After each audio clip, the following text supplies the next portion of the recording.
Chapter 1. One sentence, divorce or not. Leave your brain here while reading. Fortune cat hitting the wood fish. Wealth 100M 100M 100M. Suemo really wanted to just faint away. 10 minutes ago, she confirmed that she had transmigrated to an interstellar beast world. It took 9 minutes to accept the memories and 1 minute to digest this cruel reality. 20 years old, exactly the prime age for digestion. However, the current situation didn't seem very favorable for her. Her hand was resting on a man's waist, and the man's eyes were like cold blades. Have you touched enough? Suemo shuddered at the icy voice.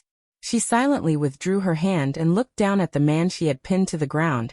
His upper body barrier, wait, in this interstellar beast world, they should be called males. This male on the ground with a top-tier physique was one of the original owner's beast husbands. The original owner had 5 beast husbands in total. They weren't matched. They were more like ones the original owner had married. The beast husband in front of her was named Song Xiao. Song Xiao's gaze toward Suemo was cold, disdainful, and disgusted, lacking any of the attachment or affection a beast husband should have for his female master. Suemo ihi. What are you acting for? Suemo pointed at the reddened corners of Song Xiao's eyes. Weren't you enjoying it just now? Song Xiao's face flushed. You forced me. Suemo picked at her ear. Yeah. Asking you to cook a meal for me is like asking for your life. But bringing foot-washing water to Shinjiaojiao. You're as eager as a lapdog. Does she even appreciate it? Acol de sneered quel sumos lips. She shared the same name as the original owner, who was what they called an evil female. She would beat and scold her 5 beast husbands at every turn, or even sell them off if things got serious. After receiving the original owner's memories, Suemo just wanted to say, they deserve it. Song Xiao. Don't forget, I bought you for 1 million star coins. The original owner had encountered a battered Song Xiao at the trading center. Because she liked his beautiful appearance, she paid a high price to buy him and rescued him from that hellhole. After bringing him home, she gave him medical treatment and showed him every care. Knowing he liked fruit, she bought it for him every day. And the result? He became utterly devoted to another female just because she casually gave him a piece of rotten fruit he didn't even like. He refused to fulfill his duties as a beast husband, claiming he wanted to remain chaste for his beloved. Given the original owner's temper, it was a miracle she hadn't killed him. The beast husband she spent money to buy had someone else in his heart, and he constantly brought up that other female to spite the original owner. The key was that the original owner had 5 such beast husbands, haha. Suemo only wanted to slowly utter one word, fuck. Song Xiao. Didn't you want a divorce? Oh, grant your wish. Suemo withdrew her foot, irritably wiping it on the ground, and frantically washed the hand that had just touched Song Xiao with water. Song Xiao was stunned. What right did she have to be disgusted by him? A promiscuous and shameless female like her should be the one he's disgusted by, compared to the pure and clean Zhao Zhao. Speak. Weren't you looking down on me? Now I'm giving you a chance to regain your free status. Aren't you going to grab it? Song Xiao sneered. Don't think you can use divorce to force me into submission. Suemo rubbed her temples. Can't you understand human speech? Whoever doesn't divorce is a dog. Poor her, a lifelong single, became a divorcee as soon as she arrived. But it wasn't a big deal. This interstellar world lacked many things, but it didn't lack males. Once she divorced these ungrateful wolves, she would go get matched. Finding one herself was unreliable. The ones issued by the state had to be more reliable, right? If they were still unreliable, she'd just cancel the match and keep matching. As long as a female was willing, she could match once every 6 months. When the time came, she'd match with 7 or 8, 9 or 10 wouldn't be out of the question either. Suemo was almost charmed by the thought of her future life. Looking down at Song Xiao, who was pulling a face with cold eyes, she rolled her eyes. One sentence, divorce or not. How many star coins of mine have you spent this year? Suemo calculated. It was about 5 million star coins. He didn't hand over a single star coin, didn't fulfill his duties, never gave her a good look, and even spent the original owner's star coins to curry favor with Shinjiaojiao. Haha, Suemo was really going to laugh. If you asked her, the original owner was still too kind. What beating and scold at every turn. Wasn't it just not letting them eat at the table, or come near her bedroom? How was that punishment? That was completely doing them a favor. And selling them off if things got serious?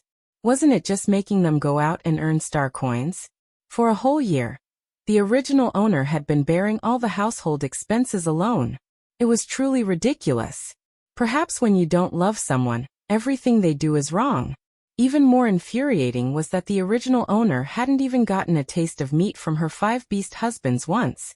Seeing Song Xiao's face made Sumo's blood boil. 10 million star coins, and well divorced right now. Song Xiao's eyes darkened, and he bit his succulent lip. You clearly know I don't have any star coins. This pretentious little Luke, no wonder the original owner liked to pinch him. If you don't have them, go earn them. If all else fails, sell yourself to Xin Zhaozhao. Song Xiao's face flushed, his eyes like a pool of spring water. Sumo? Getting aroused just by hearing a name? Fine. Fine. 10 million star coins. I'll give you 1 week. If it dragged on any longer, she couldn't guarantee she wouldn't beat him to death. Can it be a bit less? If you want to bargain, then let's make it 11 million star coins. Song Xiao, is this bargaining? This is just being a bandit. Determination flashed in Song Xiao's eyes. 10 million star coins it is. Su Emo waved her hand, and Song Xiao left without looking back. 1 down, 4 to go. Thinking of those 4, Su Emo laughed out of anger. Chapter 2. Now you know you're my beast husband? Su Emo strolled around the villa. Although she had 5 beast husbands, the house was still cold and desolate. In the 3-story villa, the original owner's room was on the 1st floor, while the 5 beast husbands were on the 3rd. Usually the 5 of them didn't even come downstairs. Looking at the empty house, a flash of heartache and frustration at their failure to live up to expectations crossed Sumo's eyes. The original owner grew up in an orphanage and began going to the Imperial Mission Zone at the age of 15 to kill mutated beasts and mine star cores to earn star coins. By the age of 20, the over 10 million star coins she had saved had all been spent on these ungrateful beast husbands. Now there were only a little over 1,000 star coins left in her light brain account. Bitterness welled up in her heart, as if she had eaten coptis root. Su Emo instructed the intelligent robot butler, change the front door password and delete all their facial recognition data. Since their hearts were with someone else, why keep their bodies here? Also, how many supplies are left in the house? Butler. Master, there are over 30 caddies of meat, over 40 caddies of vegetables, and over 50 caddies of fruit left. It's enough for you to eat for a week. Su Emo nodded. That was quite a lot. However, was all that only enough for her to eat for 1 week? Am I that big of an eater? The butler's mechanical voice paused for a second. No, your appetite is normal, it's just that the consumption is quite high. Su Emo laughed after hearing this. Look at that, even the intelligent robot butler was more sensible than those ungrateful wolves. Alright then, Butlero, no, Xiao Yuan, help me make something to eat. I'm hungry. The intelligent robot butler had a round head, a round screen and round eyes. The name Xiao Yuan suited it quite well. Certainly, master. Xiao Yuan went to cook, and Su Emo returned to her room. Entering the bathroom, she tugged at the corners of her mouth in front of the mirror, and the face in the mirror identical to her own did the same. The original owner's appearance and figure were practically identical to hers. She tapped the nose of the beautiful girl in the mirror. From now on, we'll live a happy little life. Suddenly, the bitterness lingering in her heart vanished without a trace. Sumos Maïv. She began to examine the room. The room's furnishings were minimalist. A bed, a sofa, and a cabinet were everything. The style was galactic. Su Emo opened the cabinet and looked. There were only 2 or 3 sets of clothes. She went out and up to the 3rd floor. All 5 rooms were locked. Coldness seeped into Sumo's eyes. Every single one of them was guarding against her like she was a thief. Master, do you need help? This was another intelligent robot butler. Xiao Yuan was a lifestyle butler, while this one was the brave and resourceful type, capable of a bit of everything. Xiao Fong, override the door's defense system. This whole house was hers. Was there anywhere she couldn't enter? Xiao Fong first blinked its square eyes in confusion, then immediately nodded upon realizing Suemo was calling it. Yes, master. After a few beeps, all 5 rooms opened at once. Suemo gave Xiaofang a thumbs up. A square heart appeared on Xiaofang's screen. Suemo felt satisfied. Either of these 2 intelligent robot butlers was better than those 5. After making a round of the 5 rooms, Suemo came out with a cold expression. Xiaofang, pack up everything in their cabinets and drawers. After I eat, we're going to the trading center. It was a real eye-opener. The items in any one of those 5 beast husbands' rooms were dozens of times more than what was in hers. Take clothes. For example, Song Xiao's room had over 100 outfits. Xiaofang stayed upstairs to pack, while Suemo was called downstairs by Xiao Yuan to eat. She had only taken a few bites when the front door was pounded so hard it shook the heavens. No need to guess. It was definitely one of those ungrateful wolves. Suemo didn't even lift an eyelid, leisurely finishing her meal before letting Xiao Yuan open the door. Suemo, what are you doing? Why can't I open the door? I've been waiting outside for 15 minutes. Do you have any idea how tired I am after being busy outside all day? Baiyu walked in and immediately launched into a barrage of accusations. Suemo leaned back against the chair, staring at him with a faint, mocking smile. The password was changed. Baiyu let out an "oh." An upgrade, right? Then hurry up and tell me the new password. I'll go record my face for the scanner in a bit. I'm hungry. Is dinner ready? Seeing Suemo remain silent after he spoke for so long, Baiyu said impatiently, I'm asking you a question. Why aren't you saying anything? Suemo spread her hands. Are you finished? Glancing at the plates on the table out of the corner of his eye, Baiyu sat down opposite Suemo in a huff. You ate by yourself? My ingredients, my butler's cooking, can't I, the master, eat when I'm hungry? Baiyu choked on his words and looked up to scan Sumo's face. Why are you acting so strange today? Baiyu. You went to dig the ground for Shen Zhaozhao today, didn't you? Baiyu's face immediately turned cold. Zhaozhao couldn't handle the workload, so what's wrong with me helping out? Those tasks are so tiring and dirty. She's not like you. Stop being unreasonable. Suemo licked her back molars. Her teeth ached from disgust. So I'm the one who deserves to do the dirty and tiring work, is that it? Baiyu snorted. Don't compare everything to Zhaozhao. Sumo's clenched fists tightened, and then relaxed. She stood up abruptly, her chair scraping harshly against the floor. Baiyu acted as if he hadn't seen it, and turned to instruct Xiao Yuan. Hurry up and make dinner, I'm hungry. Suemo curled her lips. Dinner is it? Have a slap first. Slap slap. Suemo shook her hand. It was a bit numb, but she felt much better. Seeing this, Xiao Yuan stepped forward, took Sumo's right hand, and began to massage it gently. Baiyu clutched his instantly swollen left cheek. Suemo, you dare hit me? I want a divorce. Suemo let Xiao Yuan massage her numb right hand and sneered. You want a divorce? Fine. Let's settle the accounts. Xiao Yuan immediately said considerately, Master, it's been calculated. In the last 3 months, he has spent over 1 million of your star coins. He leaves early and returns late every day to help the female next door.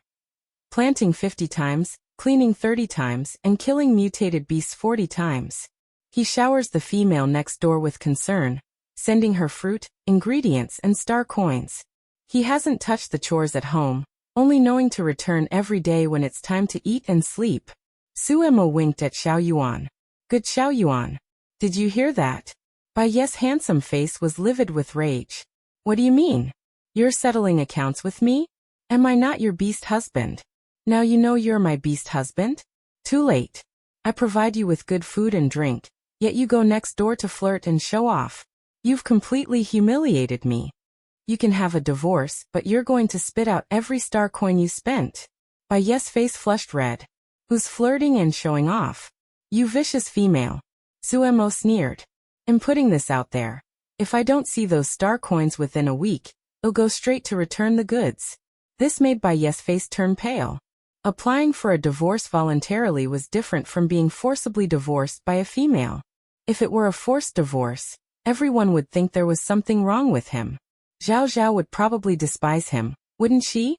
Suemo knew what Baiyu was thinking with just a glance. Shen Zhaozhao next door already had 6 beast husbands and was just treating them like suckers, but if they wanted to rush over there, so be it. She only wanted to get those star coins back. She couldn't let them off easy at her own expense. Chapter 3. I don't want any of them. 3 million star coins 1 week. If you're late. I won't wait. Baiyu frowned. I only spent over 1 million. Why do you want 3 million? Because you've completely humiliated me and made me the laughingstock of the entire neighborhood. Every time it was time to farm, her 5 beast husbands all ran off to help Shen Zhaozhao, leaving the original owner to farm the hundreds of acres allocated by the empire all by herself. The neighbors all mocked her for not being able to control her own beast husbands, who went to work for someone else for free every day. Xiao Yuan, see the guest out. I want to see 3 million star coins in a week, or else. Sumo es nortez coldly. Xiao Yuan received the command and pushed the person out directly, closing the door in the process. Hey, Sumo, what? Baiyu looked at the tightly closed door in front of him, gritting his teeth and glaring fiercely. Suemo, you're the one who wanted this. Don't come crying to me later. With one annoying thing gone, Suemo felt much better. But she didn't want to go through this 5 times. So Suemo picked up her light brain and sent a message to the other 3. Be back before 8 o'clock. If you don't come back, I'll go for a forced divorce tomorrow. The trip to the trading center was paused. She had to sweep these eyesores out of the house first. The 3 people who were farming and originally didn't want to respond were first delighted upon seeing the message, then furious. Forced divorce? Suemo, don't even think about it. Before 8 o'clock, Lu Wendu, Weizhua, and Shenzhou were sitting in the villa's living room. Xiao Yuan and Xiao Feng stood behind Suemo. Suemo, what tricks are you trying to play now? Xiao Yuan, tell them. Xiao Yuan nodded. The master has already made it very clear. Divorce. The 3 felt a stir in their hearts. A real divorce? Would you really be so kind? They had mentioned divorce many times. But she had never agreed. They didn't believe she would actually take the initiative today. Suemo didn't care whether they believed her or not, and gave Xiao Yuan another look. These are your respective bills.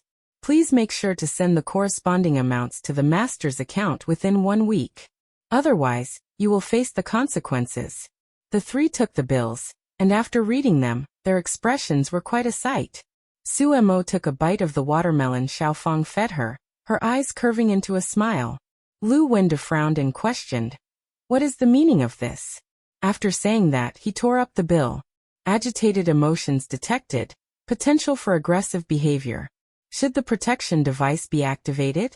Suemo shook her head at Xiaofeng. Not for now. It's written clearly in black and white. All this time you've been eating and drinking mine.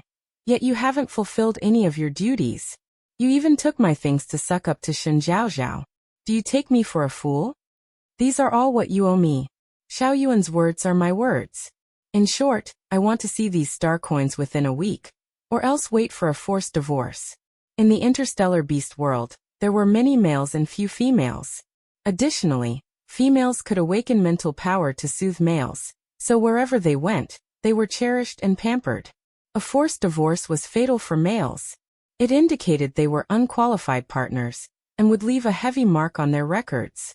Therefore, when it came to forced divorce, no male was indifferent. Anger was already flickering in Shenzhou's eyes.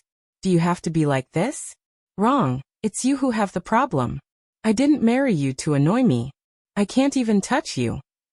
Yet you spend every day sucking up to another female. I've endured you for so long because of my kindness. Weizhua snorted coldly.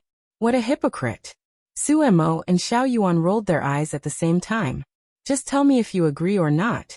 This is a great chance for you to regain your freedom. Veins bulged on Lu Wenda's forehead. He had wanted a divorce for a long time, but he couldn't come up with so many star coins. Shenzhou suppressed his anger. Fine. The star coins will be given to you in a week. You must keep your word. Suemo spread her hands. I always keep my word. Since you've agreed, then please. The 3 were puzzled. Go where? Leave here, of course. We're in a relationship about to end in divorce.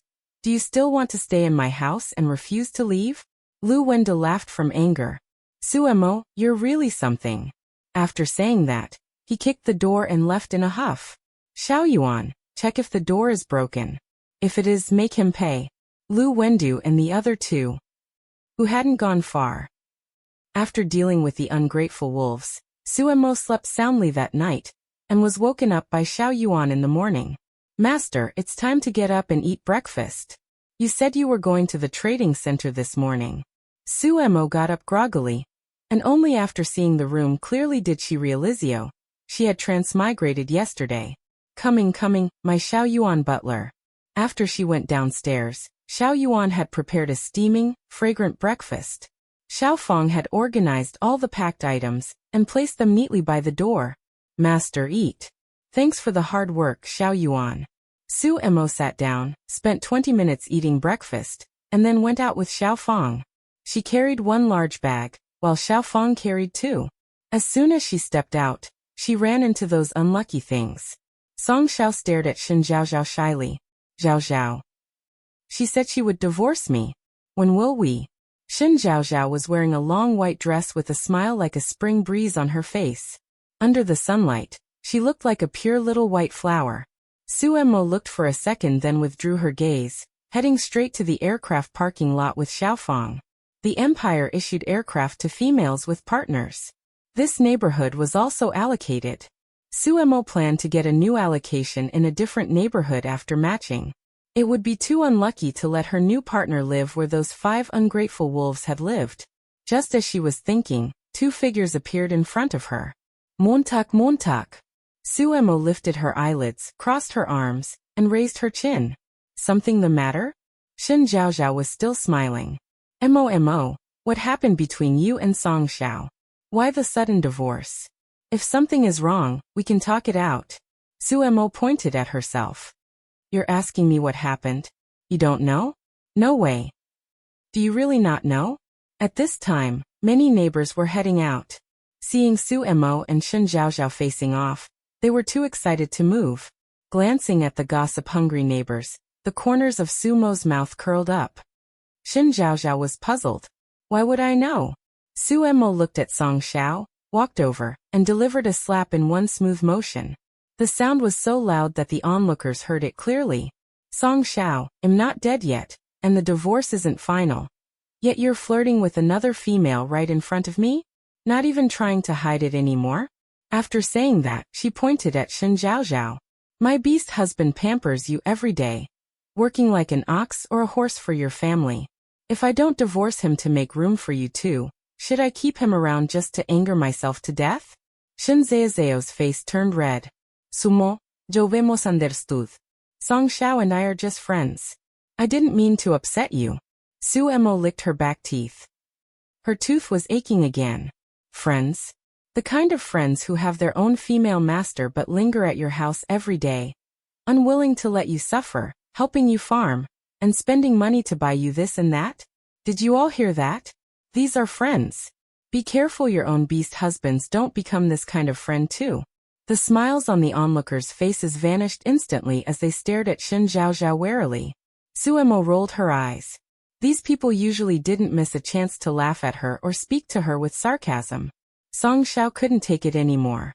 Suemo, how can you talk to Zhaozhao like that? She's just being kind. Suemo took a step back. She was afraid of being disgusted to death if she stayed too close to them. Song Xiao, 3 days. You should understand what I mean. Song Xiao's expression changed. Suemo was indeed vicious. They had agreed on a week, and now it had changed to 3 days. Suemo, didn't we agree on a week? You're playing with me. It's because you're asking for it by coming to provoke me. If you do it again, the time can be even shorter. Song Xiao stopped speaking, his face so dark it looked like it was about to drip water. Fine, go stay wherever it's cool. Don't delay me from selling my scrap. Chapter 4. Whoever claimed it, pays for it. Before Suemo could even make a move, Xiaofang pushed Song Xiao away.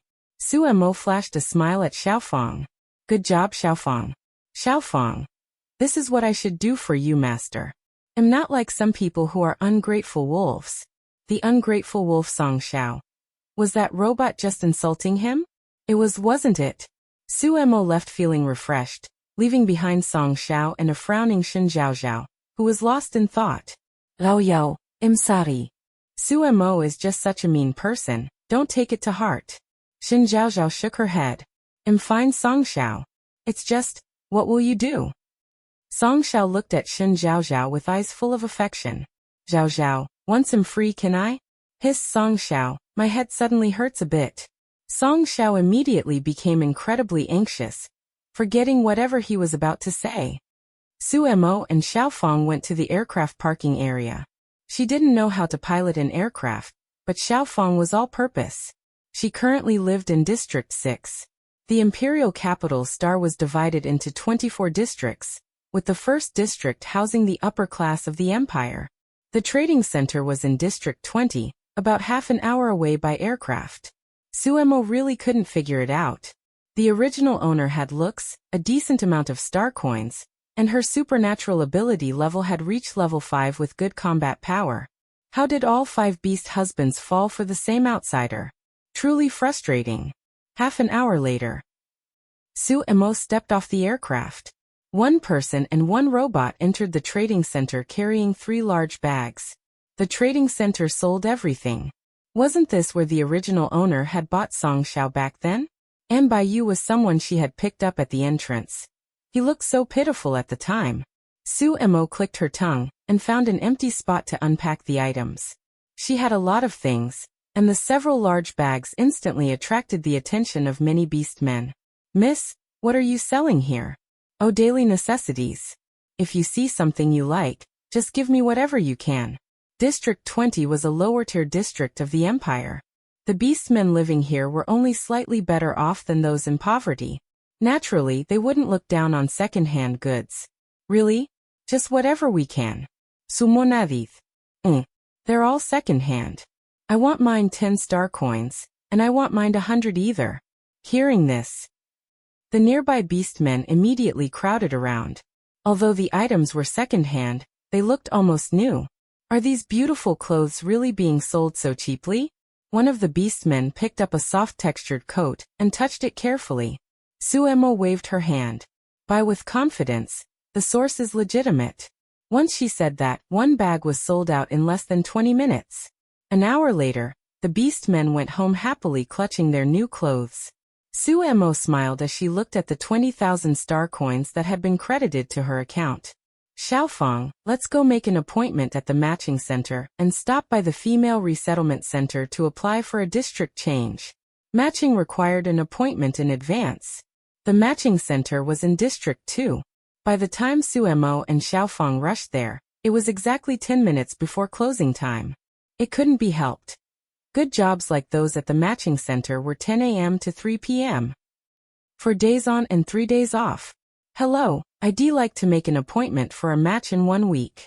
Hello, please provide your name. Sumo. You have 5 beast husbands under your name? I'm about to divorce them. The staff members didn't ask further. Alright. Your appointment has been made. You're quite good at timing things. This way, you won't have to pay the single tax. Sumo smiled. Of course, once you turn 20, being single costs 10,000 star coins in tax per day. The empire went to great lengths to get females matched. However, the reward system wasn't bad either. There were villas and star coins allocated, so Su Mo was naturally happy to match. Su Mo left the matching center happily, holding the appointment number the staff member gave her. In another week, she could match with new beast husbands. Next was the female resettlement center. That place closed at 6. It was not even 4 yet, so there was enough time to get there. After making the request, staff members would come at the scheduled time to take back the villa and reallocate a new one after the match. Su Mo specifically requested not to be assigned to her current residential area again. After finishing these 2 tasks, Su Mo checked the time. It was 5:30. Going back now would be just in time for the hot meal Xiao Yuan was making. But Su Mo glanced at Xiaofang and, with a wave of her hand, went to the mall to buy 2 high-grade batteries. They cost 5,000 star coins each, one for Xiao Yuan and one for Xiaofang. Xiaofang, once the money arrives, I'll buy you guys even better ones. Xiaofang's eyes crinkled into a smile. Thank you, Master. By the way, Master, are you still going to the mission zone tomorrow? Sumo rubet harchin. There were over a dozen mission zones on the Imperial Capital Star, from Z1 to Z15. Females could go alone or bring their partners to kill mutated beasts, collect star cores to level up, or take on missions to earn star coins. In other words, whether you wanted to upgrade your supernatural ability or earn star coins, you could go to the mission zone. Suemo remembered she had accepted a mission earlier. If she didn't complete it, she would not only be banned from the mission zone for a month, but also be fined 200,000 star coins. Once the star coins from those ungrateful wolves arrived, she wouldn't lack money, but she needed to upgrade her supernatural ability, so she still had to go. "I'll go. Alright, I'll accompany you tomorrow, master." With that settled, Suemo rushed home before 7. Although only Xiao Yuan was at home, it heard the sound and came to open the door early. "Master, you're back." "I'm back, I'm back. Xiao Yuan, this is for you." Suemo gave the high-grade battery to Xiao Yuan. Xiao Yuan let out a wow, its calm electronic voice tinged with excitement. "Thank you, master. It's nothing. There will be better things in the future." The smiley face on Xiao Yuan's screen turned into small hearts. "Master, the grain submission is due in a few days, and we don't have enough grain." After dinner, Xiao Yuan cautiously brought up this issue. Suemo hissed. She had forgotten about this. Why was there so much land to farm under the original owner's name? Because those 5 ungrateful wolves had claimed it. The more you planted, the more subsidies the empire provided. Why did the empire provide subsidies? Because the survival rate of plants was extremely low. They encouraged beastmen to be self-sufficient while contributing to the empire.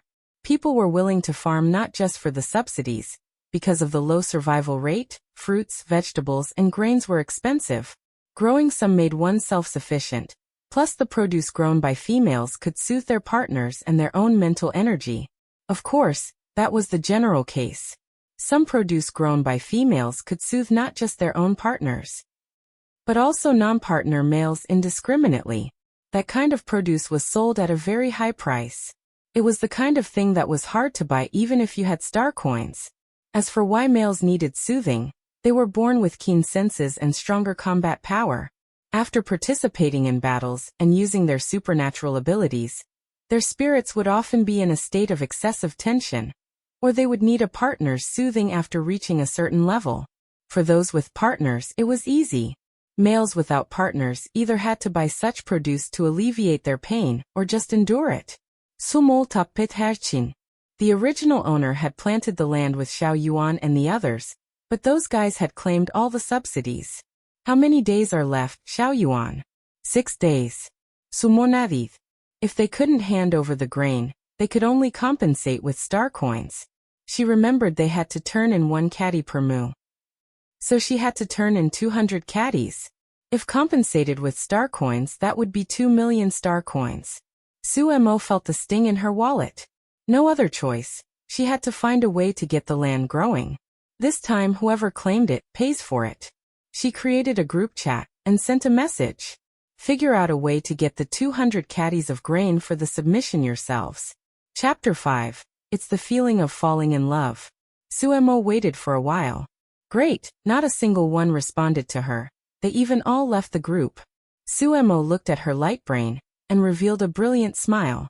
She extended her finger and tapped quickly on it, sending a message after editing a paragraph, then set her light brain to do not disturb mode, and went to wash up and sleep while humming a tune. However, the group chat exploded. "Baiju, Sumo. What do you mean?" "Baiju, Sumo, speak. Didn't you say 1 week? Now you're saying 3 days. Are you playing with me? Luguendu, Sumo. Are you playing hard to get again? Baiju, so that's how it is. I was wondering why she'd be so kind as to bring up divorce. Let me tell you, Suemo, I'm definitely getting this divorce. 3 days it is. Shinjo, I have no objection either. Also, I'll make up for the food money. As long as you keep your word. See you at the divorce registration office in 3 days. Weijua, you're truly shameless. Suemo will give you the star coins. Song Shao, I have no objection either. 3 days from now at 8 a.m., see you at the divorce office. They were acting very tough in the group, but after sending the messages, all 5 of them looked unpleasant. But this had nothing to do with Sumo. She slept comfortably until 8 in the morning. Upon waking up, there was a delicious breakfast prepared by Xiao Yuan. While eating breakfast, she had her light brain automatically play the messages. Hearing the 5 of them sounding exasperated, Sumo giggled and even ate 3 more buns. Since the divorce date was moved up, shouldn't participating in matching also be moved up? She just didn't know if it was possible. Xiao Yuan, do you have the phone number for the matching center? Yes, master. It's been sent to your light brain. Okay. It wasn't business hours yet, so she could only wait until they opened after 10 to call and inquire. After finishing her meal, Sumo instructed Xiao Yuan, I'm going out to do a mission. I expect to stay out for 2 days. Keep a good eye on the house during these 2 days. Understood, master. Please be safe.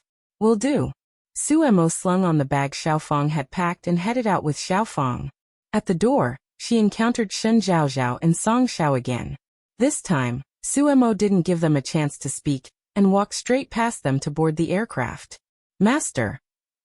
The mission you accepted this time is in Zone Z3. The task is to collect fire nettle grass. Sumonadith. She knew. If the mission hadn't looked easy, she wouldn't have gone. She wasn't the original owner who could use a supernatural ability. Although there was a high probability she had inherited the original owner's fire-type supernatural ability, she would only know after trying it out in the mission zone. 2 hours later, the aircraft parked in the parking lot on the outskirts of the mission zone. As soon as she got off the aircraft, Sumo saw beastmen heading into the mission zone in groups of 2s and 3s. Unlike her, who only brought an intelligent robot, Sumo wasn't in a hurry to enter. Instead, she sized up the mission zone. Ahead seemed to be the entrance gate. Inside the gate was the reception hall, which was where missions were picked up. Sumo walked toward the hall. She had to check in first and collect a mission plaque. Hello, Sumo. Sumo gave her name. And the staff members quickly found her information. Hello, you previously made an appointment for the fire nettle grass collection mission. You need to turn in 10 stocks. The reward for completing the mission is 100,000 star coins. Sumo took the mission plaque. Okay, thank you. Once the mission plaque was taken, the mission would temporarily not be available for others to accept. After finding the fire nettle grass, she would need to bring it along with the mission plaque to turn in the mission. Sumo guessed this was a form of protection for those who accepted missions. Tucking the mission plaque away, Sumo took Xiaofang to Zone Z3. Mutated beasts in Zone Z3 were usually level 3 or 4. Since the original owner's supernatural ability was level 5, dealing with level 3 or 4 mutated beasts wasn't difficult. As for Xiaofang, it was all-purpose, and its combat level was also around level 5. This was another reason Sumo dared to come. Xiaofang. You have to protect me in a bit. Xiaofang nodded. Master, please rest assured behind me. Xiaofang will protect you. Sumo squeezed Xiaofang's hand in gratitude. Fire nettle grass. With fire in its name, it probably wouldn't grow by the water, right? Xiaofang, what are the growth habits of fire nettle grass? Yes, master. Searching for you now. Sumo waited patiently, intending to call the matching center to ask. While waiting for the call to connect, her eyes scanned the surroundings from time to time, just in case she got lucky and found it right away. As it turned out, the heavens gave her a big pile of trouble. Why are they lingering like a ghost? Dear Sumo, you're here for a mission too? Sumo turned a deaf ear, pretending to be blind. How is it, Xiaofang? Master, I found it. It's usually. Xiaofang suddenly went silent, its square eyes narrowing as it stepped forward to block Shenzeazeo's group. Master, don't worry. I will protect you. Sumo. Have you really been reduced to needing an intelligent robot for protection? The speaker was one of Shenzeazeo's men, named something like Demo or Daka. The pronunciation was similar, and Sumo couldn't remember it. Your name is Daka, right? Is my business any of your concern? Sumo rolled her eyes, truly suspecting she had been set up. Demo's pale face turned even whiter, his expression sour. Sumo, all 5 of your beast husbands are divorcing you. And you're still in the mood for missions? Are you that concerned about me? Do you have a crush on me? Suemo shook her head in disgust. What should I do? It's a no-go. You're tainted, and you're ugly and have bad breath. Da Montag. You're crazy. I have Zhao Zhao, why would I like you? So you know you're taken. Then why are you jumping around in front of me? Suemo sneered and looked at the silent Shen Zhao Zhao. Shen Zhao Zhao, do you think we don't have any grievances? Those beast husbands of Minio wait. Soon-to-be ex-beast husbands are so shameless, wanting it both ways. They eat and use my things to curry favor with you. And you're no good either. You're essentially the same as them, accepting everyone and keeping them on the hook. Speaking of which, you're quite a match. As for me, I'm broad-minded and will divorce them without holding a grudge, giving them freedom to pursue the love they talk about. Whether you accept them or not has nothing to do with me. It's none of my business. But there's one thing I can control. If you still let your partners look for trouble in front of me, I won't be polite. Do you understand? In short, keep your dogs on a leash. The smile on Shen Zheo's face could no longer be maintained. Several of Shen Zheo's beast husbands pointed angrily at Sumo's nose. Sumo, you dare insult Cao Cao? What, you want to make a move on me? Do you dare? The men seemed to be woken up by a bucket of cold water. Empire regulations forbade attacking a female. If discovered, their supernatural ability would be stripped, and they would be exiled to Planet F to fend for themselves. Planet F, where mutated beasts roamed everywhere. Shen Zhao Zhao lowered her head, her expression unreadable. Suemo, this is a blind spot for the mobile surveillance cameras. The eyes of the beast husbands lit up. Right. Even if they made a move, they wouldn't be caught. When the time came, they could just say she was killed by a mutated beast, couldn't they? Sumo's heart skipped a beat. This woman actually wanted to kill her. She glanced around. Was it really a blind spot? In the next instant, 6 males surrounded Suemo. Master, you go first. I'll hold them back. Sumo's lips were tightly pressed. She had underestimated the wickedness of human nature. She whispered to Xiaofang, I'm sorry Xiaofang. I shouldn't have wasted time talking nonsense with them just now. Hold on, I'm going to call for help. Sensing Sumo's intention. Shen Zhao Zhao gave the beast husband next to her a look. Damo, Duichi. Leave her beast spine. Sumo's gaze gradually turned cold. So it was for this. Sumontag, prepare to die. You're killing a female here? A strange voice rang out. Sumos pupils constricted. Oh no. It's the feeling of falling in love. Chapter 6. You're done for. I'm calling the police. The man leaped down from the tree, landing steadily in front of Suemo. One of Shen Zheo's beast husbands said sternly, Who are you? Don't meddle in other people's business here. With an outsider present, Suemo no longer needed to run. She shouted at them, Who? Of course, it's a champion of justice who can't stand your wicked deeds, and has come to deal with you. Aren't you going to scram already? The beast husbands remained unmoved, looking at Shen Zhao Zhao in unison. Shen Zhao Zhao sized up the man. Friend, this is a matter between us and her. I hope you won't interfere, okay? Lin Xiao spread his hands. And what if I insist on meddling?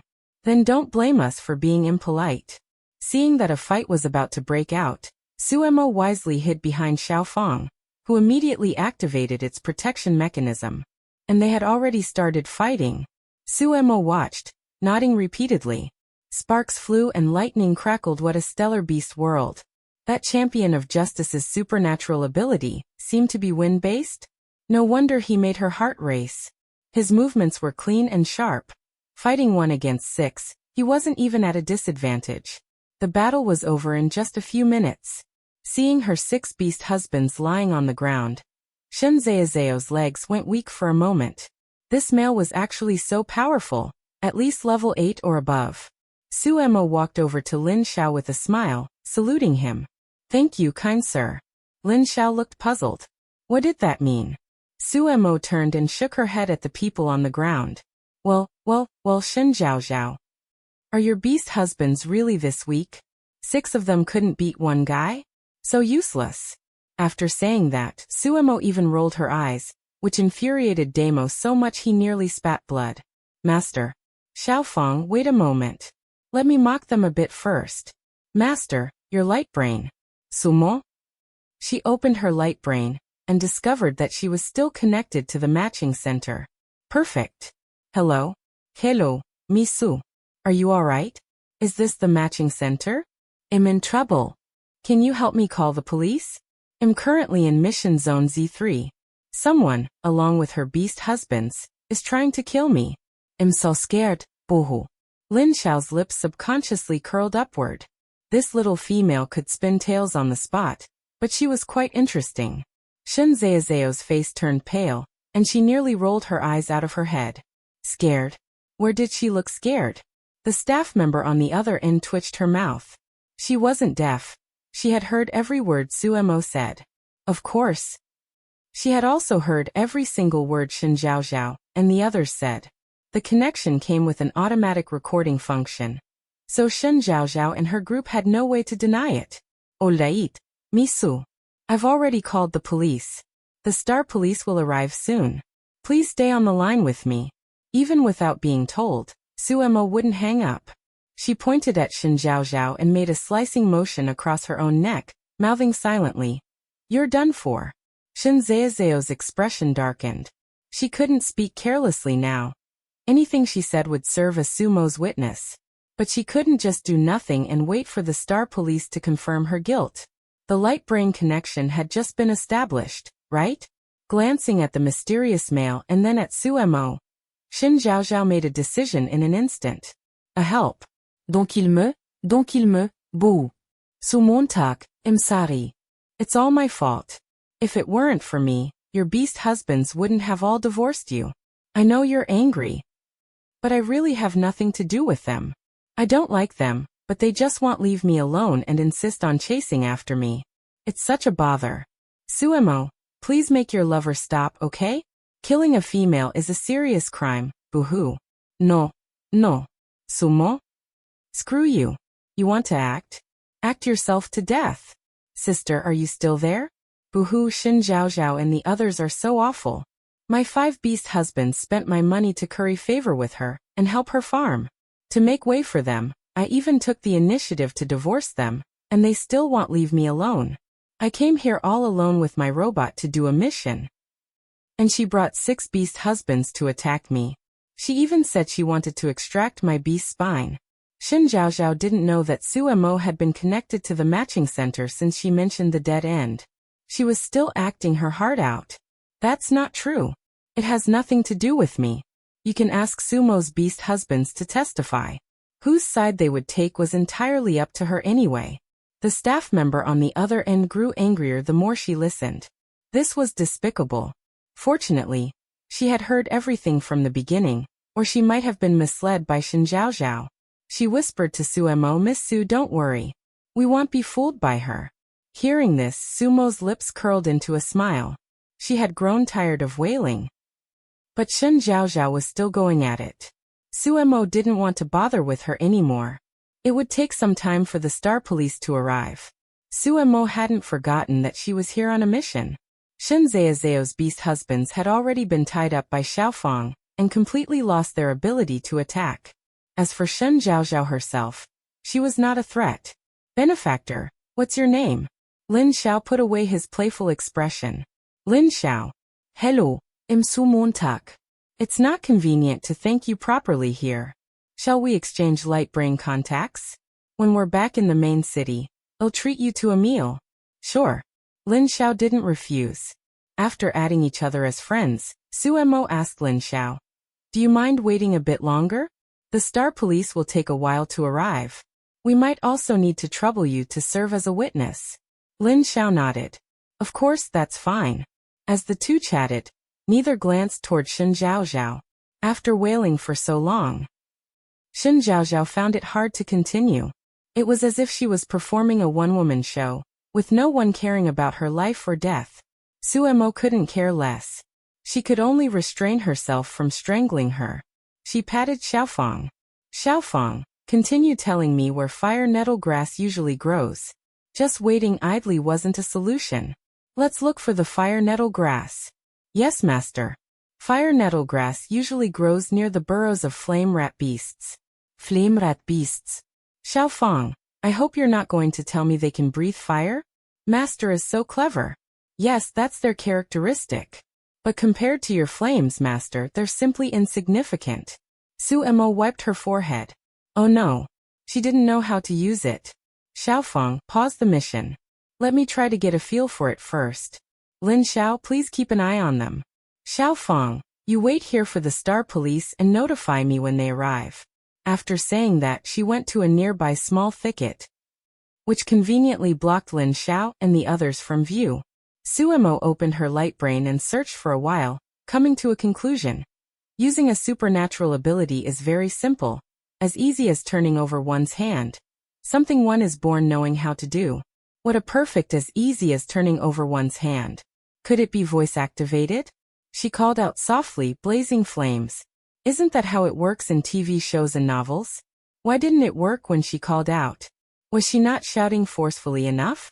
She gathered all her strength and tried shouting again, putting effort into her whole body. Blazing flames. Still there was no reaction. Instead, she attracted Lin Xiao over. He parted a cluster of plants. What are you doing? Sumo kilirit hertiroat. Nothing much. I was just scared earlier and forgot how to use my supernatural ability. Chapter 7. Consider it quickly.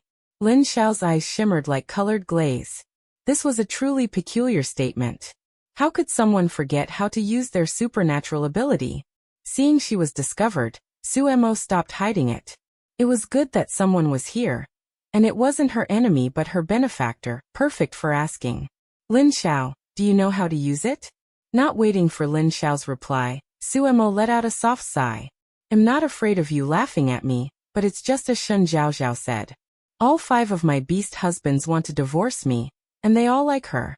I was so shocked by this secret that I even forgot how to use my supernatural ability. Sigh. Suemo feigned another sigh and stole a glance at Lin Xiao's expression. Lin Xiao stroked his chin looking thoughtful. After a moment he said, then you really are quite pitiful. Suemo spread her hands. Right? Who's as miserable as me? I go out to do a task to earn some star coins to support myself, and almost get killed by them. Lin Xiao nodded again, repeating, quite pitiful indeed. Suemo waited a moment, gesturing for Lin Xiao to continue. Lin Xiao shrugged, indicating he didn't understand. You still haven't told me how to use a supernatural ability. Lin Xiao replied, just like you did earlier. After saying that, he even demonstrated. Wind blade. As soon as his words fell, Suemo heard the sound of wind slicing through branches. The next instant, the large tree in front of her swayed a few times before toppling straight towards her. Sumo. She retreated repeatedly to put distance between them, her voice trembling with shock. Lin Xiao, you want to kill me too? Sorry, it was a mistake. Lin Xiao waved his hand, and the tree was blown by the wind, changing direction and perfectly crashing onto Shinzayazao's several beast husbands. Suemo glanced over, a smile curling at the corner of her mouth. As she withdrew her gaze, she patted her chest.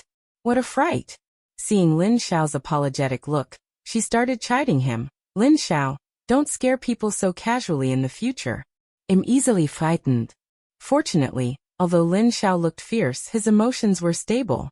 If a child could be described as adorably fierce, he was handsomely roguish. Lin Xiao nodded. I want. Did you learn? Suemo choked up. Learn what? He didn't even teach anything. I'm slowited. I can't learn it in a short while. I'll just wait for the star police to arrive first. Wind gather.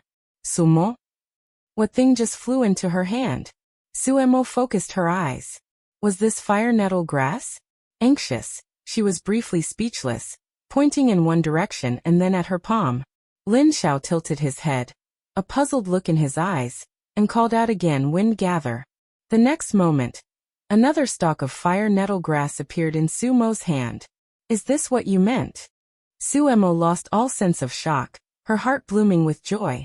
Yes, that's exactly what I wanted. Lin Xiao gave a slight nod. Good. Consider it my apology for startling you earlier. 10 minutes later, Suemo looked at the over 20 stalks of fire nettle grass before her, grinning from ear to ear. Lin Xiao, you really are a good person. Su Mo secretly sized up Lin Xiao a few more times. His figure was excellent, broad shoulders, narrow waist. His personality was also quite good. Most importantly, he was emotionally stable, the type who didn't just talk but actually acted. TSK, he really fit her mate selection criteria perfectly. She just didn't know if he was still single. From the current situation, he didn't have a partner. Otherwise, why would he appear here alone and save her? She just didn't know if someone had already matched with him. Lin Xiao, you don't have a partner yet, right? Lin Xiao glanced at her sideways. No, not for the time being. His genes weren't in the matching database. It was impossible. Su Mo let out an "oh," seemingly organizing the fire nettle grass in her hands while her eyes darted around. A great person once said, if you like someone and they happen to be suitable, just give it a try. It won't cost you a piece of flesh. Su Mo put down the fire nettle grass, steeled her heart, and said, take a look. How about me? Lin Xiao, What? Me? How about being your partner? What about those 5 beast husbands of yours? Su Mo waved her hand. In the process of divorcing. They'll all be gone in at most 3 days. Consider it, how about that? Lin Xiao pinched a stalk of fire nettle grass, his gaze falling elsewhere. Why do you want me to be your partner? Su Mo threw caution to the wind. You're handsome, have a good personality, are emotionally stable and skilled. Of course. The most important thing was being handsome and capable. Any single point was better than those 5. Will you consider it? If you think it's not okay, that's fine too.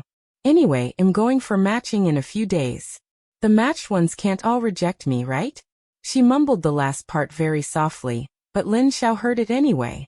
He looked at her out of the corner of his eye, wanting to say something, but what came out was, oh, consider it. The corners of Su Mo's mouth lifted high. See, the brave get to enjoy the world first. Great. Consider it quickly.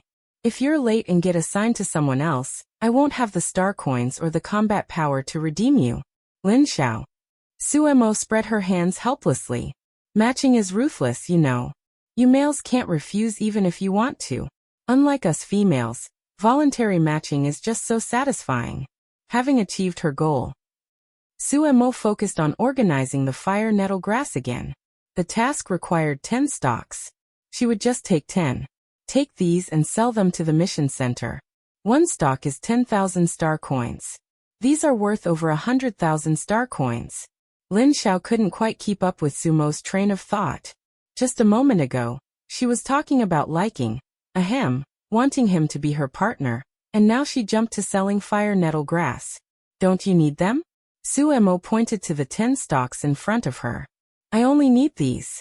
Take these to earn some pocket money.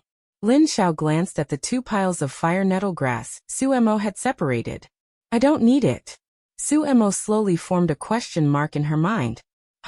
Over 100,000 star coins, and you just say you don't want it? She looked Lin Xiao up and down. His clothes were tattered and worn. Worse than the cheap 200 star coin outfit she was wearing. Su Mo assumed Lin Xiao was just being bashful. She directly grabbed that bunch of fire nettle grass and stuffed it into Lin Xiao's hands. Take it. I understand. After saying that, she picked up the other 10 stalks and put them away. The star police should be arriving soon.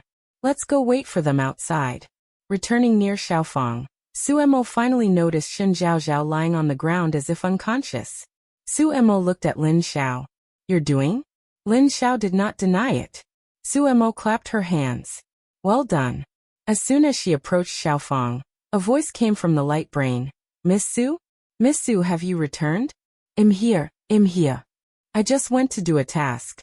The staff member breathed a sigh of relief. The star police will be at the scene shortly. Okay, thank you. After waiting another 10 or so minutes, su mujer voice se approaching. She immediately adjusted her state. She grabbed a handful of dirt from the ground and smeared it on her clothes, face, and messed up her hair. She also added some seasoning to Lin Xiao. Sorry about this. Lin Xiao. Chapter 8. Hanging myself on one tree? Not possible. The moment the star police arrived, Su Mo immediately squeezed out 2 tears, stunning Shen Zhaozhao who had just woken up. Yes, they're the ones who tried to kill me. You ask me why? Star Police. We haven't even opened our mouths yet. The reason is she not only humiliated me, she also wanted my beast spine. What, you want to ask how she humiliated me? Suemo sighed. I have 5 beast husbands. She raised her hand, and all 5 of them side with outsiders. Well, she is that outsider. Star Police. Major gossip? Yes, I can testify. I recorded it all. An indignant voice came from the light brunette. Was that staff member? One of the female Star Police stepped forward to comfort her. Miss Sue, don't worry. We will definitely not let the evildoers get away.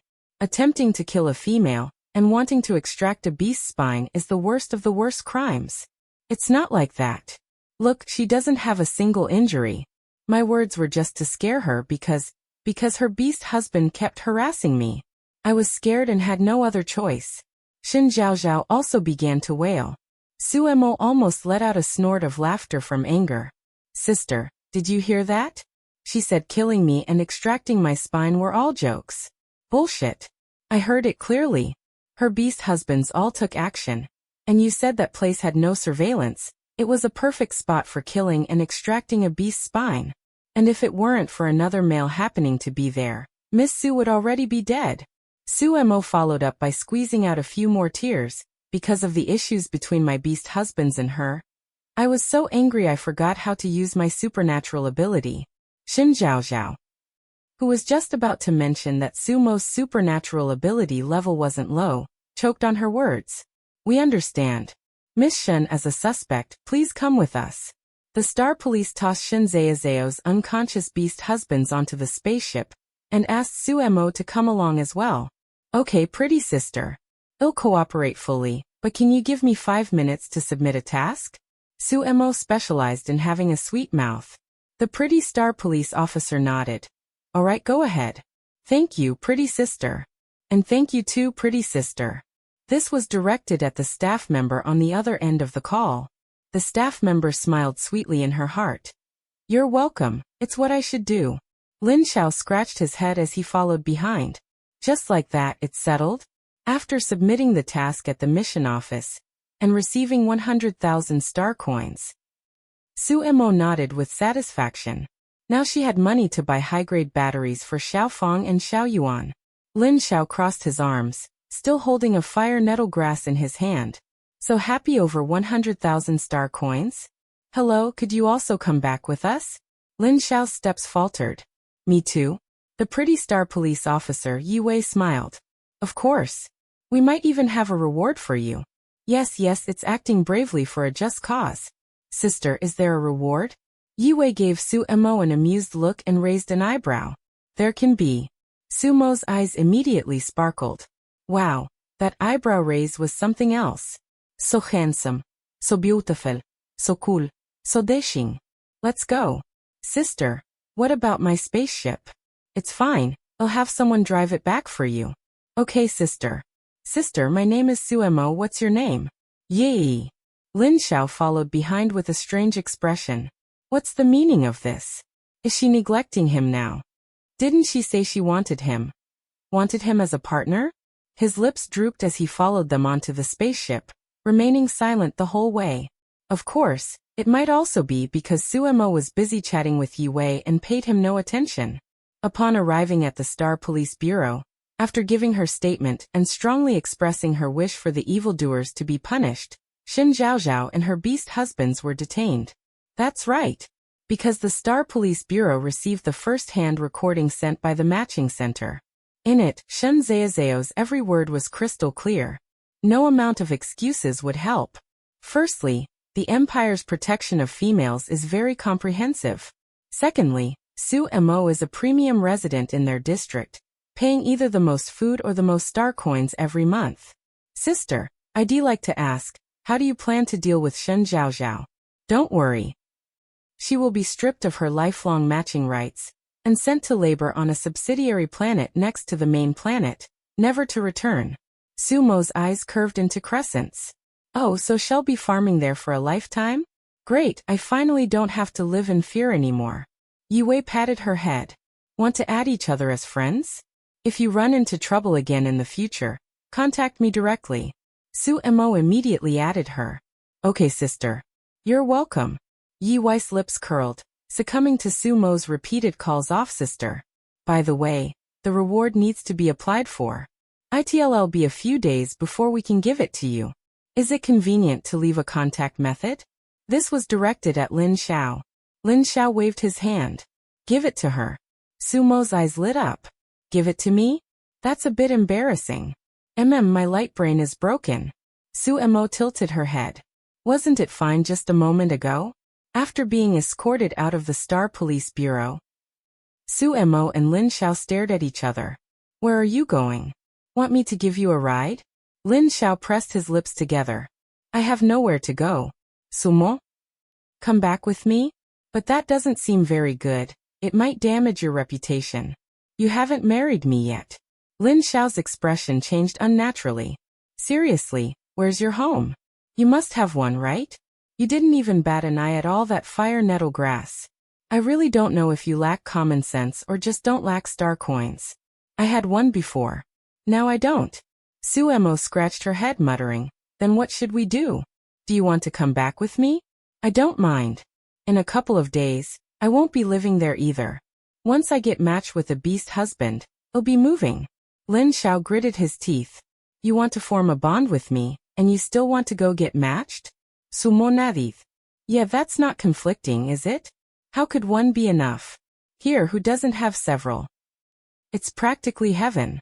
Sumo's look of yearning was too obvious. Lin Xiao almost laughed again from anger. Fine, go ahead and get matched. I'm leaving.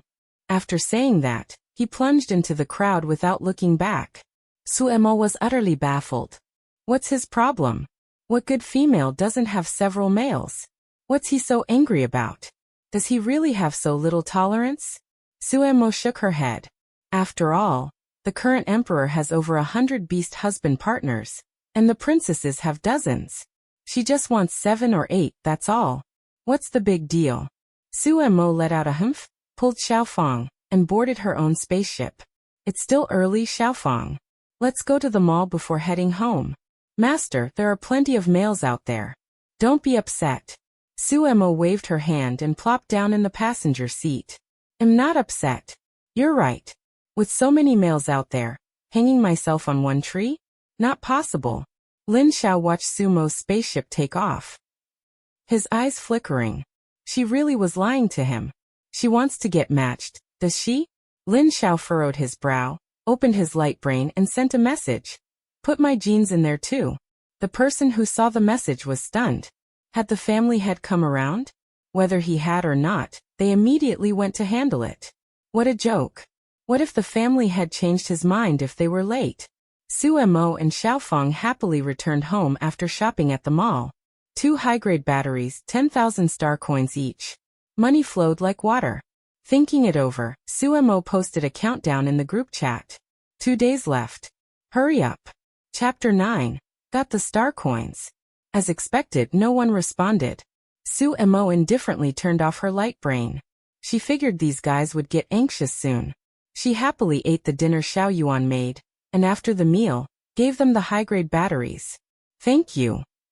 Master. Xiao Yuan was very happy. The most romantic and happiest thing is waiting for the master to come home. And the master remembers to bring back its favorite batteries. It's nothing. Xiao Yuan works hard at home too. And Xiaofang, thanks a lot for today. A square smiley face appeared on Xiaofang's face, echoing the round smiley face on Xiao Yuan's face. Ding dong. Su Mo looked towards the door. Who is it so late at night? Master, I'll get the door. Xiao Yuan walked to the door. The doorbell was being pressed so insistently it became shrill.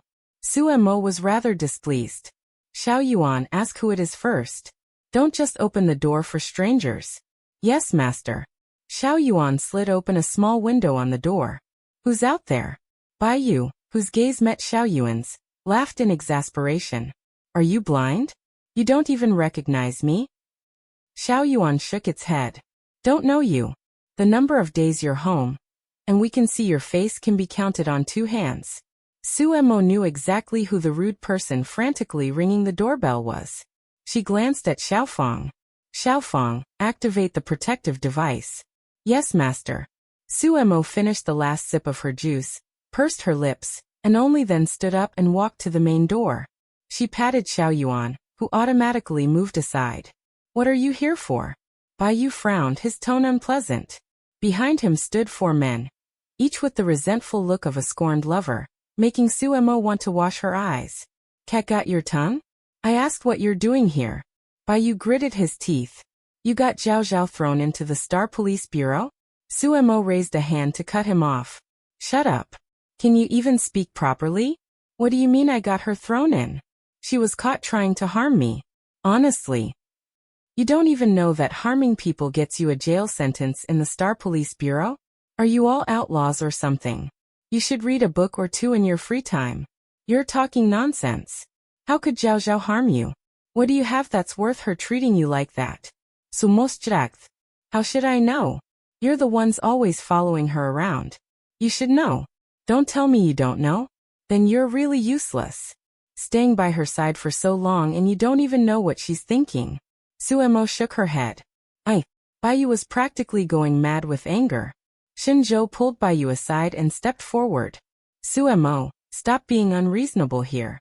Go to the Star Police Bureau right now and tell them it was all a misunderstanding. Suemo smiled and held out her hand towards them. How much are you offering? Shinzhou frowned. Offering what? Suemo rubbed her thumb and index finger together. Star coins. Of course. Their expressions changed. You greedy female. Cut the nonsense. If you want someone to help you, show some sincerity. Since you're so worried about Shin Zhao Zhao, how about this? Pay me the star coins you owe me right now. If I'm in a good mood, I might even consider it. Xiao Yuan chimed in at the perfect moment. Master, the total is 22,105,500 star coins. Shinzhou frowned. Where did the 105,500 come from? Xiao Yuan. The cost of repairing the door. Hurry up, hurry up. Suemo extended her wristband. A simple touch would enable a real-time transfer. Hey, race your chance to show who likes Shin Zhao Zhao the most. Don't miss it. Bai Yu was the first to raise his wristband and transfer star coins to Suemo. Fine. Here, take it. With a beep, Suemo glanced at her account and a faint smile curled at the corner of her mouth. She looked at the others who hadn't moved. Especially Song Xiao. She called him out directly for no other reason than he owed the most. Song Xiao, can you do it or not? You can't even part with a measly 10 million star coins? And you claim to like Shin Zhao Zhao? I look down on you. Song Xiao bit his lower lip hard, the corners of his eyes reddening. Suemo rolled her eyes. TCH, this act again. He checked the balance on his wristband. Not enough, completely insufficient. But Zhao Zhao was waiting for him. Fine. He seemed to have made some kind of decision.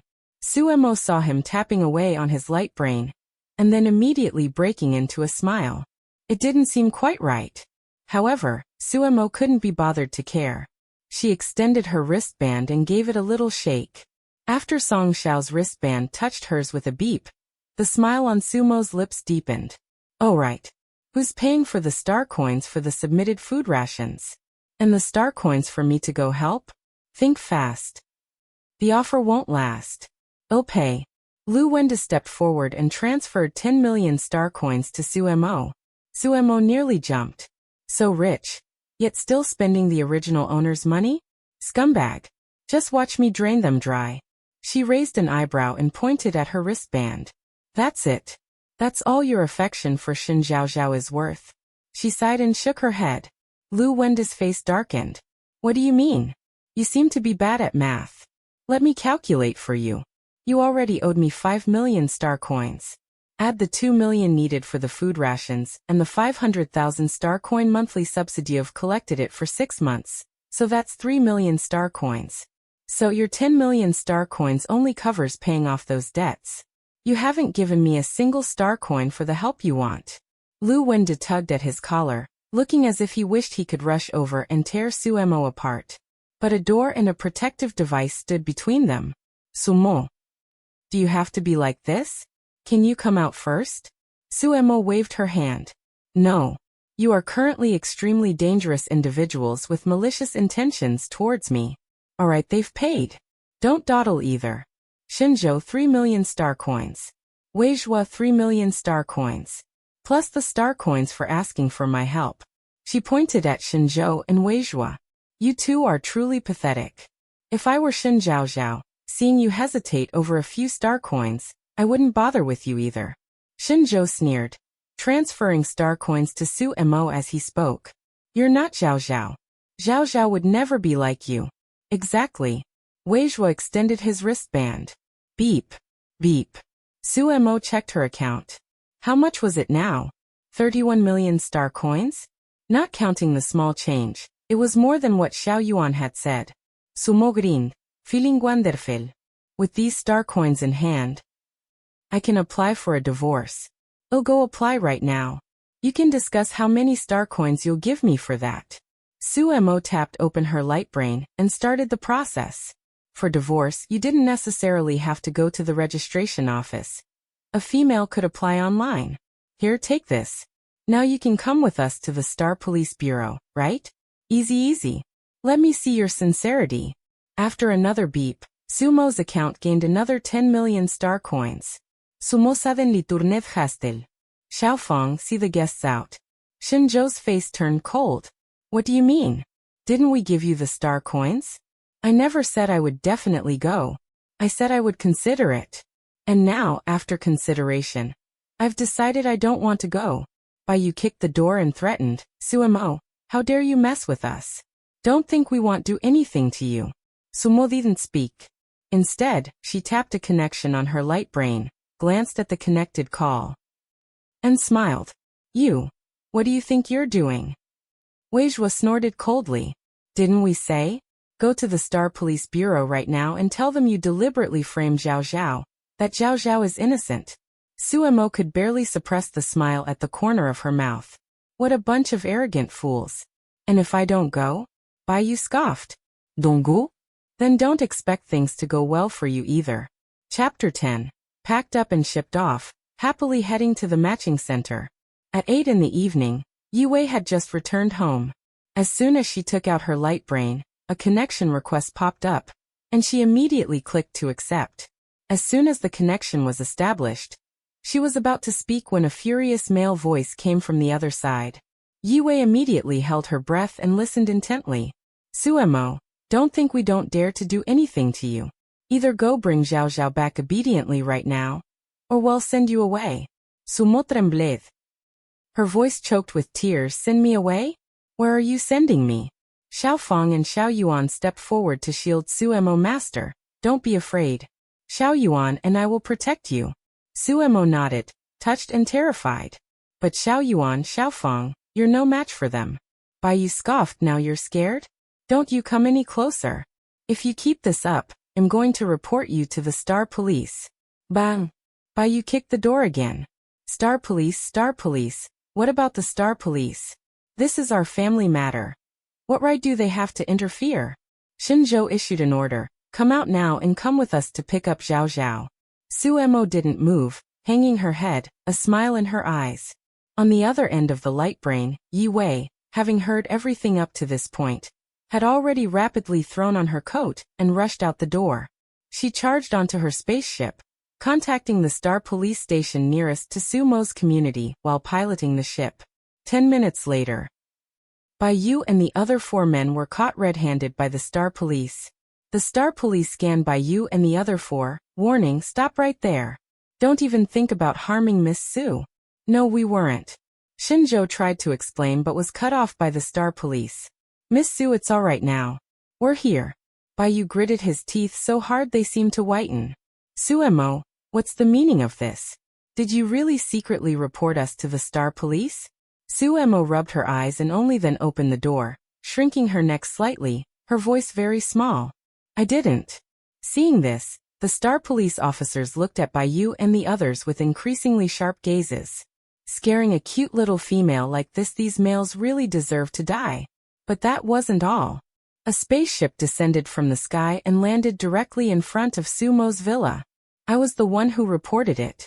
Yue stepped down from the spaceship, clad in black boots. You are suspected of coercing a female and attempting to break and enter to harm a female. Come with us. What? What did you say? Yue didn't give Bai Yu and the others a chance to speak. She nodded to the other star police officers, who promptly took out handcuffs and shackles and directly restrained all 5 men. They were escorted one by one onto the spaceship. Of course, Bai Yu and the others could have resisted, but they would have faced a galaxy-wide manhunt. Besides, at the Star Police Bureau, they might get to see Zhao Zhao. Weighing their options, the 5 of them cooperated. However, each of them glared at Su Mo with murderous intent in their eyes. This vicious female had been toying with them. Su Mo waved at them, mouthing silently, "Screw off, you bastards." After the men obediently boarded the spaceship, Yue turned to check on Su Mo, looking her up and down. "Are you alright? Were you hurt?" Su Mo shook her head. "Sister. Did I cause you any trouble? You were the only one I could think of at the time. Yi similit. I said you could come to me if you had problems. Don't worry, the Star Police Bureau won't let them off. I was the one who made the report. You don't need to go this time. I heard the whole incident clearly." After comforting Su Mo for a while, Yue left with the Star Police officers. Before leaving, she reminded Su Mo to lock her door securely, and to contact her anytime if there was a problem.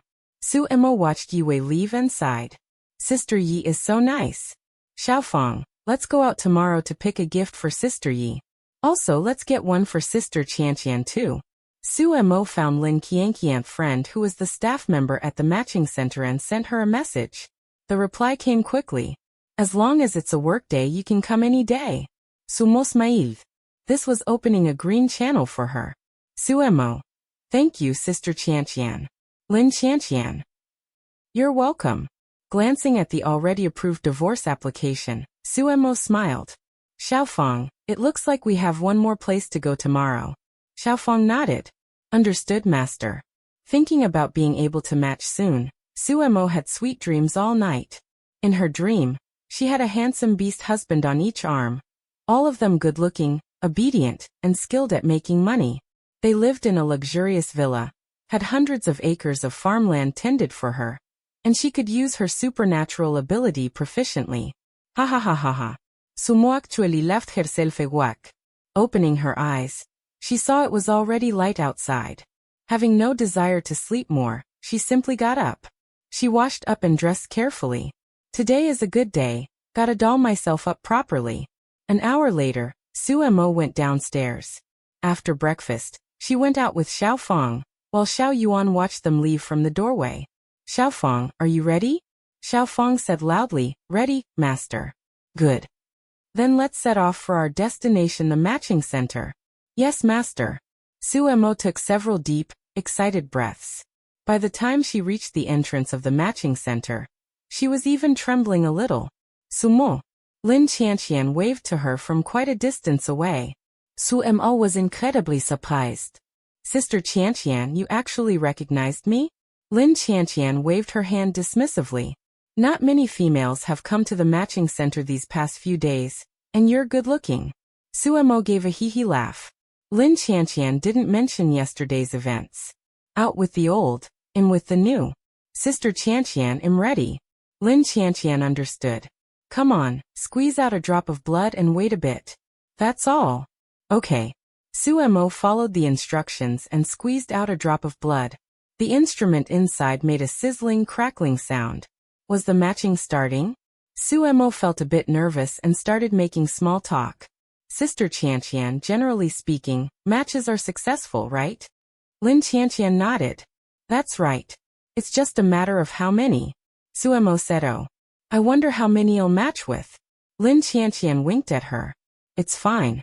If you feel it's not enough the first time, you can match a second time. Look at me match twice.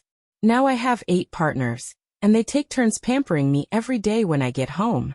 Hearing this, Sumo's mouth uncontrollably curled into a smile. "Oh my, that's truly enviable. Right, you can have it too. Just wait another 10 minutes to know the results." Sumo nodded. Nervous, expectant, eager. With a ding sound, the instrument presumably stopped. Lin Qianqian operated it quickly. Soon her mouth fell open. "Sumo. Quick, check your light brain." "What's wrong, Sister Qianqian?" Sumo's hands trembled as she tapped her light brain. as if opening a prize.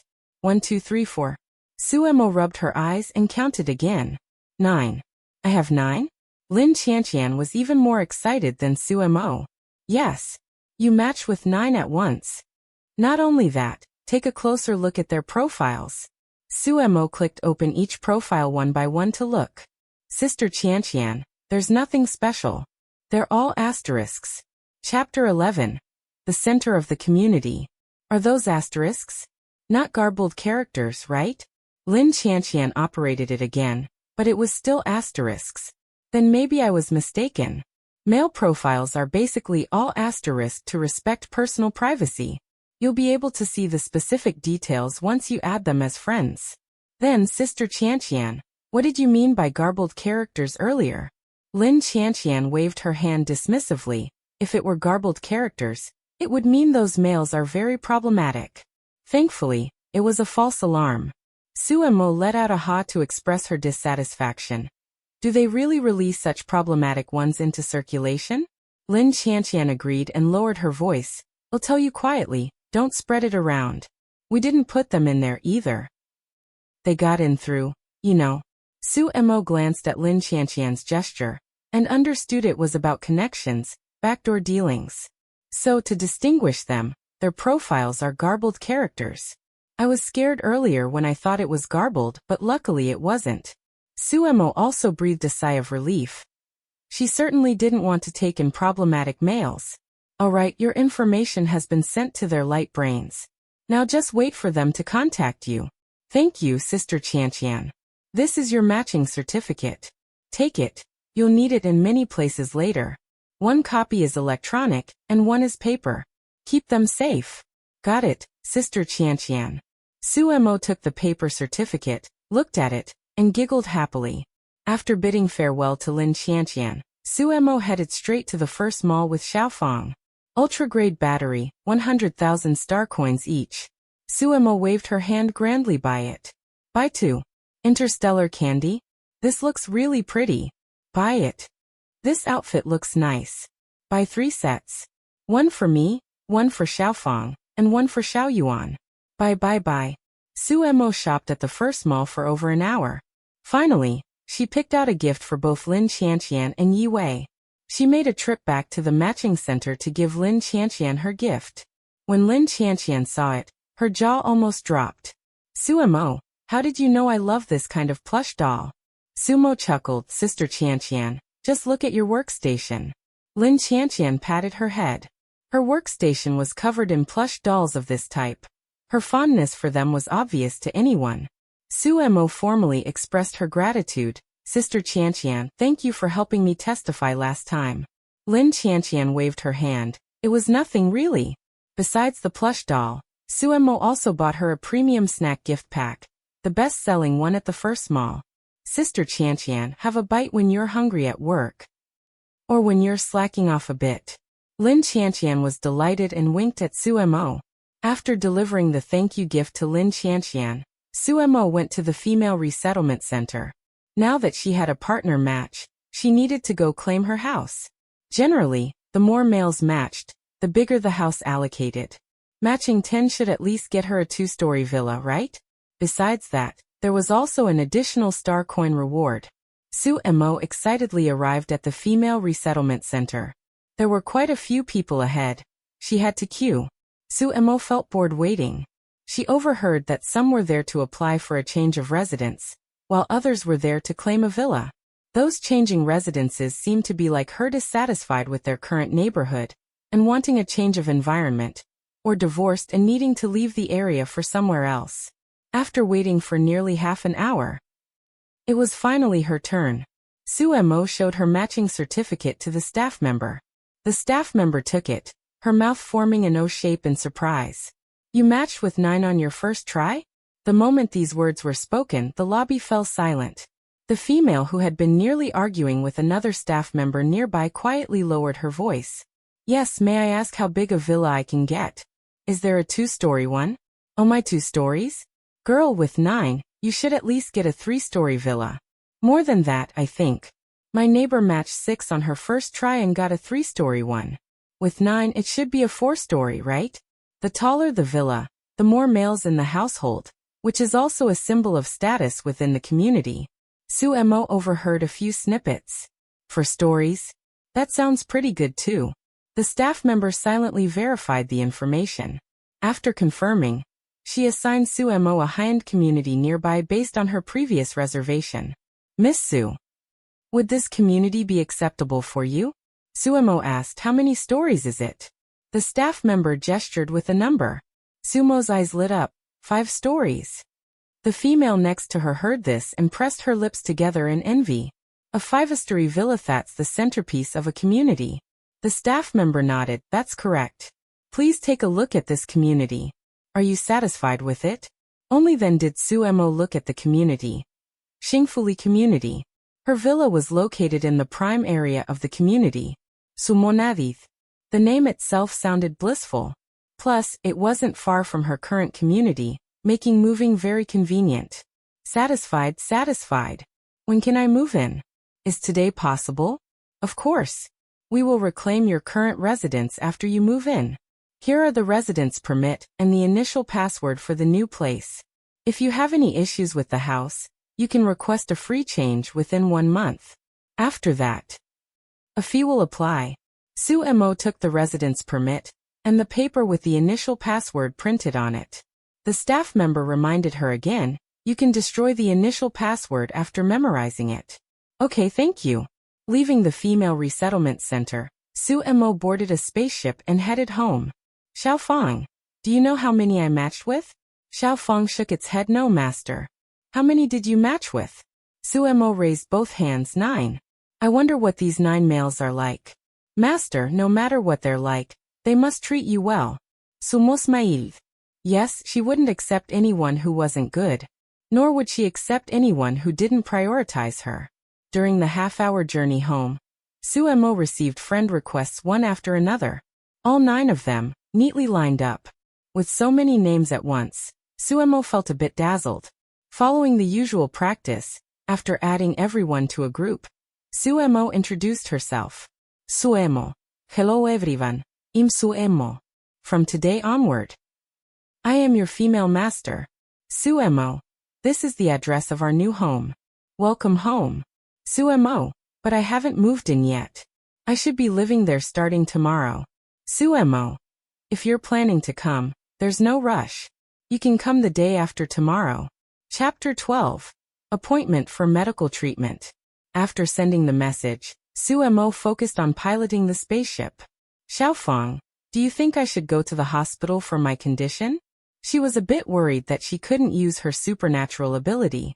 Would raising 9 of them be too strenuous in the future? Sigma. Master, shall I make an online appointment for you? Suemo nodded. Okay, make one. Just in case the doctor has a solution. She refused to believe there had never been such a condition before. When they returned home, Xiao Yuan was still at the door to greet them. Xiao Yuan, we're back. But it'll have to trouble you and Xiaofang to pack up. We're moving to a new home. Yes, master. After lunch, Xiao Yuan and Xiaofang packed the luggage while Suemo went to the community management office. Suemo was practically a celebrity in this community. The moment she entered, dozens of pairs of eyes turned to her. Some curious females couldn't help but give Suemo a friendly smile. Suemo let out a ha. Had the sun risen from the west? That. Suemo, are you here to hand over your grain rations too? Suemo glanced at the speaker. From what she remembered, their relationship was neutral, no arguments, no mockery, just a distant observer. Sumonadid indifferently. Yeah. I heard you sent Shen Zhaozhao to the Star Police? Suemo waved her hand. I did send her in, but it's not like I have the power to cover up the sky. I'm a law-abiding good citizen. She was arrested because she tried to kill me. The crowd whispered among themselves. Who would have thought Shen Zhaozhao was that kind of female? So terrifying. Yeah. Good thing we have no grudges or grievances with her. Suemo sighed and looked at the female behind her. I had no grudges or grievances with her either. What she did was purely due to her personal character. It has nothing to do with me. A busybody asked, what about your beast husband? Suemo forced a fake smile at her. Want to know? That female nodded frantically. Who wouldn't want to know? Suemo scanned the hall. The The females staring at her were all filled with curiosity, looking like eager gossipers. Want to gossip? She just wouldn't let them have it. I don't know. Why don't you go ask Shen Zhao? The waiting females. How boring. If you want tell, then don't. It's not that impressive. Suemo humphed back. Boring. She thought their eyes were practically popping out just moments ago. Ignoring them, Suemo walked toward the staff members, handed over this month's star coins, and asked them to reclaim the farmland. The new residential area allocated 20 acres. Enough for their family to farm and eat. Are you sure you want to leave this community? Suemo nodded. Yes, I'm sure. Do you have a receiving community? Yes, it's this one. Suemo handed over the information for the new residential area. The staff members nodded and transferred Sumo's records to her new community. Just report to the management office of your new community when the time comes. Suemo smiled, thanked the staff members, glanced at the stifled crowd, and left feeling physically and mentally refreshed. She looked up at the sunlight outside, warm and comfortable. Did she just say she's moving to a new community? Where is she moving to? The staff members glanced at the inquiring female. Sorry, that information is confidential. That female awkwardly rubbed her nose. A female beside her pulled her back. Why are you asking? With her conditions, where could she possibly move? It's definitely a community worse than ours. The staff members glanced at the two females and shook their heads. An hour later, after leaving the community management office and returning home, Xiaofeng and Xiao Yuan had finished packing. Suemo looked around and clapped her hands. Let's go. To our new home. They didn't have much, so it only took 3 trips to move everything. Most of the furniture belonged to the original place, so Suemo couldn't take it with her. After closing the door, Suemo reset the password to the default and notified the female resettlement office. They said they would come immediately, and asked Suemo to wait for them. Sumo didn't refuse. This was an essential procedure. The waiting process was a bit boring. Her light brain chimed, and Suemo opened it to check. Aoyu, hello, image Aoyu. It'll arrive tomorrow. Where there was one, there would be more. The 9 matched partners gradually surfaced one by one. Suemo nodded with satisfaction. Good. See you tomorrow then. Xiao Yuan, I'll have to trouble you to cook more food tomorrow. They'll all be arriving then. Yes, master. Master, could you take me to the nearby market later to buy some ingredients? Once I'm familiar with it, I can go by myself. Suemo nodded, of course. Let me check first. Our new home isn't far from here. We probably share the same market. Xiao Yuan shook her head. No, master. Each community has its own market. Suemo went, so that's how it was. She hadn't visited the market here yet. I wonder if there are any business opportunities. She used to be a little stall master, relying on street vending to cover her university tuition and living expenses for 4 years. Maybe she could pick up her old trade to support the family. What a sweet burden. Amidst her wandering thoughts, the staff members from the female resettlement office arrived. Misu. Suemo nodded at them. Hello. The password is the default one. You can go in and take a look. Okay. The staff members followed the formal procedure. After going inside and looking around for a while, they brought out a document for Suemo to sign. Miss Su, we need your signature here for confirmation. Suemo glanced at it. It was a voluntary departure agreement. After reading through it and confirming there were no issues, Suemo signed. Can I leave now? The staff members nodded. Yes, you may. We wish you a pleasant stay in your new community. Suemo smiled. Thank you. She left with Xiao Yuan and Xiaofeng. On the way, she ran into her former neighbors but pretended not to see them.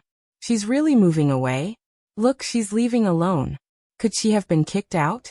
Probably. It's actually a bit pitiful. Pitiful? She brought it upon herself.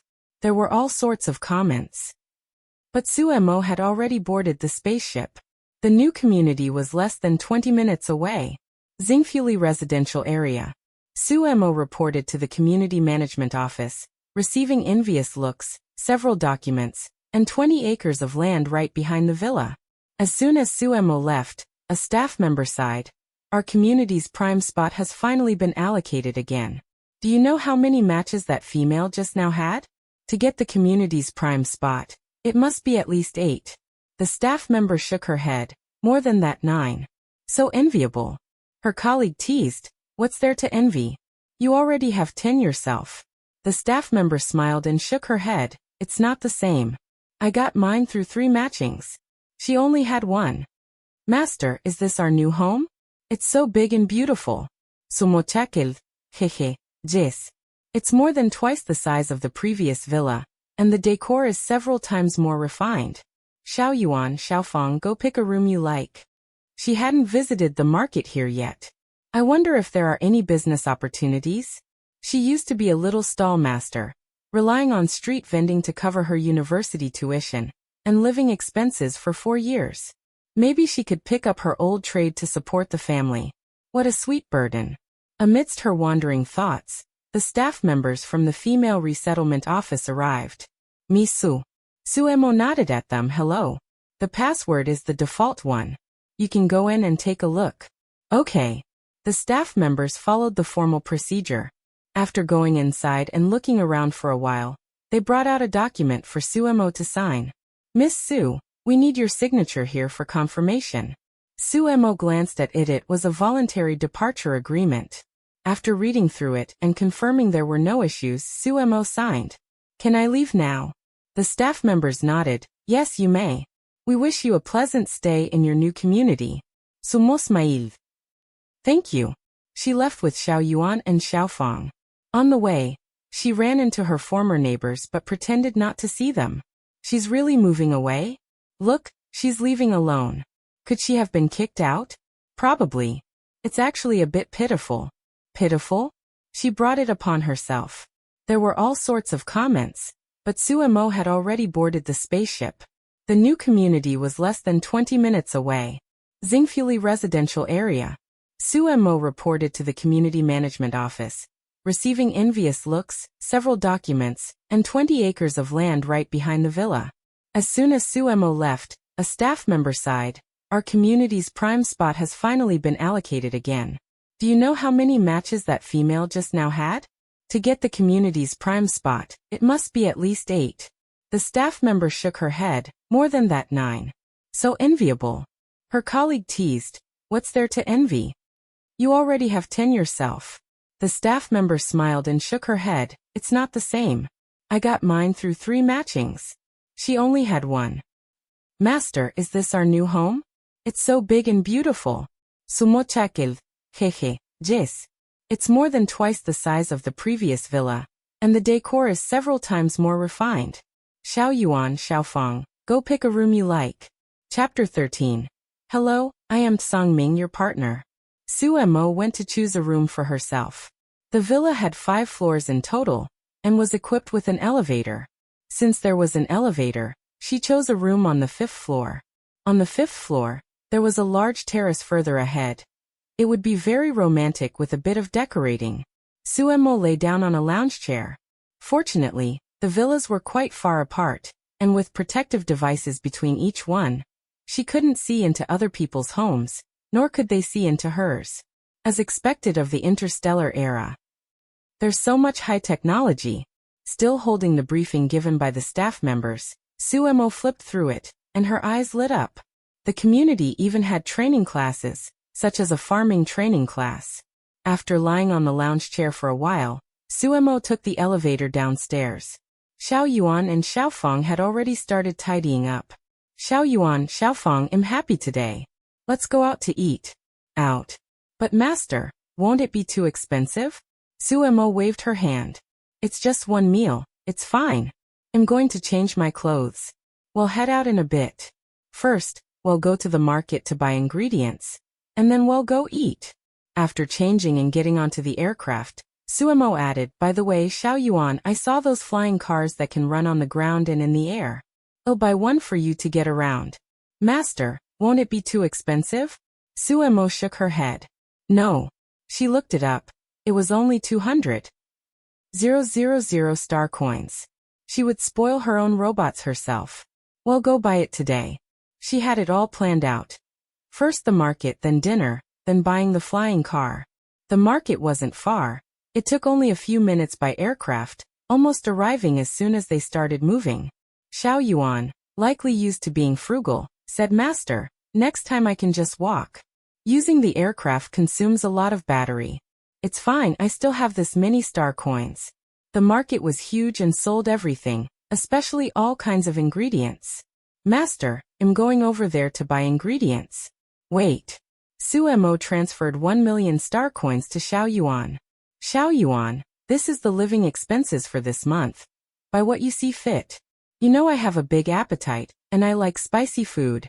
Xiao Yuan's round eyes widened. "So much. Okay, master, I'm going."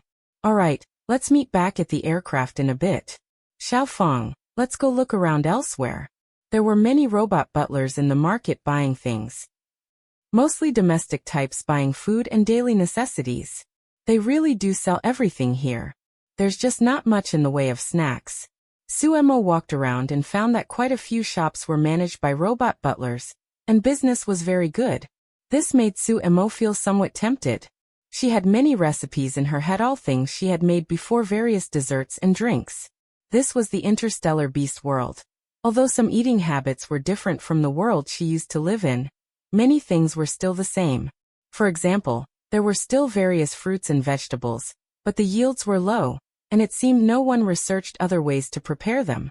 I wonder what the process is for opening a shop. Likely due to the market management's requirements, there were only shops and no stalls. Actually, Suemo was overthinking it. It wasn't because of any requirements. There simply wasn't anyone setting up stalls here, unlike at the trading center. "Master, I'll look it up for you." "Sumo, alright. If possible, we could open a shop. This would earn much more than doing missions. We can't support a household just by relying on those few missions." "Master, I found it. You need to apply at the market office and get a permit. As long as you have a permit, it's fine." Suemo scanned the surroundings. Even with a permit, it seemed she couldn't open one. There were no vacant shops for her. "Forget it, let's go check the trading center in a couple of days." Suemo wandered around the market, bought some small decorations and a beautiful set of tea and dinnerware, and then returned to where the aircraft was parked. The kitchenware here was quite basic and wasn't what she wanted. It seemed she would have to look elsewhere. After a while, Xiao Yuan returned carrying 2 large bags, one of which looked to weigh over 100 pounds. Xiao Feng immediately stepped forward to help. "Did you buy this much, Xiao Yuan? Thank you for your hard work." "Master, I'll come back to buy a bit more tomorrow." "Sumonadith." "Okay, you decide." Passing females found this strange. Letting a robot butler make the decisions was truly rare. After putting the items onto the aircraft, Suemo flew it while Xiaofeng watched from the side. Suemo was bold and knew how to drive, so learning to fly the aircraft wasn't difficult. She had flown it back yesterday, and Xiaofeng didn't suspect a thing, thinking she was very skilled at it. Although robots didn't need to eat, they still required various batteries and maintenance. So Suemo chose a shopping mall that had a robot maintenance shop. While Xiaofeng and Xiao Yuan went for maintenance, she went to eat. The dining area mostly featured various meat dishes. Fortunately, Suemo liked meat and ordered a meat-set meal. Suemo asked, "Are there any drinks or fruit juices?" The staff member let out an ah and asked, "What is that?" "Sumo." "Never mind."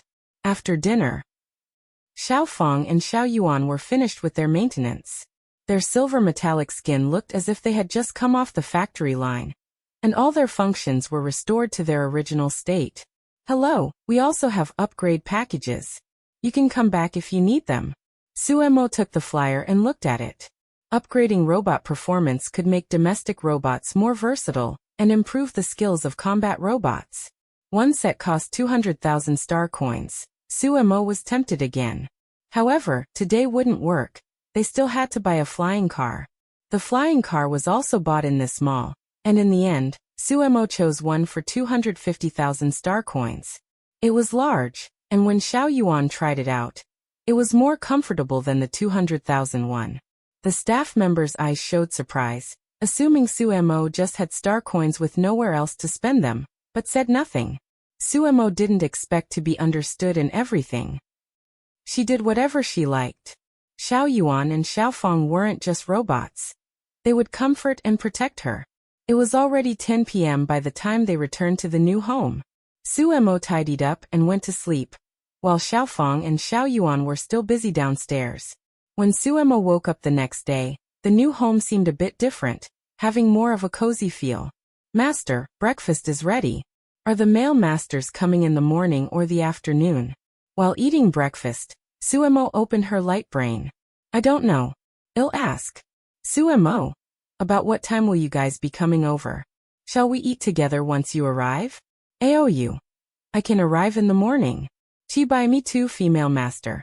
Jiuyu, on the way. It will take about another hour. I'll get there as soon as possible. Songming, I've arrived. Jiyuan. Rongqi. Jiangke. Weilin. What did he mean had arrived? Weren't they all supposed to set out in the morning? This guy actually secretly went early. How scheming Humsa. It's only 7 o'clock. Suemo was also a bit surprised. This early? She stuffed the bun in her hand into her mouth and walked toward the door. There was indeed an extra figure on the door's monitor. Suemo tidied her hair and checked her clothes before opening the door. Songming?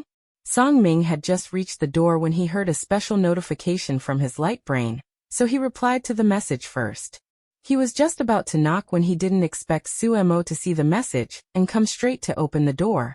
Hello, I am Songming, your partner. Chapter 14. What are you doing? Suemo smiled at him. Hello, Songming. Sumontak. Komein. Have you had breakfast yet? Songming shook his head. No.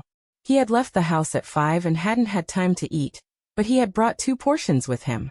I bought these at a breakfast shop. They're their specialty. Want to try some?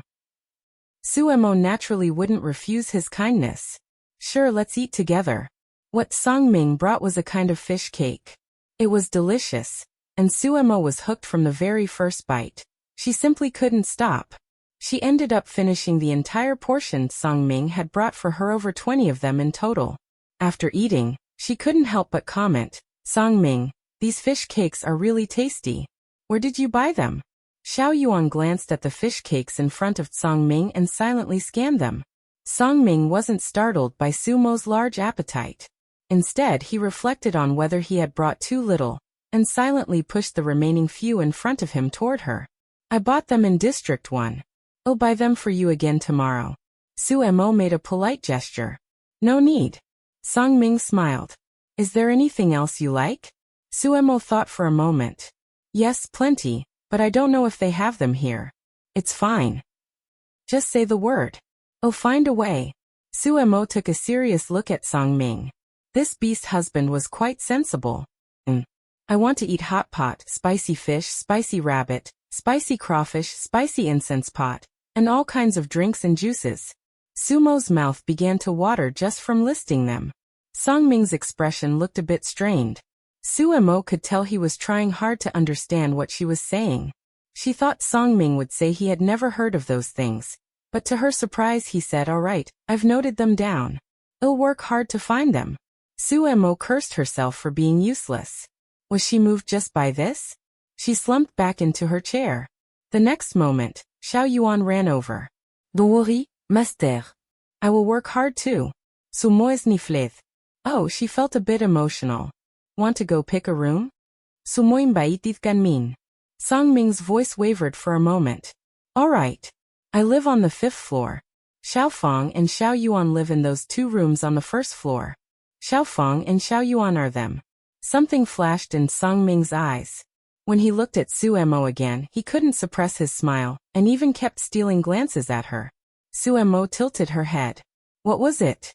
To her surprise, Songming spoke up on his own. You're just as I imagined. Speaking of this, Suemo was no longer sleepy. Her eyes sparkled as she stared at Songming. Care to elaborate? Songming curled his lips, pressed the elevator button, and stepped aside to let Suemo in first. Once she was inside, he pressed the button for the 4th floor. This gesture was very gentlemanly. Suemo had a small ulterior motive when she told him she lived on the 5th floor. She wanted some private space, and Songming seemed to have understood. I thought you must be very beautiful and cute, with a cute personality. Like a dolphin flower. What are dolphin flowers like? Light blue, romantic and cute. Suemo nodded in approval. She liked blue. Then do you think I meet your expectations? Suemo sensed the vibe of male and female guests meeting on a dating show. She stared at Songming for a while. His eyes were deep, and he was a handsome man with strong features. As for his physique, Suemo measured it was more than a head and a half taller than her. A size difference, she loved it. His skin tone was several shades darker than hers. Standing together, they definitely had a sense of contrast that visually made one's heart race. Of course. You're very good-looking and just my type. I just don't know if down there. Sumo pinched herself. Holy crap. She almost made a dirty joke. Although this was one of her goals for matching, she shouldn't scare him away on the first day. She quickly tried to cover it up. What is your beast form? It's a black dragon. And my supernatural ability is metal control. A black dragon? That must be very cool. Sumo's hands were itching to touch. Suemo couldn't help but ask, is it convenient for me to take a look? Songming naturally wouldn't refuse a request from his partner. Of course. As soon as he finished speaking, a giant dragon coiled upward. Its black tail reached out and poked Sumo's arm. Suemo chuckled. Just as she was about to reach out and give it a stroke, she was interrupted by a bell. Xiao Yuan said promptly, Master, please continue. I'll go open the door. Sumo joulet her lips. All right. Her palm finally rested on those shimmering silver scales. She had heard that dragons all had a reverse scale, and it was located right there. Driven by curiosity, Suemo stroked all the way down until she heard Songming let out a muffled groan. She pulled her hand back as if she'd been electrocuted, just as the sound reached the ears of Wei Lin, who had just entered. What are you doing? Wei Lin thought he had seen wrong and checked again. Had he interrupted something good between the female master and this scheming dragon? But this was the living room. Were they really that impatient? It must be this scheming dragon's fault. Everyone knew that dragons were naturally lustful. Shameless. Wei Lin flashed a sunny smile. Female master, I am Wei Lin, from the Snow Rabbit tribe. The Snow Rabbit tribe? That sounded very cute.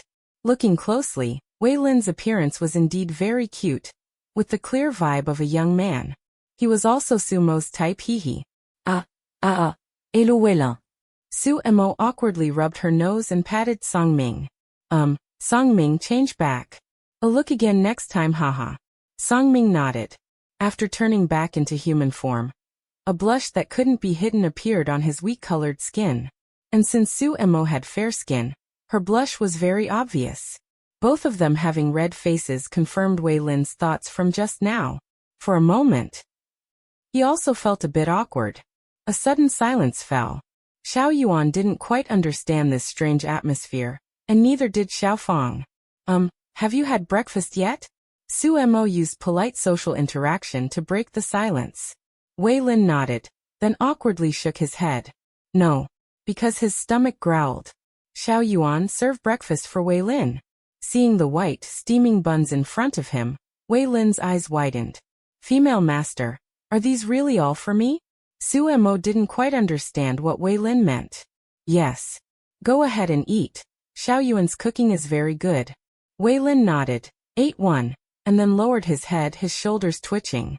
Suemo frowned, and Songming followed suit. What's wrong, Wei Lin?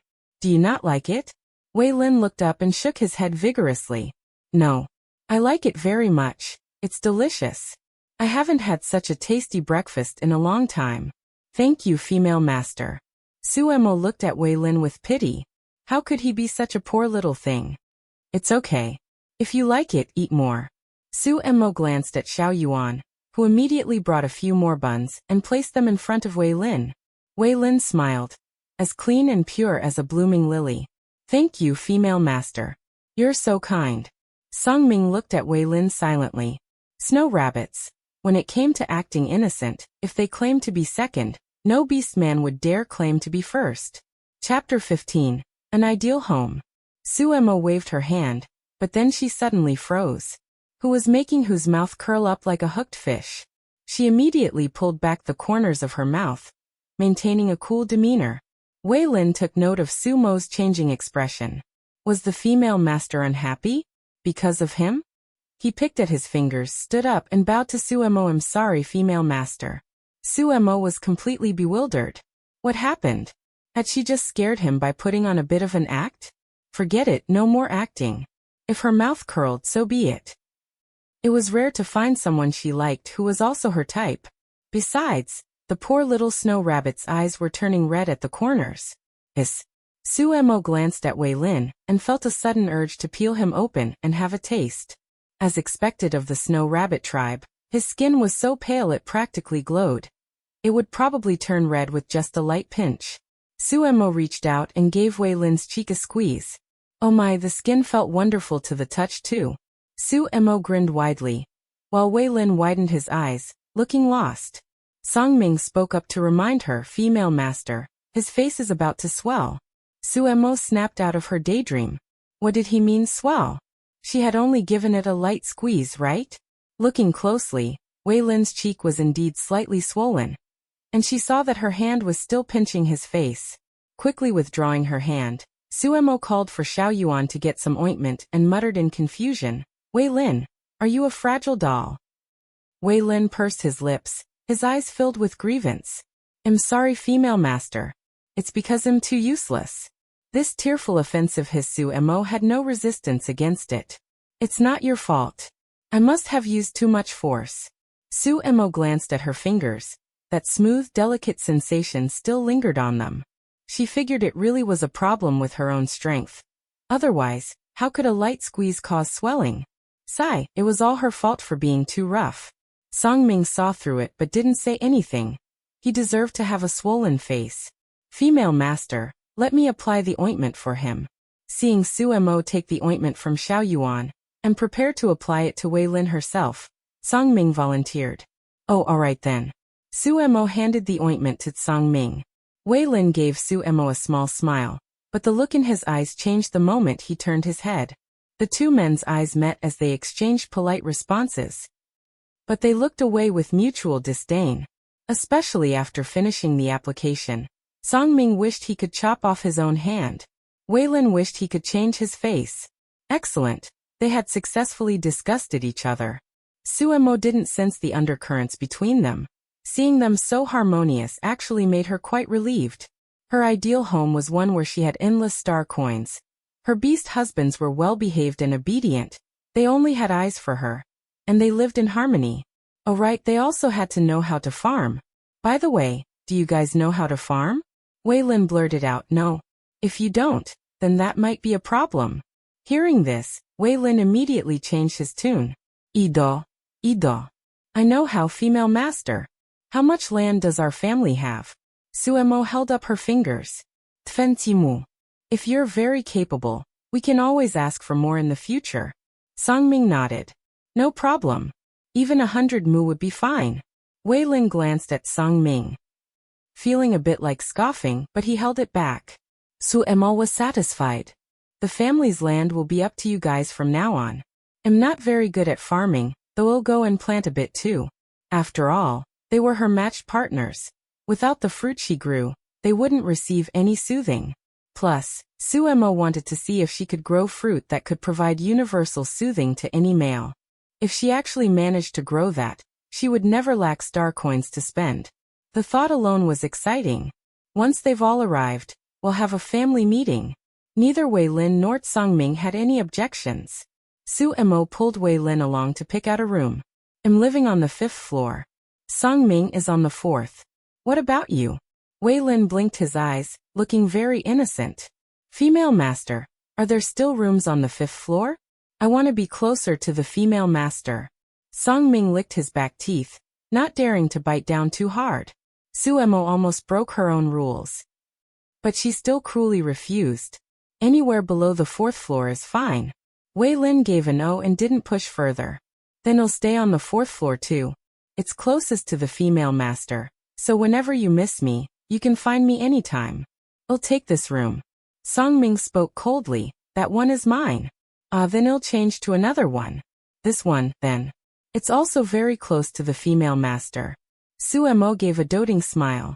A scheming little green tea boy was actually quite interesting. Let's go, let's head down. I expect the others will be arriving soon. Wei Lin hummed in agreement.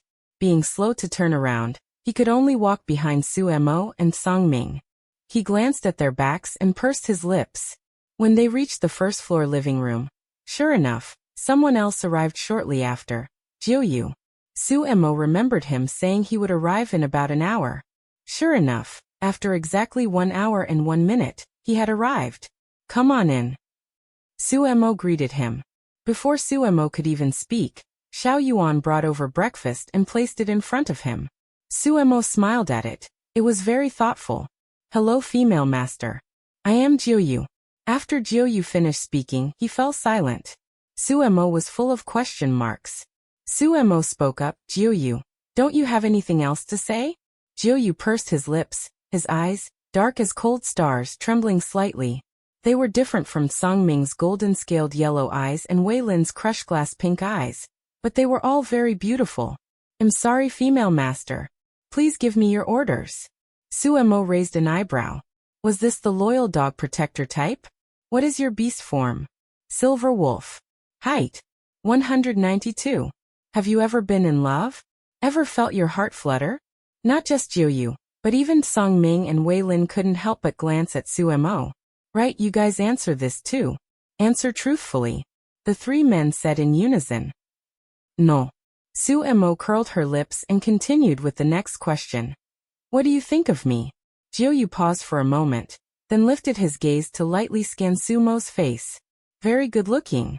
Your eyes are very beautiful when you smile. Su Mo's lips curved. Ooh, he's trainable. Keep him. You're not bad. Go pick a room. Jiu breathed a sigh of relief upon hearing this. He had thought he might be rejected like his older brothers for not being talkative. Xiao Fong took the initiative to lead him, avoiding the rooms that had already been chosen. Jiu picked the 3rd floor. When he came back downstairs, he sat back in his original spot, diagonally across from Su Mo. Knowing Jiu wasn't a man of many words and that it was only the first day, Su Mo didn't push him. Feelings could be nurtured over time. And they could be developed through interaction, couldn't they? Since we're free anyway, I'll take you guys to see the land in the back. Xiao Yuan said, Master. It really is almost time to start planting, otherwise we won't make this month's grain quota. Sumonadith. With so many of us, planting this bit of land certainly won't be a problem. Jiu-Yu's expression changed almost imperceptibly. Farming? He had never farmed before, but it shouldn't be hard, right? 20 mu of land wasn't small either. Su Mo looked across it and felt her neck getting sore. Female master, I know of a robot model that's perfect for tilling the soil. How about we buy a few? Su Mo thought that if the price was right, it wouldn't be out of the question. After all, tilling so much land by hand would indeed be exhausting. Sure. How many star coins for one? The cheapest is 2 million star coins each. Su Mo fell silent for a moment, then narrowed her eyes and glanced at Wei Lin. Wei Lin blinked and smiled. I have a friend in that business. I can rent a few from him for only 1,000 star coins each. Sumonadith. Now that was more like it. Just as Wei Lin breathed a sigh of relief, a commotion came from the front. Female master Mao. I've arrived. Sumo rubit herears. A noisy one had arrived. That booming voice could be heard even from the back courtyard. Chapter 16. Cats and Dogs. Aou wailed, Female master, I've finally seen you Wa. Su Mo let out an thinking of reaching out to comfort him, but a foot kicked the Aou in front of her away, sending him spinning 360 degrees in the air. Female master, are you alright? Su Mo glanced at the male who had moved up from behind. He was tall with single eyelids, cold white skin, azure eyes, and deep gray hair. Wei Lin had white hair, Jiu had deep black, Song Ming had gray-green. And the just kick-it-away Aou had 2 conspicuous light red strands on his forehead. Just as Su Mo was about to answer, Aou's teeth-gritting voice came from behind. Chi Bai, you're looking for death. Su Mo went woe in her heart, her gaze shifting to Aou, who had a ball of fire floating over his head. No need to guess, this was definitely a fire-type supernatural ability. She wondered which would be superior if fire-type and wind-type clashed. Su Mo gave a heh. Why was she thinking about that guy? But the reality was lightning and thunder above her head and fire bursting in front of her. Sumo's lip twitched. Seeing that a battle was imminent, Sumo said airily, "If anyone ruins the house or the flowers and grass in the yard, they'll have to carefully reconsider our relationship." The furious Aou instantly extinguished his fire, while Chibai gave him a cold sneer, crossed his arms and stopped talking. Sumo pressed her hand to her forehead. How were there even arch-rivals here? Next.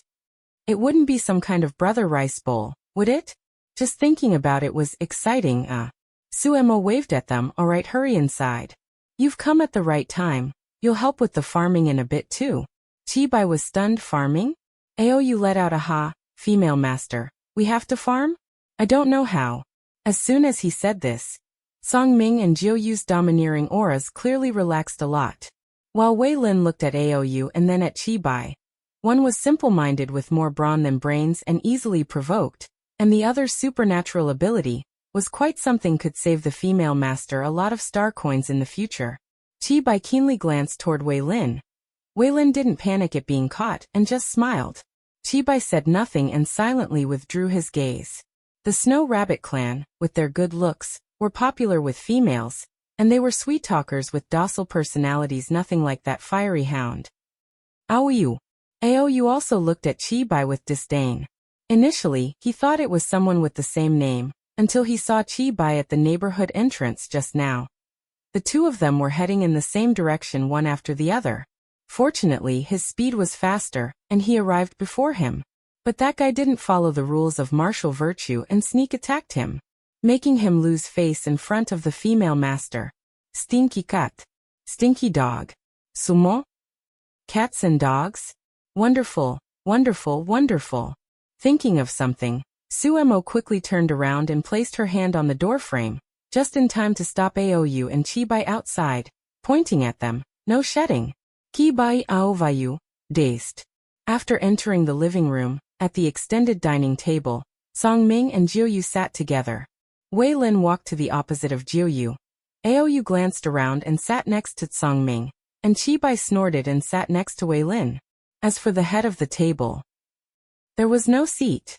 The five men's gazes all fell on Sumo, who hadn't taken a seat, their expressions faintly containing expectation. Sumo glanced around and sat in the nearest spot, not next to anyone. 5 out of 9 had arrived. There were 4 left. Jiangke, Rongqi, Zhiyuan, and one more anonymous? Sumo clicked on that male who had never spoken. His avatar was pitch black, and his name was Tai. He seemed quite mysterious. Xiao Yuan came over and asked, "Master, I'm going to prepare lunch. How many portions should I prepare?" "Prepare a full set, Xiao Yuan. Make extra, Xiao Yuan. They'll need strength to work after they've eaten their fill." Aou reached out and poked Songming next to him. "Do you know how to farm?" Songming gave a soft mm. Since the word was already out, he had to know even if he didn't. Aou poked Jiuyu again. "Do you?" Jiuyu glanced at him and nodded. Aou looked at Wei Lin again. Wei Lin smiled and nodded. Was he the only one who didn't know? He glared at Chibai when he caught sight of him. Chibai probably didn't know either? Or did he? Anyway, he wouldn't ask him. He scratched his head and said, "Since you all know how to farm, please work hard and teach me in a bit." He gave a hee-hee laugh after speaking. Sumo looked at him from the corner of her eye. What a simpleton. Sumo cleared her throat and said, "Since we're just sitting here, you can introduce yourselves and get to know each other. We'll all be living together in the future." Aou was the first to respond. "Hello everyone, I'm Aou. I'm from the fiery Dula Dog clan, and my supernatural ability is fire type." Everyone looked unsurprised, and Sumo wasn't surprised either. Hadn't the two of them been exposing each other's secrets while arguing just now? Fiery Dula Dog, that name is actually quite cute. Aou grinned. As long as the female master likes it. I'm Chibai, from the Shaded Cat clan. The corners of Sumo's mouth curled up, and she rubbed her hands on the table. Chibai's original form must be very squishable. Chibai's gaze fell on Sumo's fingers, and suddenly his ears felt itchy. He continued, "My supernatural ability is lightning." Wei Lin smiled, speaking in a teasing tone, "With you here, our family won't have to pay electricity bills anymore." Sumo was enlightened. That's true.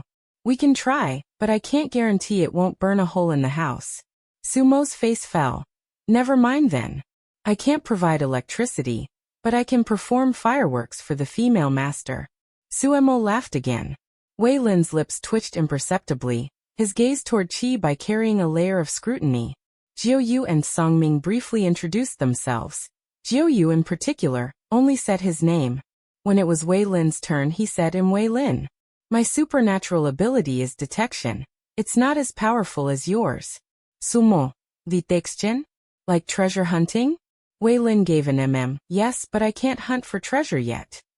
I need to level up. Suemo wasn't tired when talking about this. How do you level up? Wei Lin suddenly stopped talking.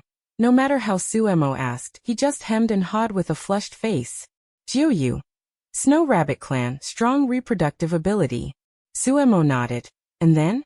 Mating. Jiuyu was concise and comprehensive. He really was a man of few words, but when he spoke he was startling. Suemo stroked her chin. It wasn't out of the question. Wei Lin peeked at Suemo, and then lowered his head again in a bashful manner, making Chi Bai next to him almost roll his eyes to the sky. "Master, the food is ready." Xiao Yuan spoke up to interrupt this strange atmosphere. The dishes were served one after another. Suemo looked and saw 20 dishes for 6 people.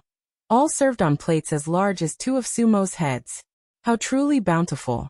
Ding dong, before they could pick up their chopsticks, someone else came to the door. Suemo thought it was one of the remaining 4, but it wasn't. It was a neighbor. "Hello, I'm the neighbor from number 2 next door. I'm here on behalf of the other residents of Happiness Lane community to invite you to tomorrow's community welcome party." Community welcome party?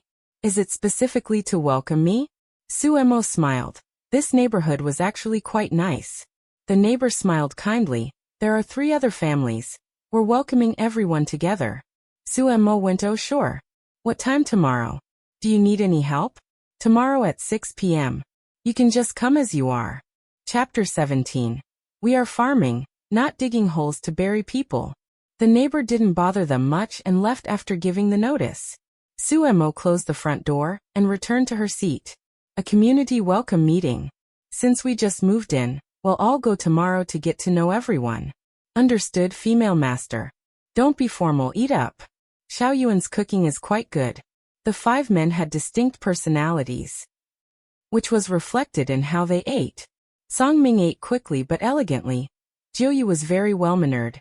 Wei Lin was slow and deliberate. Aoyu took large gulps, and Chi Bai ate very daintily. As for Suemo herself, she ate 3 more bowls than yesterday. The 5 men had various expressions upon seeing Sumo's appetite, but she wasn't afraid of them knowing. She certainly wouldn't let herself go hungry. "Now that we've eaten, it's time to work. Go on." Suemo shooed the 5 of them to the backyard. If they wanted to stay, they had to show they could contribute something to the household. Although Suemo appreciated their beauty, she wouldn't become so obsessed that she lost her principles. When the other 4 arrive, they'll have to farm too. To be honest, it's a bit taxing for me to support all 9 of you alone. So I hope you can farm the land well, and not make me pay extra star coins to the community every month. I won't say more for now. We'll talk once the others arrive. I'm going to change my clothes and I'll be back. Suemo had just turned around when she turned back. "Don't any of you have luggage?" Chi Bai said. "I was in such a hurry to come that I didn't bring any. I'll have my family send it over tomorrow." Sumonadith. "What about the rest of you?" "Same here." "All of them?" Suemo gave an O and turned into the elevator to go to the 5th floor. She looked through the cabinets and frowned. There were only a few pieces of clothing in the closet, and most were for working. She decided to visit the super mall in District 1 tomorrow, to see if she could find the kitchenware she wanted, and buy some clothes and accessories for herself. While she was at it, she'd have Wei Lin ask his friend about renting some farming robots. After changing into a linen-colored jumpsuit, Suemo shook her head at her reflection. She felt a bit better after securing and decorating her hair with a square scarf. She was gone for less than 10 minutes. She came down full of anticipation, but when she saw them tilling the soil with their tools, Suemo nearly fainted. "Everyone, we are farming, not digging holes to bury people." Who on earth digs several meters deep for farming? Do you really know how to farm? Sumo's suspicious gaze swept across their faces, finally landing on Aou. Aou waved his hands frantically.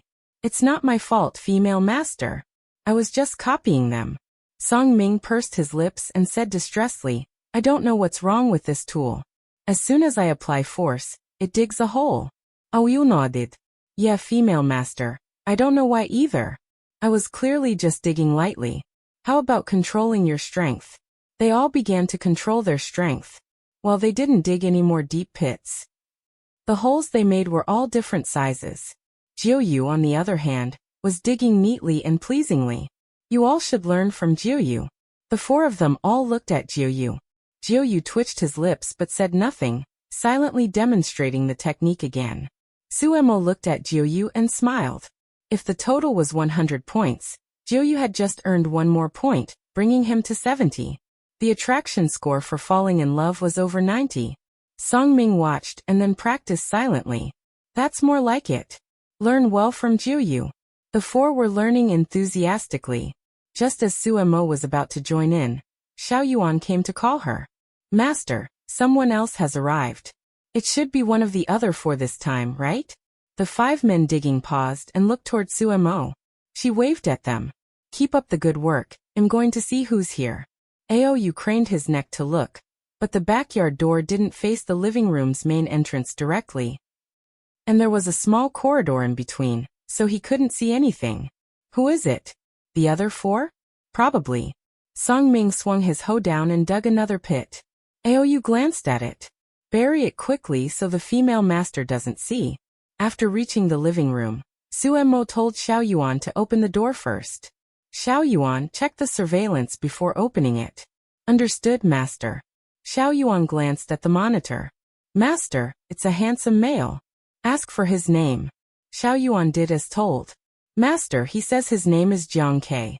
Suemo returned after washing her hands, and nodded upon hearing the name. He was one of her matches. Let him in. Jiang Ke vaita fora mumen. He wasn't surprised to find it was a robot questioning him. His brow twitched when he entered the living room, and saw that figure dressed in excessively plain clothes. Female master. Suemo looked up and smiled at the sound. You're here. Are you hungry? Hungry? Jiang Ke pursed his lips. Why was she asking that? He shook his head. Thank you, I'm not hungry. Suemo gave an Do you know how to farm? Hien que nadith. Yes. Suemo wasn't so sure anymore, since 4 out of the 5 inside had claimed they knew how to. She asked again, really? Hien que nadith. Yes, really. Want to go pick a room first? Jiang Ke shook his head. Whatever the female master arranges is fine. Suemo took a few extra looks at Jiang Quebec. He was thin, very thin. He was covered up tightly, but his clothes seemed a size too large. She couldn't tell if it was his style or something else. Catching Jiang Ke's gaze, Sumo's heart skipped a beat for some reason. It was a very familiar look. It was a gaze devoid of light, yet beneath it lay a suppressed sense of anticipation. That's too much trouble. You can choose for yourself in a bit. Let Xiaofang take you. Xiaofang, take Jiang Ke up. Also, no need to rush back down. Why don't you take a shower and a nap first? Jiang Ke shook his head again. Female master. I'm not tired. Suemo didn't like this overly cautious and humble attitude. I'm the female master, so I have the final say. Shut down by that single sentence. Jiang Ke obediently followed Xiaofang upstairs to pick a room and shower. As for clothes, Suemo figured he probably had some, since he was the only one who had brought luggage. Suemo watched Jiang Ke's retreating back. He looked like a little bitter melon. This house wouldn't raise any bitter melons. She flipped through the information sent by the matching center. The introduction for Jiang Ke only mentioned some physical traits, and that his supernatural ability was dark power. Dark power? That sounds like a pretty impressive supernatural ability. By the way, Xiaofang, when is the doctor's appointment you booked for me? Master, I just secured an appointment with a specialist for tomorrow morning at 9. It's at the Capital Star First Supergrade Hospital in District 1. A specialist? Is it expensive?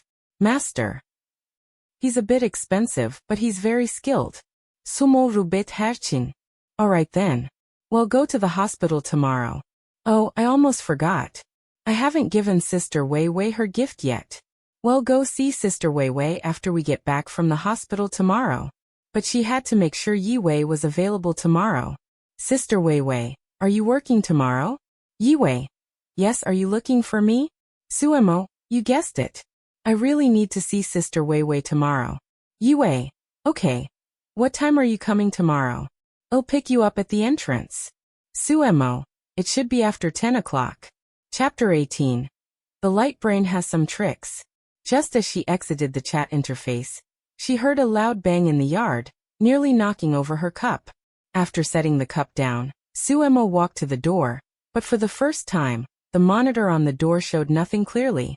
After a while, Suemo heard voices. It seemed the neighbors had come to the door. Sumo's lip twitched as she hurried to open the door. They were probably there to demand an explanation.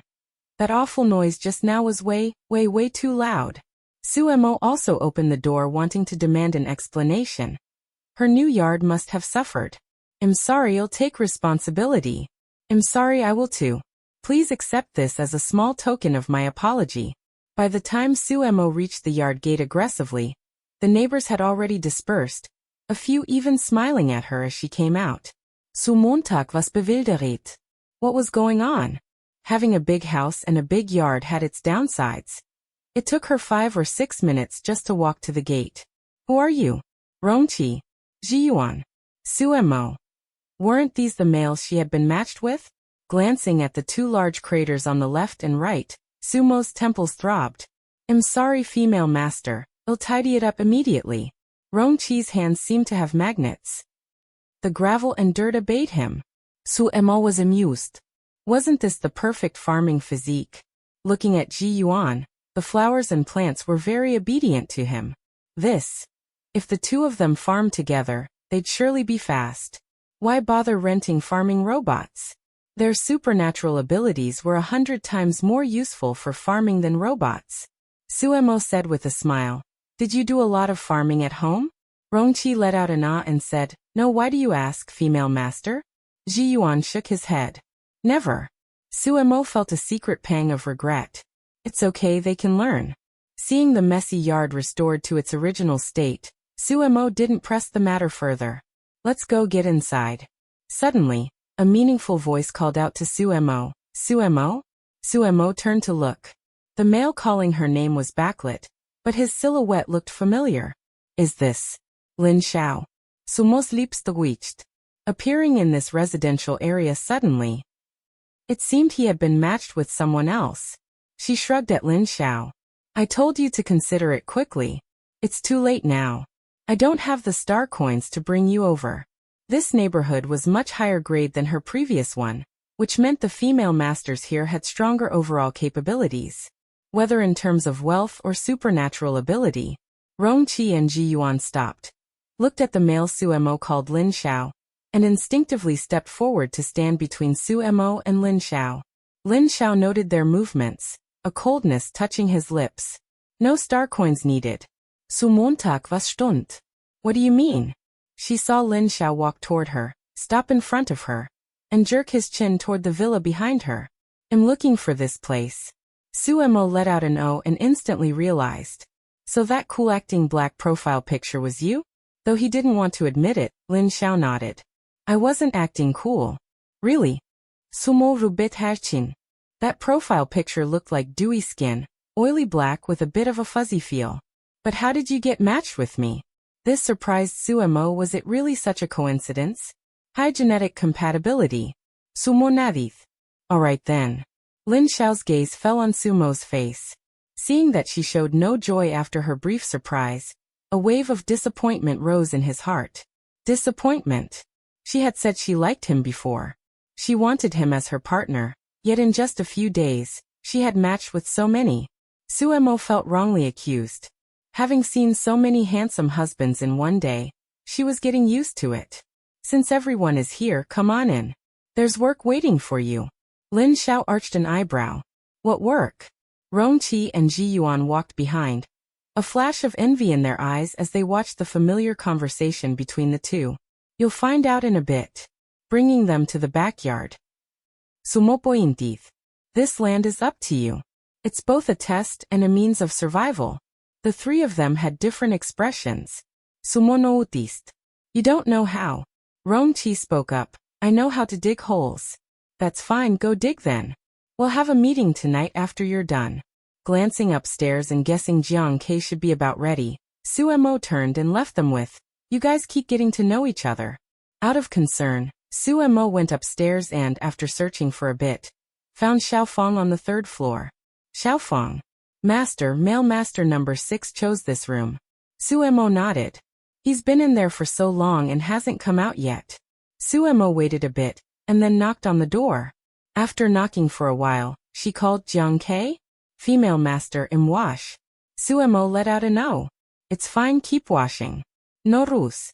Xiaofang, keep an eye on things. I'm going down first. Returning to the living room. Suemo walked around and took a moment to check on the group in the backyard. The holes were dug neatly, and that was as far as they got. Suemo pressed her hand to her forehead. Clearly, none of them knew what they were doing. Maybe we should sign up for a class. The community had teaching classes, and Suemo planned to sign up for one herself as well. It wasn't that she loved farming. It was entirely for the sake of star coins. Weilin nodded and asked tentatively, will it be very expensive? Suemo smiled at Weilin. It's free. Weilin also smiled. That's great then. Master, what do you plan to plant? I plan to plant. Xiaoyuan, do we have seeds? Honestly, after making such a big fuss, she had even forgotten to buy seeds. Xiaoyuan nodded. We have some, master. There are quite a few seeds left from before.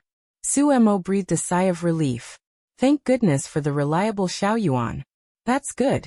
Let's plant a bit of everything. Xiaoyuan brought the seeds. Sumo's mind was a mess. She didn't recognize any of them. It seemed she had only inherited the original Bodhi's bad memories, while the good and useful ones were completely forgotten. Fortunately, the light brain could look them up. After Suemo pointed the camera at the seeds, a line of text appeared directly over them. Dark brown, flat teardrop-shaped, and pointed at the tip. Those were apple seeds. Flat and round, dark brown or pitch black, those were watermelons. She didn't even need to memorize them. The light brain would tell her directly after scanning. There were even some planting techniques and precautions. Suemo called back her partners, who were sweating profusely. You guys study this well. That's all for today. It won't be too late to start planting tomorrow, after we learn at the community. One day wouldn't make a difference. Hearing this, the 8 of them put down their hoes and began studying the seeds with their light brains. Suemo rubbed her chin as she watched the scene.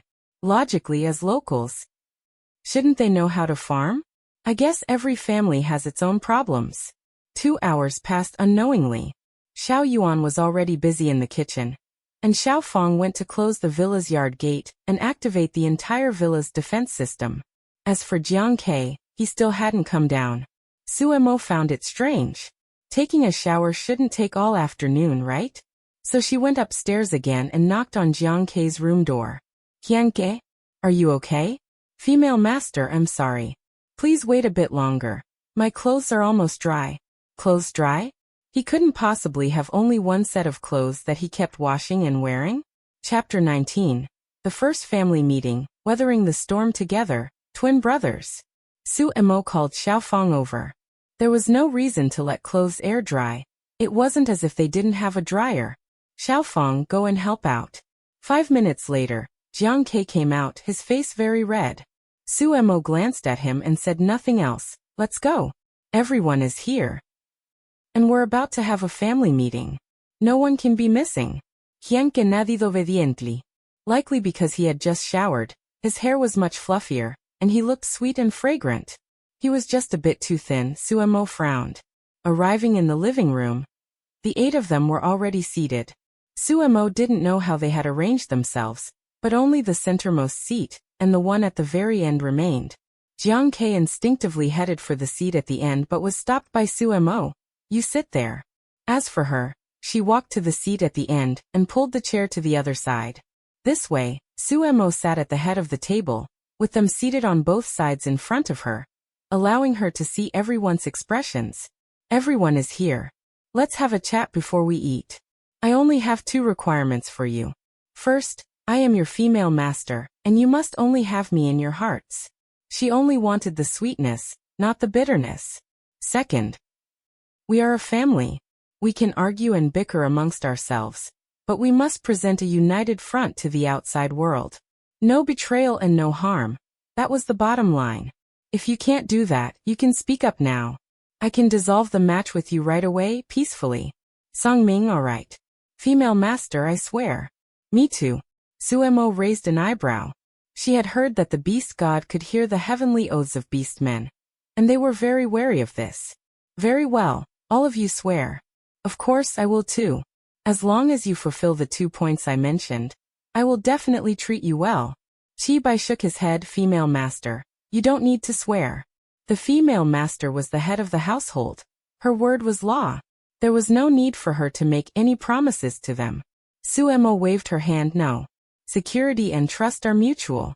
While she wouldn't tolerate any betrayal, she also wouldn't just take without giving, or treat her partners as less than human, even though they were beastmen.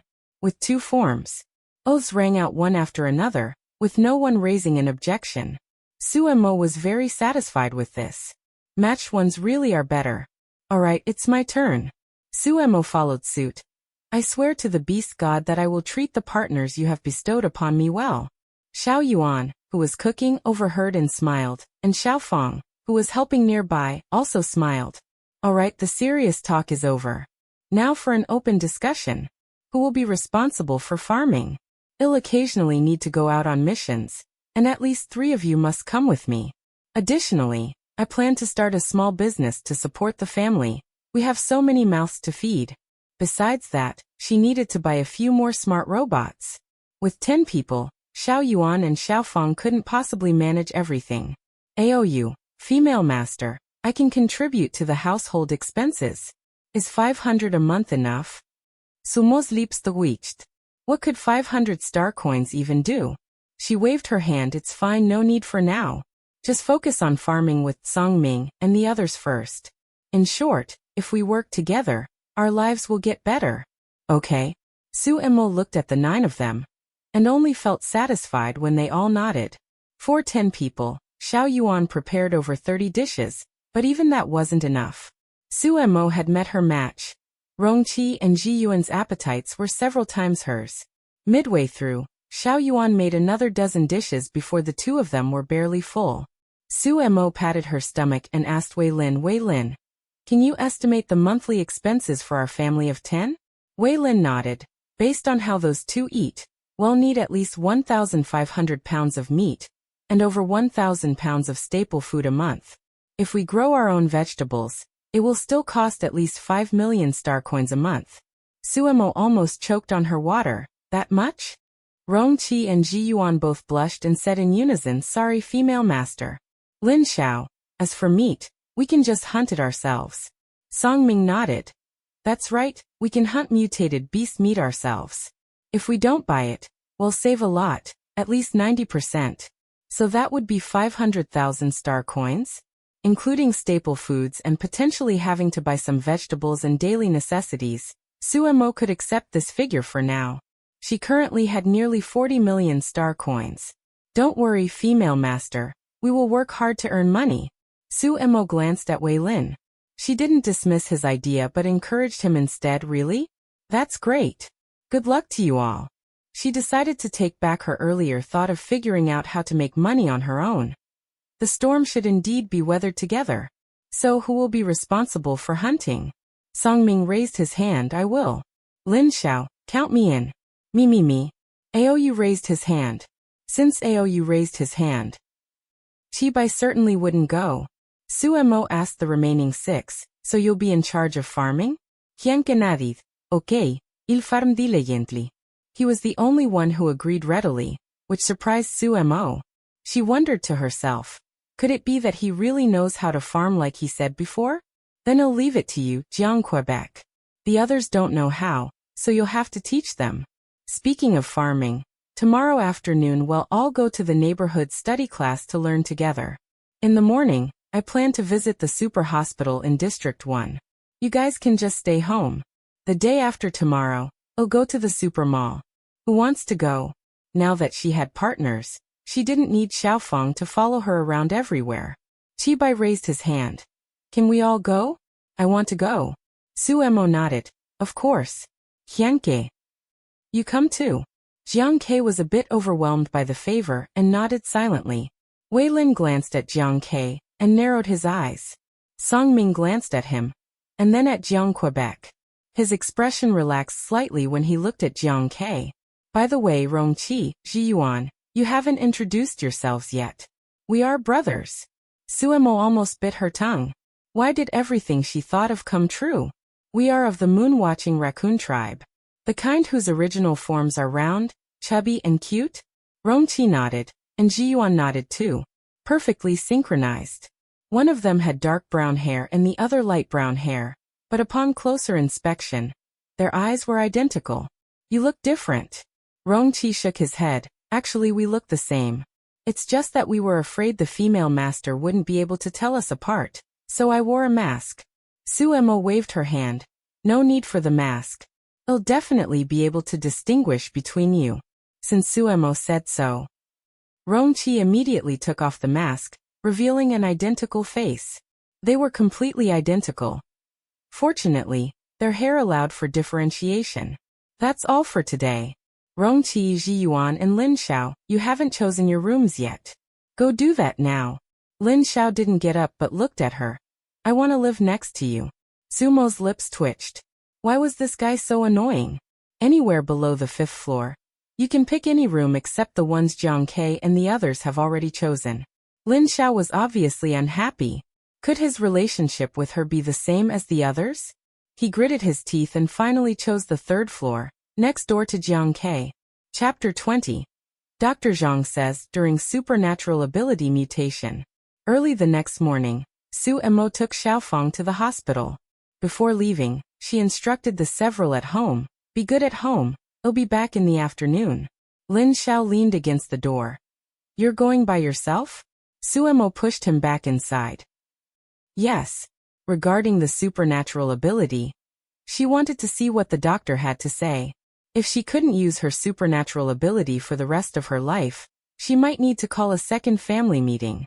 Lin Xiao's emotions were written all over his face as he stared resentfully at Sumo's retreating back, not even responding when Aou spoke to him. Aou scratched his head. What's wrong with him? Rongqi shook his head. I don't know, maybe he's in his beast year period. Lin Xiao, who was going upstairs, stumbled. What beast year period? How old was he anyway? On the 3rd floor, standing before the floor-to-ceiling window in the hallway, he watched Sumo's elegant retreating figure. Lin Xiao gritted his teeth. A gimfical female. Once she had seduced him and got him, she didn't cherish him anymore. Downstairs, Aoye's gaze swept around. Are you Ji Yuan? Rongqi. I am Rongqi. Aou gave an "Oh, big brother" to Song Ming. What should we do? Chibai scoffed sycophant. Aou glared at him. Does big brother Song Ming not deserve to be called big brother? He's from the dragon clan. Song Ming massaged his forehead. Just call me by my name. This morning, let's till the rest of the land in the back.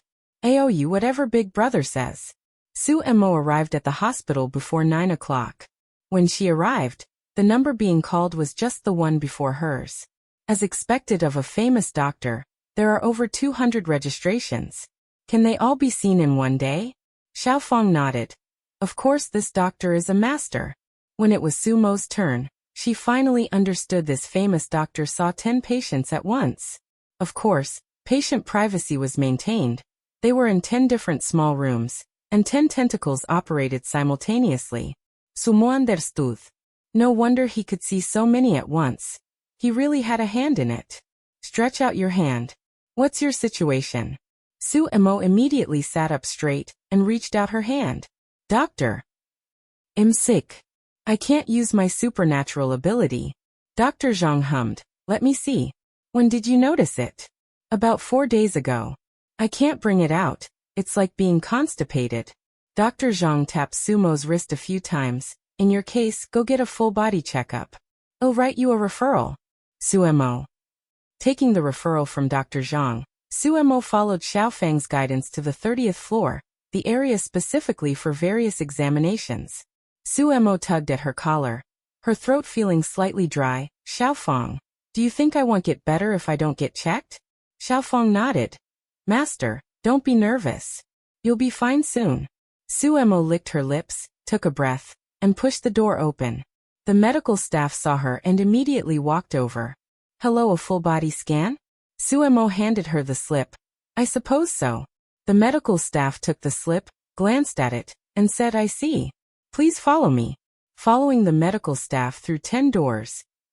Suemo almost thought she had entered a space-time loop. We're here.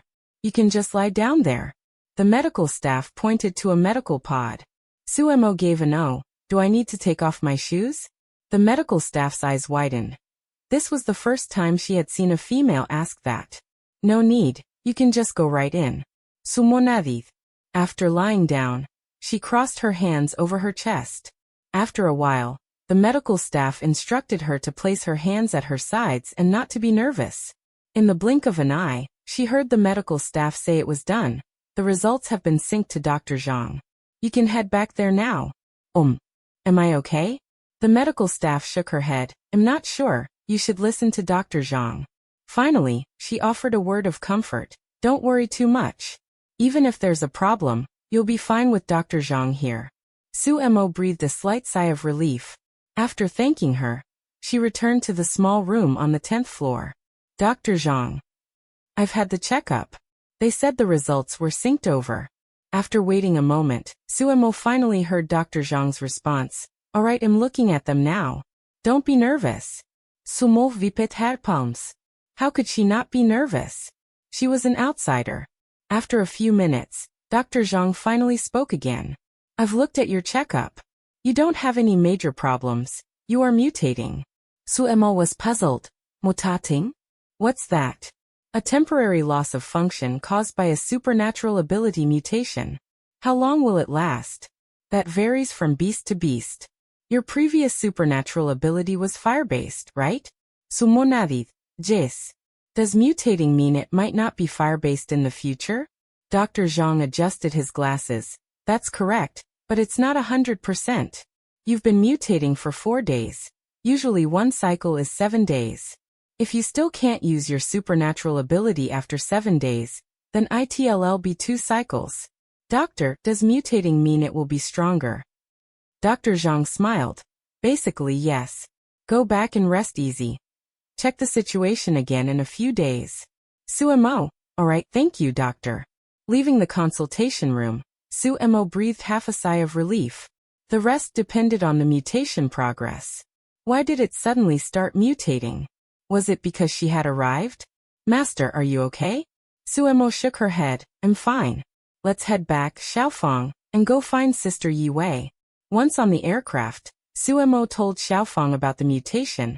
Let's wait a few more days and see what happens. Master, everything will definitely be fine. They arrived at the Star Bureau branch where Yi Wei worked. Suemo sent her a message, and Yi Wei came out upon seeing it. Have you been here long? Suemo shook her head. Just arrived. Sister Wei Wei, this is for you. Yi Wei was a bit surprised. For me? Yes, for troubling you so much last time. Yi Wei patted Sumo's head. It's what I should have done. Sister Wei Wei. You get back to work. I'm heading home. Yi Wei raised an eyebrow. You came all this way just to give me this? Suemo chuckled. Not exactly, I was just passing by. Sister Yi Wei, you get back to work. I'm leaving, no need to see me out. Seeing that Yi Wei was clearly at work, Sumo didn't linger. She left after giving the items to Yi Wei. Master, where are we going now? Suemo glanced at the time. It was not yet 11. Let's go home. I forgot to sign up for the farming classes.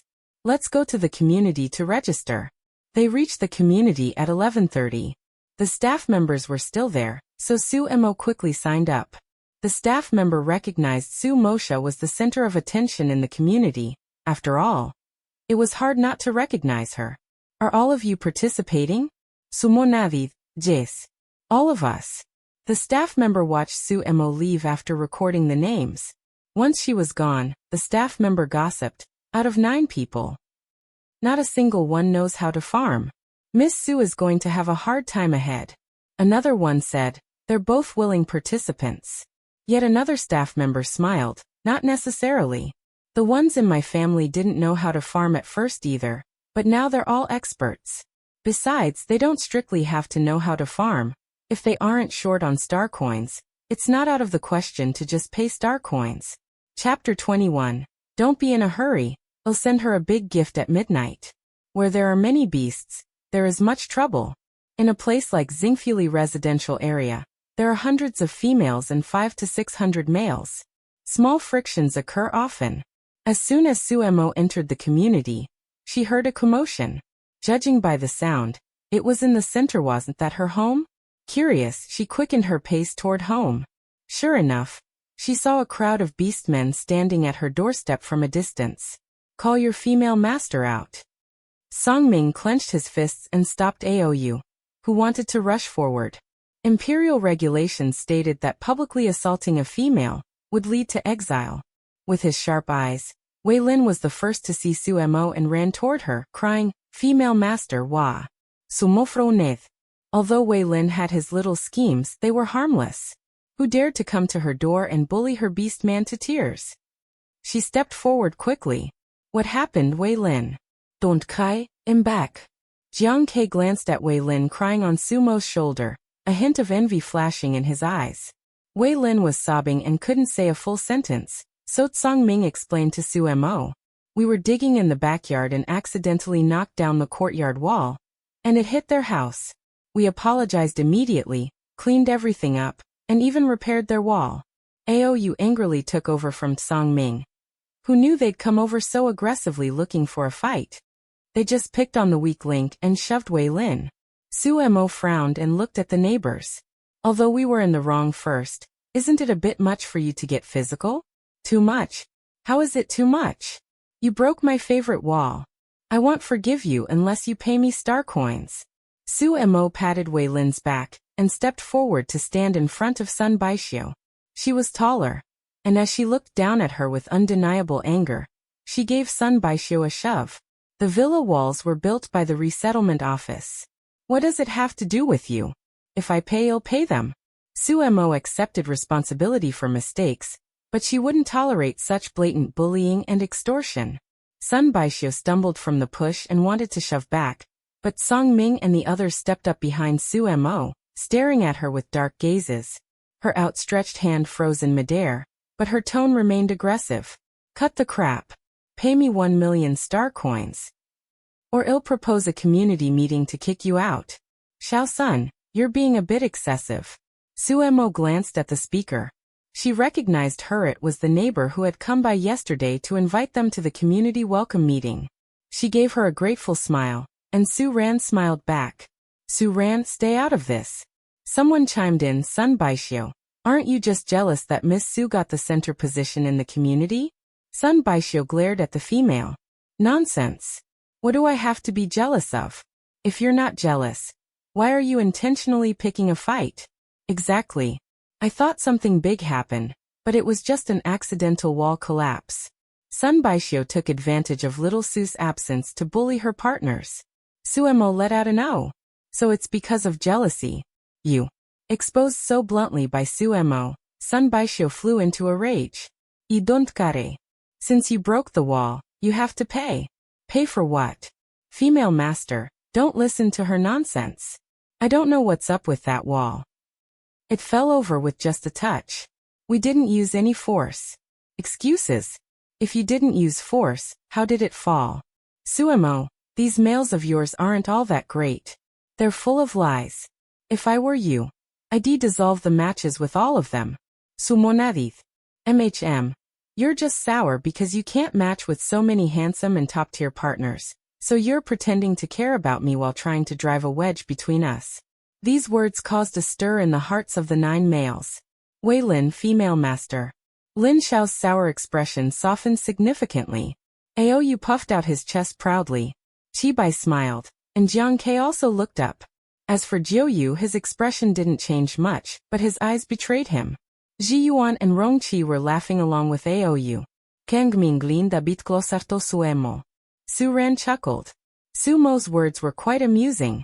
She had made Sun Baixia's face swell with rage. Little Sue, don't take it to heart. Some beasts are just like that.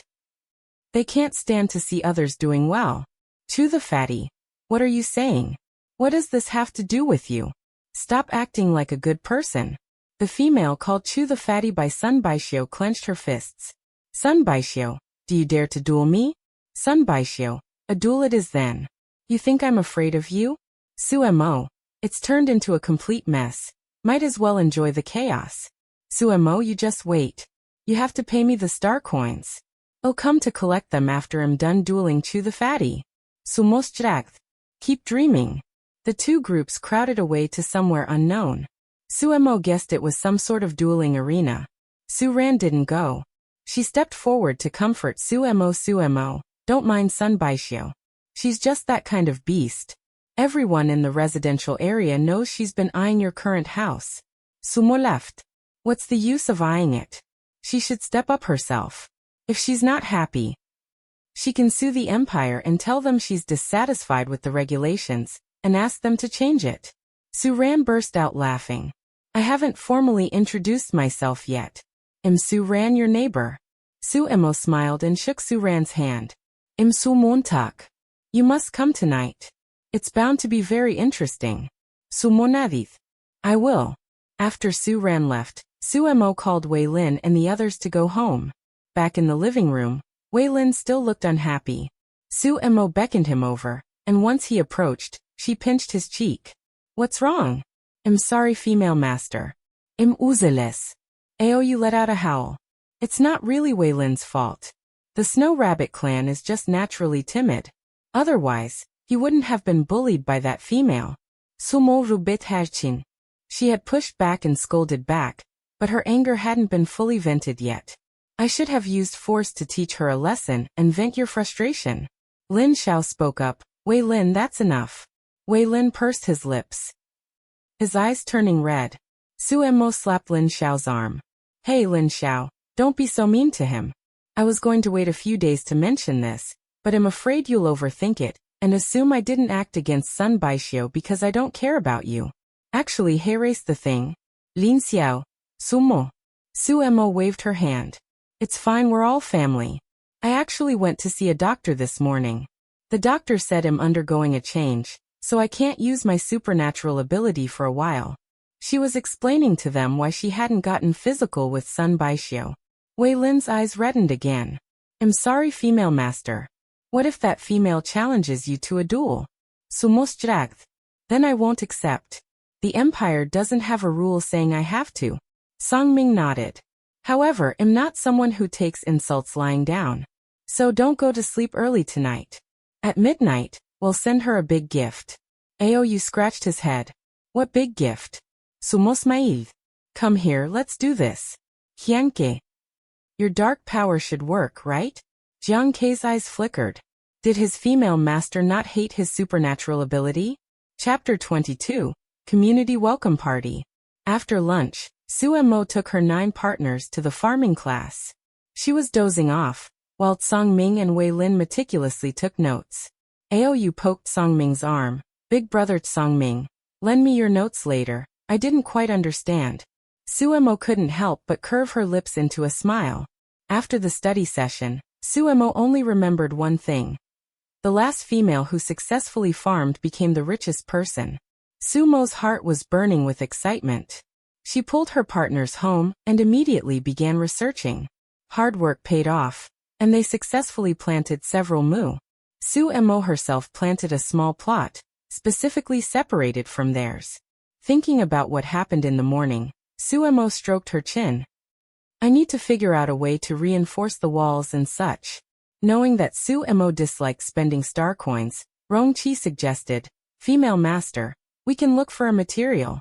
Courtyard walls made of this material are incredibly strong. Suemo nodded. Okay, add it to the agenda. After busying herself in the backyard until 6 o'clock, Suemo appeared at the community welcome party with her 9 partners. As soon as they entered, they received countless gazes. Suran waved at Suemo, Suemo, over here. Suemo politely waved back, then turned to her 9 beast husbands behind her. Follow me to say hello. Su-ran pointed to the spot next to them. Your seats are there. Su-mo sat down, and the 9 beast husbands sat in 2 rows behind her. Do you know who won this afternoon? The robot filled Sumo's cup with water. Su-mo glanced at it and smiled. Who? Su-ran watched Sumo's small actions and chuckled. It was Sun Baishio. Su-mo raised an eyebrow. She's quite formidable. Su-ran shook her head. Not really. She hurt the enemy by 800 but damaged herself by 1,000. Look. Sumo followed Suran's gas. The one being supported by a male opposite them was indeed Sun Baishio, while Chu Tianjiao, with an unpleasant expression, walked past her with a swagger. Sun Baishio is very arrogant. She's always been obsessed with the spot, so she's likely to challenge you. Although she won't be able to move into your house regardless of winning or losing. The last one assigned their left before even moving in. Su-mo exclaimed. Oh? Why? Su-ran pointed at Sun Baishio her. Lips. Interesting. What fun would life be without a few twists and turns?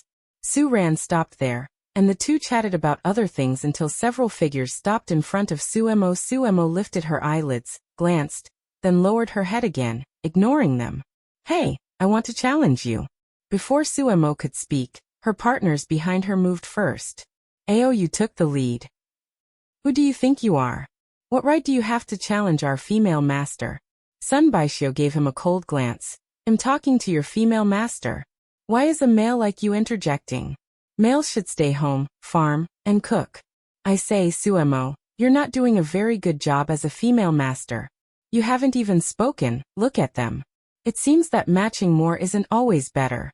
Aoyu stood up with a whoosh. His height of over 1.9 meters made him look like a small giant in front of Sun Baishio.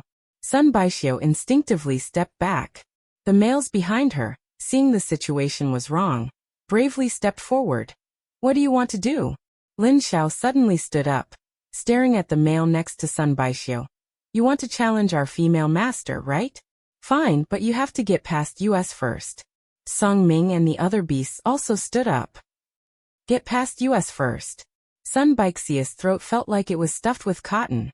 She reached out and pinched the beast husband closest to her. His face changed and he trembled, not daring to speak. Females control males, most directly by using appeasement. Clearly Sun Baishio was doing just that.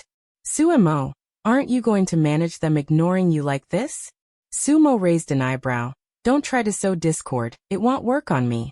They're right, if you want to challenge me, get past them first. Otherwise no discussion. After saying that, she turned back to chat and laugh with Su-ran, not even sparing Sun Baishio a glance.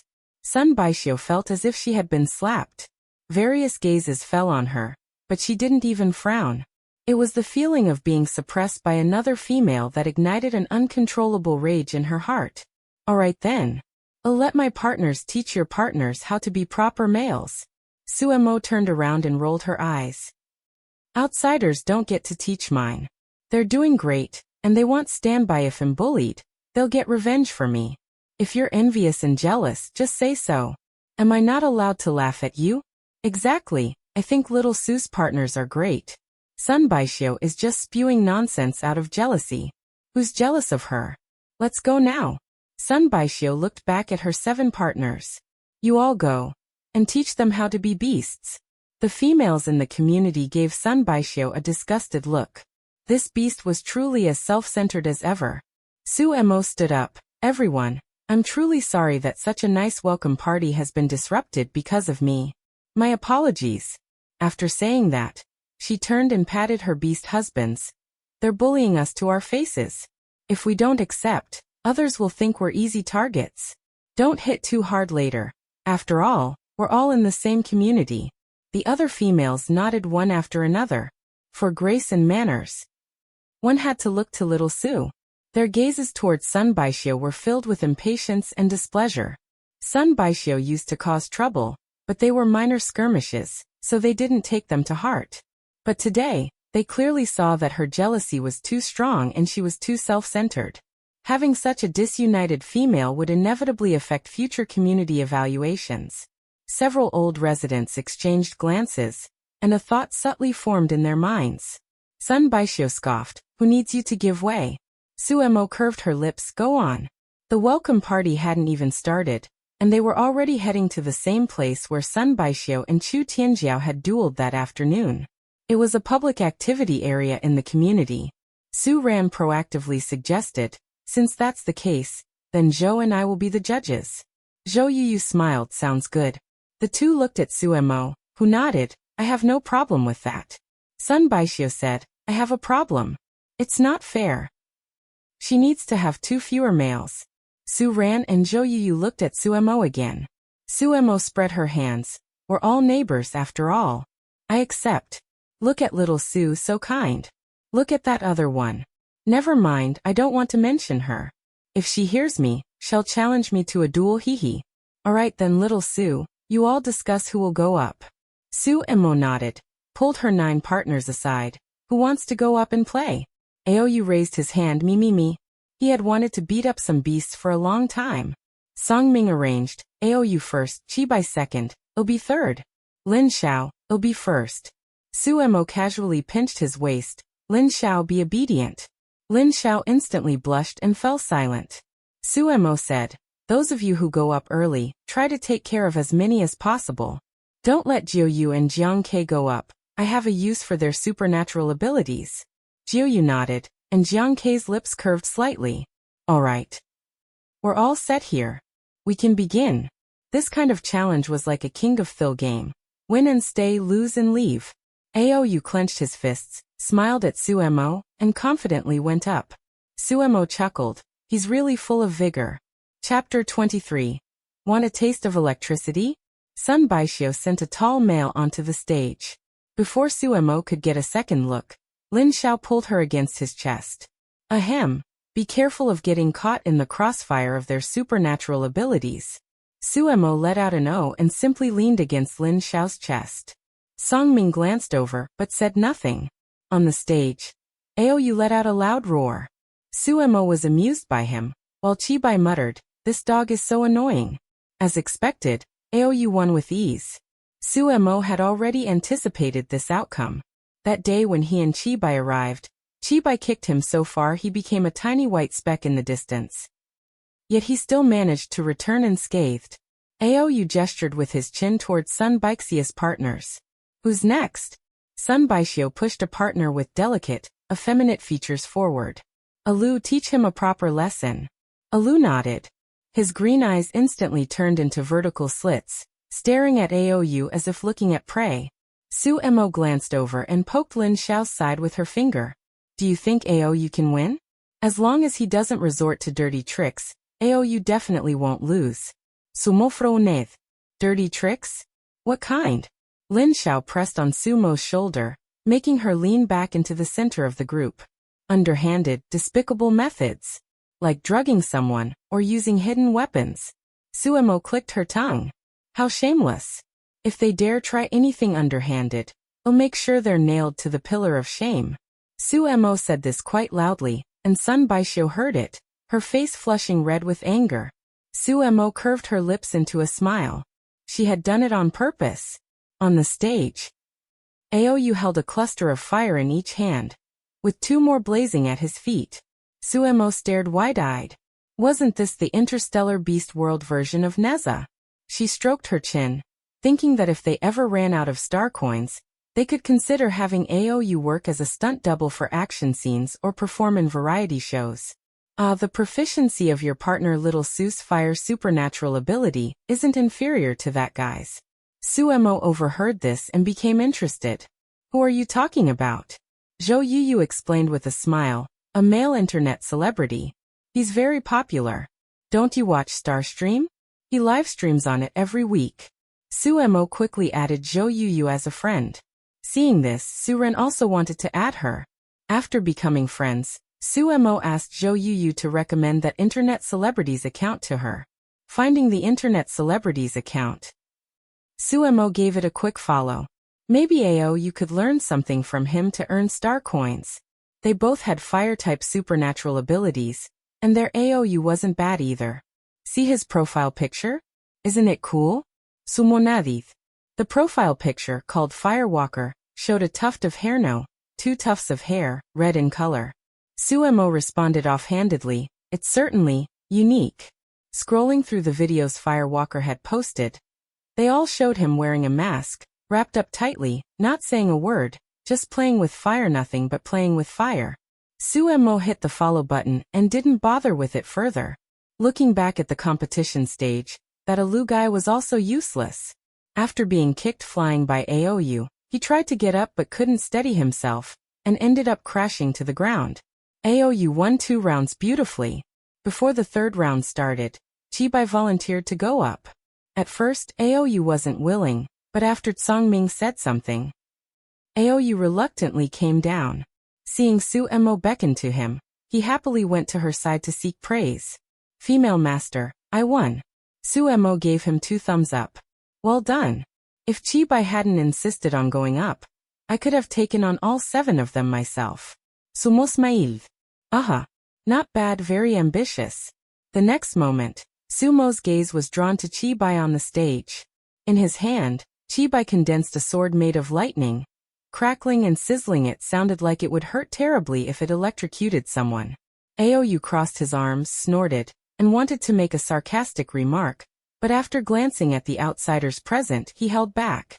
"What's that on Chibai's body?" Songming said, "It's armor formed from his supernatural ability." Sumo's eyes shone even brighter. 3 more days.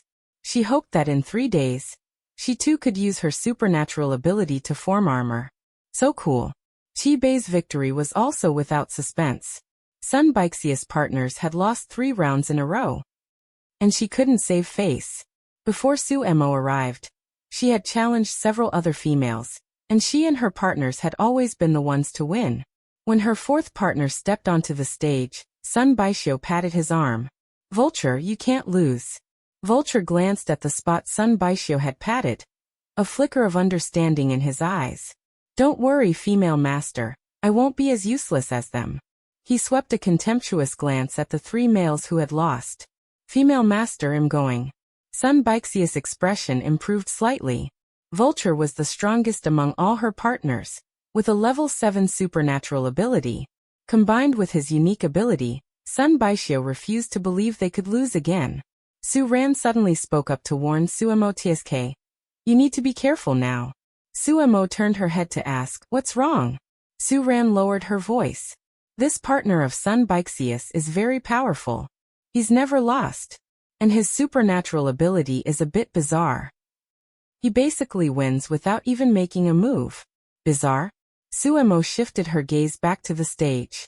"How bizarre could it be? Could lightning not handle bizarre?" Suemo refused to believe it. In the end, Suemo was forced to believe it. There were indeed things lightning couldn't handle. That guy always seemed to move a step ahead of Chibai. What kind of supernatural ability was this? Mind reading? Suemo shook her head. Probably not. She watched Vulture for a while. He was always focused on Chibai's movements. Then what was it? Can any of you tell what his supernatural ability is? Lin Xiao.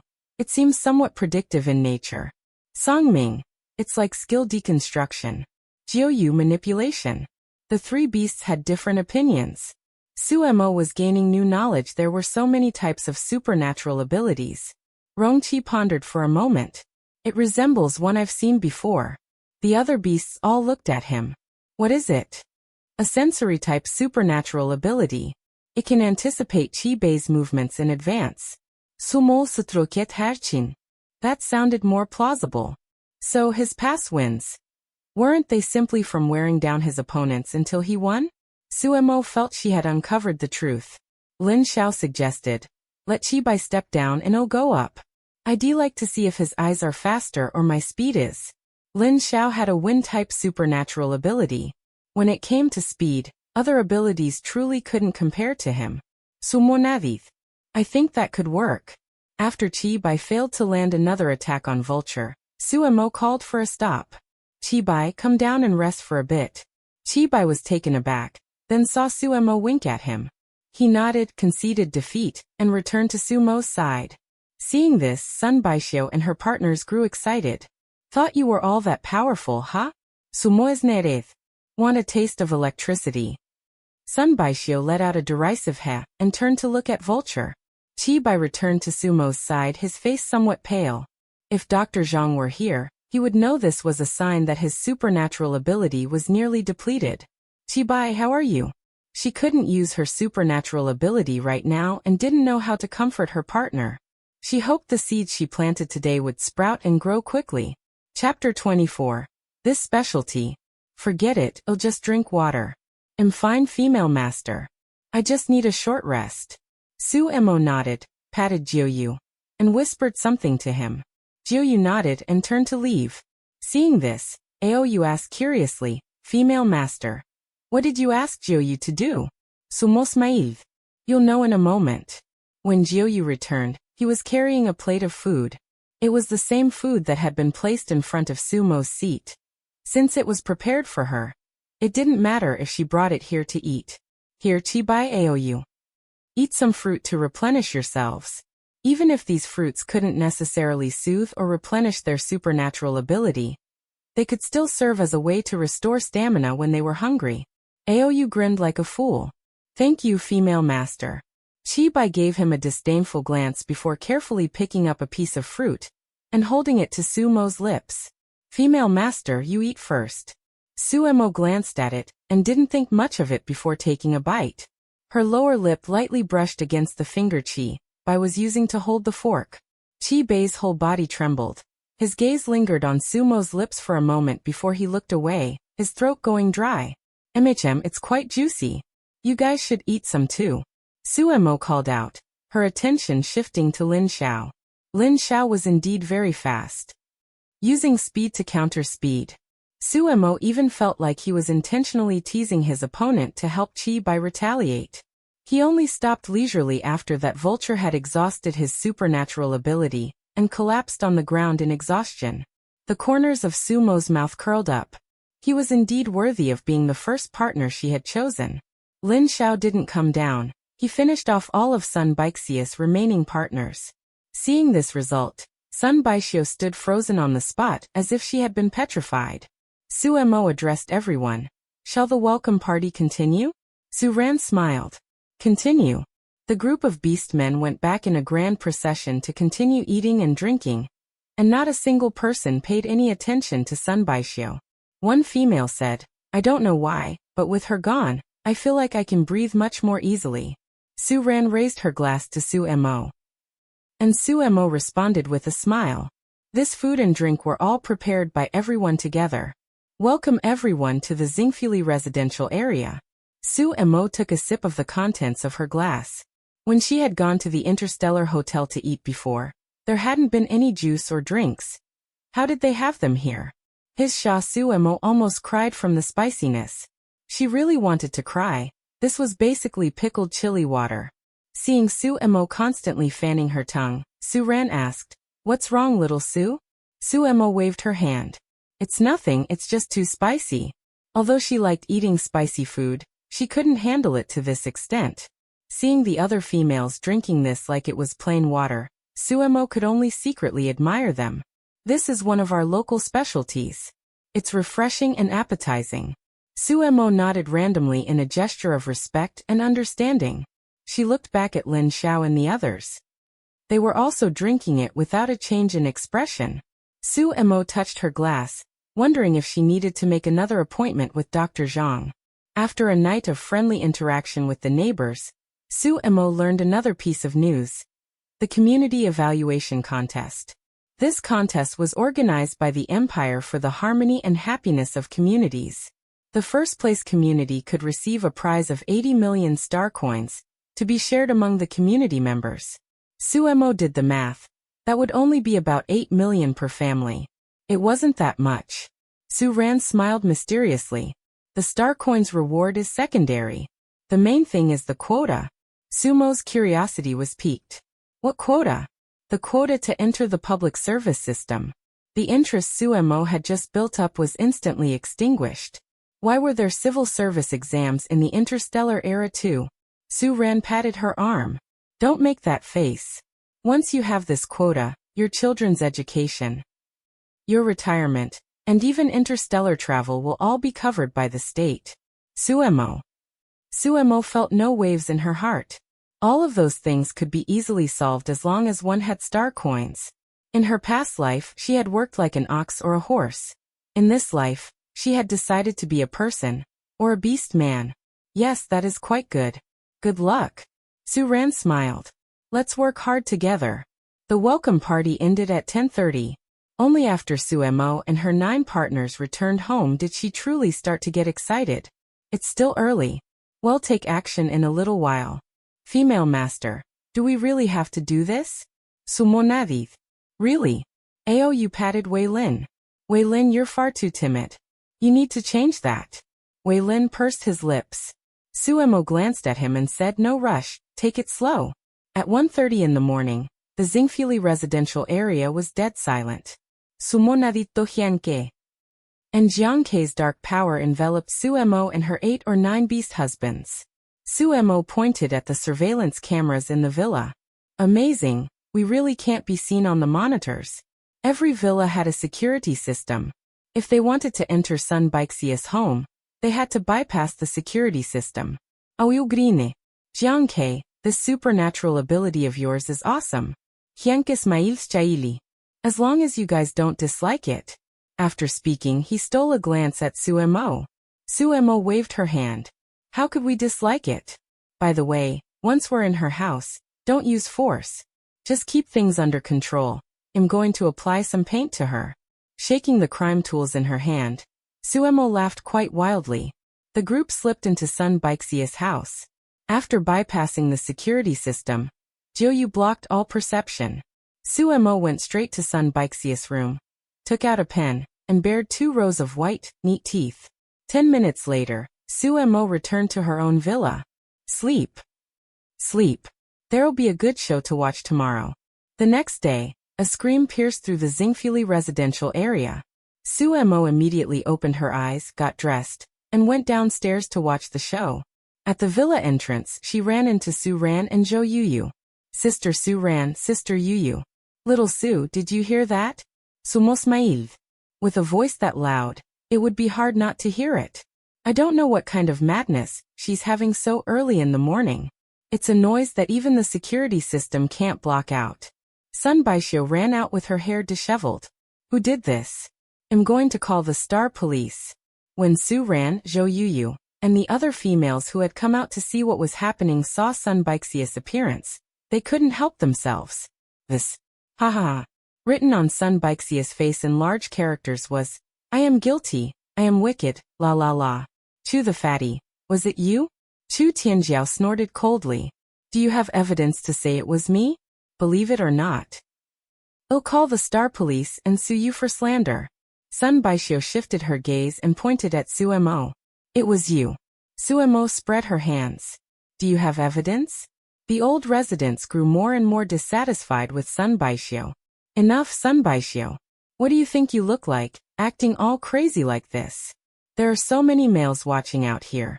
Sun Baixio glared around viciously before finally scurrying back into her villa in disgrace. Having finished watching the show, Suemo returned home in a good mood. Although it wasn't exactly honorable, why bother with ethics when dealing with someone like Sun Baixio? Female master, Ji Yuan and I plan to go out and dig for Tianyao stones today. Suemo realized what he meant. Is that the very hard material you mentioned? Rongqi nodded. That's right. Alright, you guys go ahead. I'll go with you next time. She had other things to do today. Chapter 25. Visiting the trading center again, a great harvest. Rongqi, Ji Yuan, and Jiuyue, the 3 of them went to dig for stones. Lin Xiao, Aou, and Songming, you 3 go hunting. Jiangke, Qi Bai, and Wei Lin will plant the rest of the fields. As for going to the super mall, we'll talk about that when you get back. This wasn't urgent, so Suemo pushed it back. The partners had no objections to Sumo's division of labor. Xiao Yuan prepared enough food and water for the 6 who were heading out. Male masters, please be careful and don't strike up conversations with random females. The 6 of them. Suemo took the selected seeds to the backyard. The field she had planted yesterday looked exactly the same today as it did then. Xiao Yuan controlled the irrigation system. Master, you can purchase growth-promoting agents. Female master, Xiao Yuan is right. Growth-promoting agents can significantly shorten the growth cycle. Won't it affect the quality or taste? Wei Lin recalled. It was mentioned in yesterday's teaching class that it wouldn't.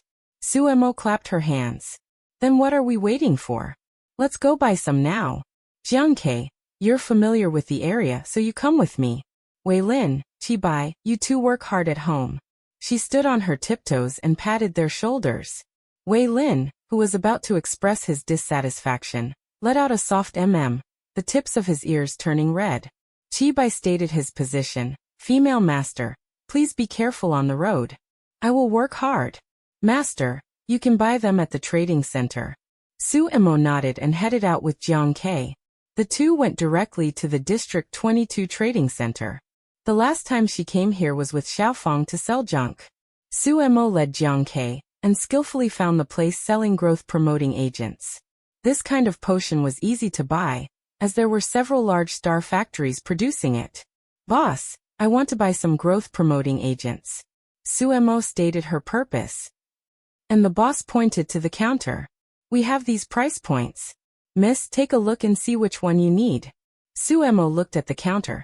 They ranged from 10,000 star coins to 500,000 star coins, all in small bags. Boss, why are these so expensive? Suemo pointed at the most expensive growth-promoting agent.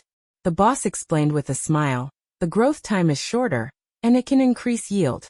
Most importantly, there's a chance to grow fruit that can provide indiscriminate soothing for males. Hearing this, Suemo rubbed her hands and asked, how big of a chance?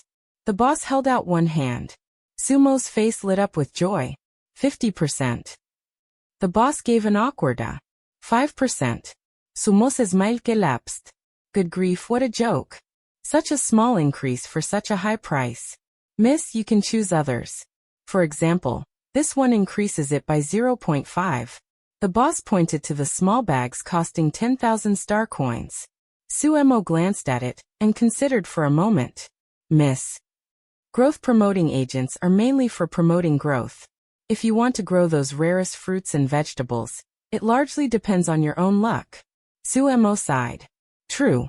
I'll take 50 bags of these and 1 bag of that. Boss, is there a discount? Just like that, 1 million was spent. Feeling the pinch, Suemo left the agrobiological potion shop with 52 bags of growth-promoting agents. Jiang Ke, who was beside her, tugged at her clothes. Female master, I will work hard to grow good fruit. Jiang Ke had witnessed the entire process of Suemo bargaining with the boss, grinding for a long time just to get the boss to give 1 extra bag of growth-promoting agent. All for a bag of growth-promoting agent worth 10,000 star coins. Sumo smiled.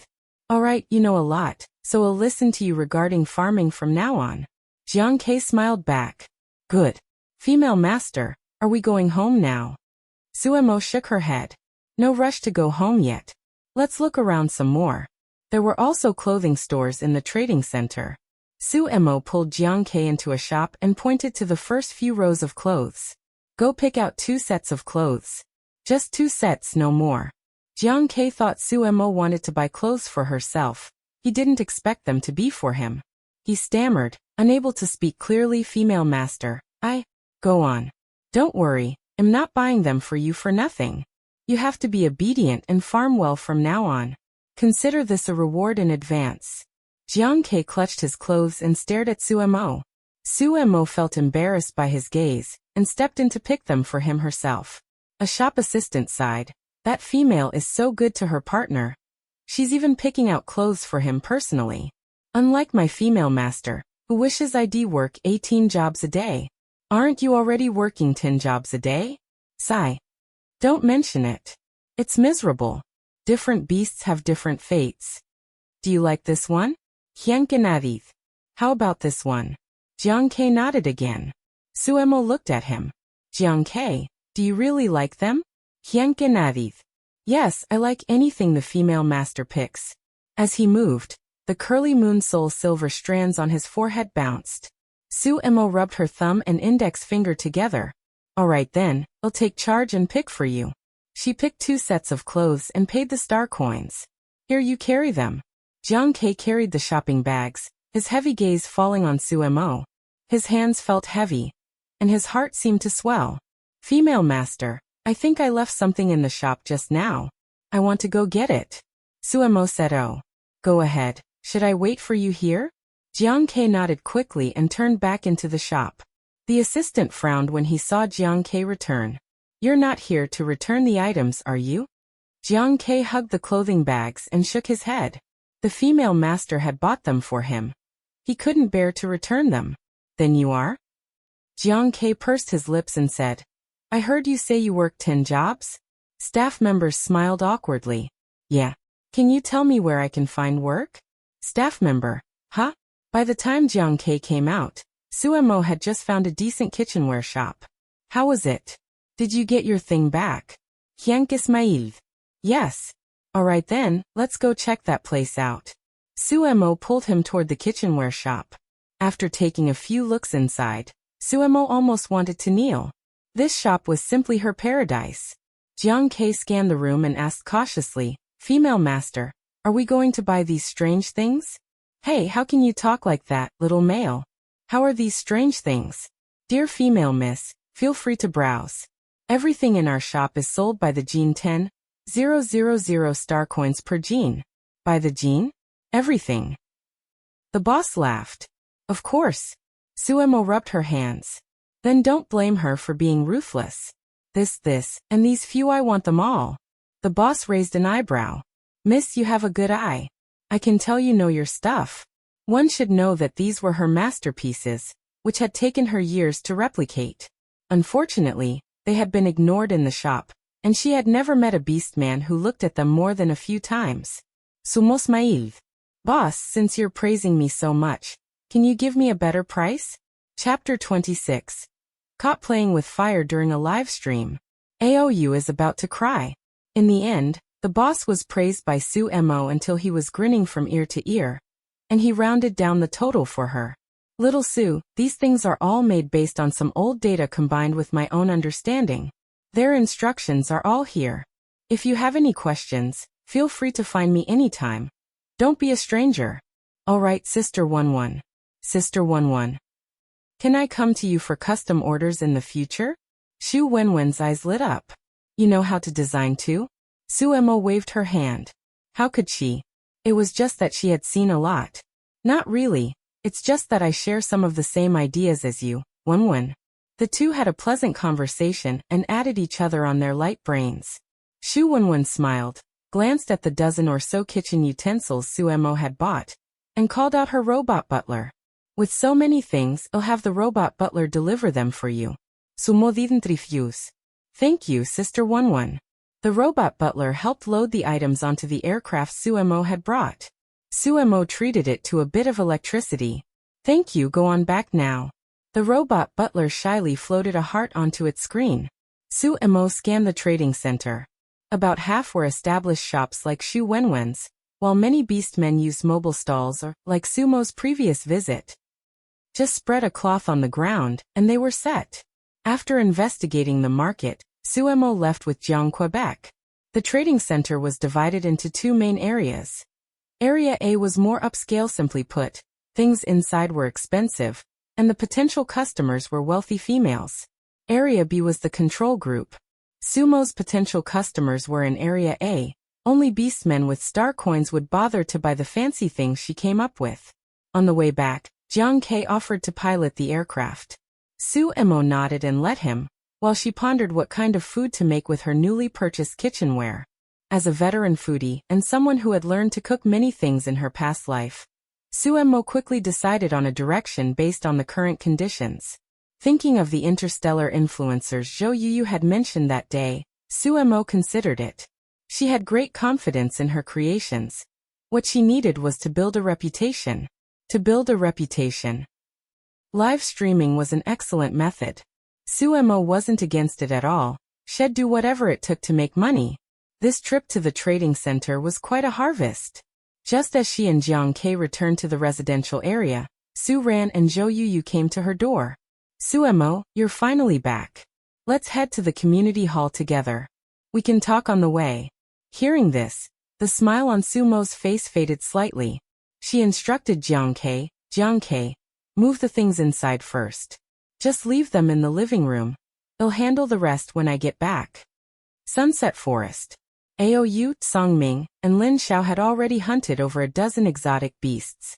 They were of different types, and their flavors varied greatly. I'll go to the river to see if there are any fatty fish. Suemo really liked the fish cake he brought. Those fish cake were made from fatty fish. Aou gave an "Oh. Go ahead. I need to take care of some personal business. It might take a while." After saying that, he walked away mysteriously clutching his bag. Lin Xiao glanced at him but didn't say anything. Aou walked forward and picked a secluded spot. Today was his live streaming day. He didn't dare stream in front of everyone, but if he didn't, he would lose a lot of star coins. Supporting them cost the female master a lot of star coins. He didn't know how to farm, so he could only perform some variety acts on the star net to earn some coins. Currently, he had less than 10 million star coins in savings. Once he reached 10 million, let's make it 20 million. Then he would give it to the female master as a surprise. She should be happy, right? That day he said he'd contribute 5 million for household expenses, and the female master said it was too little. Sighing, Aou cheered himself up again. As long as he worked hard to earn more star coins, the female master would surely be happy. With that thought, he aimed the camera below his neck and performed even more energetically.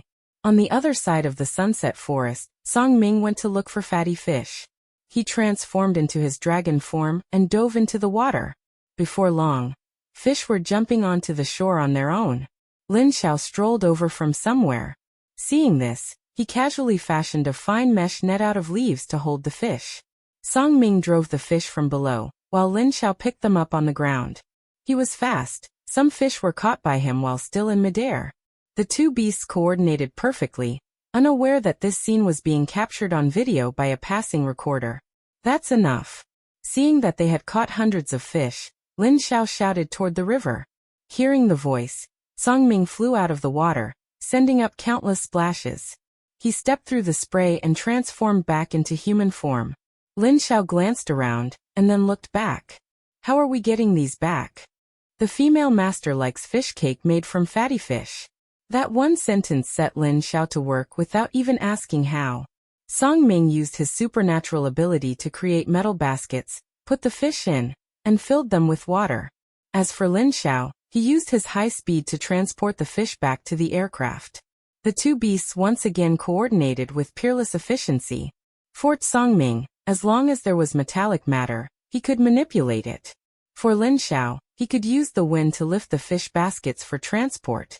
After being busy for half an hour, the two beasts returned to the spot where they had killed the exotic beasts. Aou still hadn't returned. Lin Xiao frowned. Does taking care of business take this long? Song Ming opened his light brain and sent a message to Aou. But it remained unread. Aou was having a blast live streaming and didn't notice any incoming messages at all. Song Ming and Lin Xiao waited for a while and decided to go look for him. Since they had come out together, if anything happened to him, they wouldn't be able to explain it to Suemo. After searching for a while, Lin Xiao caught a leaf that blew into his palm. Found him. He's playing with fire. Song Ming. Aou crossed his arms and raised an eyebrow at what was in front of him. TSK, he certainly knows how to pick a spot. If the wind hadn't captured the disturbance, it would have been really hard to find him. Song Ming's expression became complicated. Aou was diligently playing with fire in front of his light brain. With a rub of his hands, he produced fire, molding it into various shapes. When his head caught fire, he would turn his back so his face wouldn't appear on the screen. Thank you all for your love and support. See you at the same time next week. Just as Aou turned off the stream and was about to breathe a sigh of relief, he suddenly heard Lin Xiao's voice. Finished? Aou's neck stiffened. Oh no, had been caught. His father had warned him repeatedly not to reveal that he was an influencer, otherwise the female master would despise him and send him home. Like his father, who had done it secretly for decades, only to be discovered by his mother, and nearly had their match dissolved. Aou's face tourne pâle. What should he do? Song Ming patted Aou on the shoulder. Why hide it from everyone? Aou made a bitter face and said honestly, My father did this and was disliked by my mother. I'm afraid the female master won't like it either. Big brother Songming, please don't tell the female master, okay? I want to use this to earn some star coins for the female master. It's too hard for her to support so many of us beasts all by herself. Rongqi and Jiyuan eat so much. The female master must be exhausted. Chapter 27. Slapping the opponent across the air? The change is over. Lin Xiao stood up straight and thoughtfully glanced at Ao Yes light brain. How much did you just make?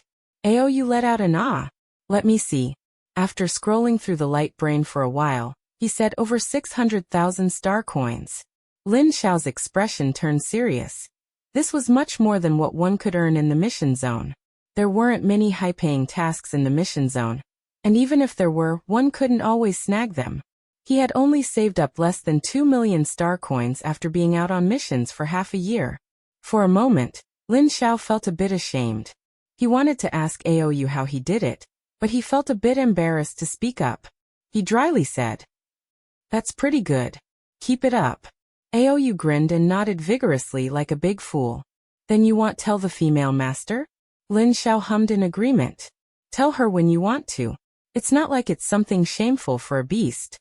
Ao Yu smiled gratefully at Lin Xiao. "Thanks, second brother Lin Xiao."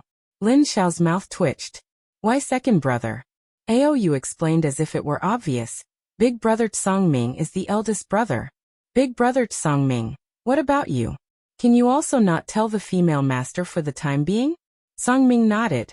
"I have the same thought as Lin Xiao." Since Ao Yu had a way to earn star coins, he couldn't hold him back. "Ao Yu, what do you think about me playing with water?" "Ao Yu." Lin Xiao. Su Mo, Su Ran, and Zhou Yuyu arrived at the residential area hall. On the way, she learned that Sun Baixio was causing trouble again. She brought up a community meeting, demanding to kick you out of the residential area. Of course. "We definitely won't let her have her way." The two immediately stated their positions.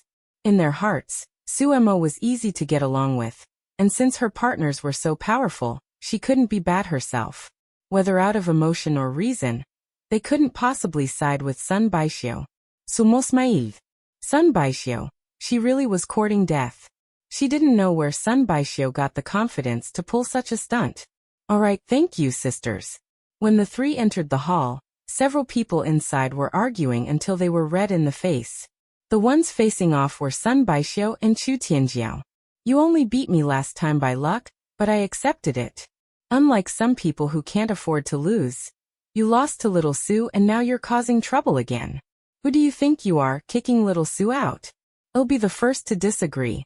Su Mo didn't think her relationship with Chu Tianjiao was that great, but she had no reason to reject such support and kindness. "Thank you. Sister Tianjiao. Little Su, you're here. Don't worry, don't be afraid, I'm definitely on your side."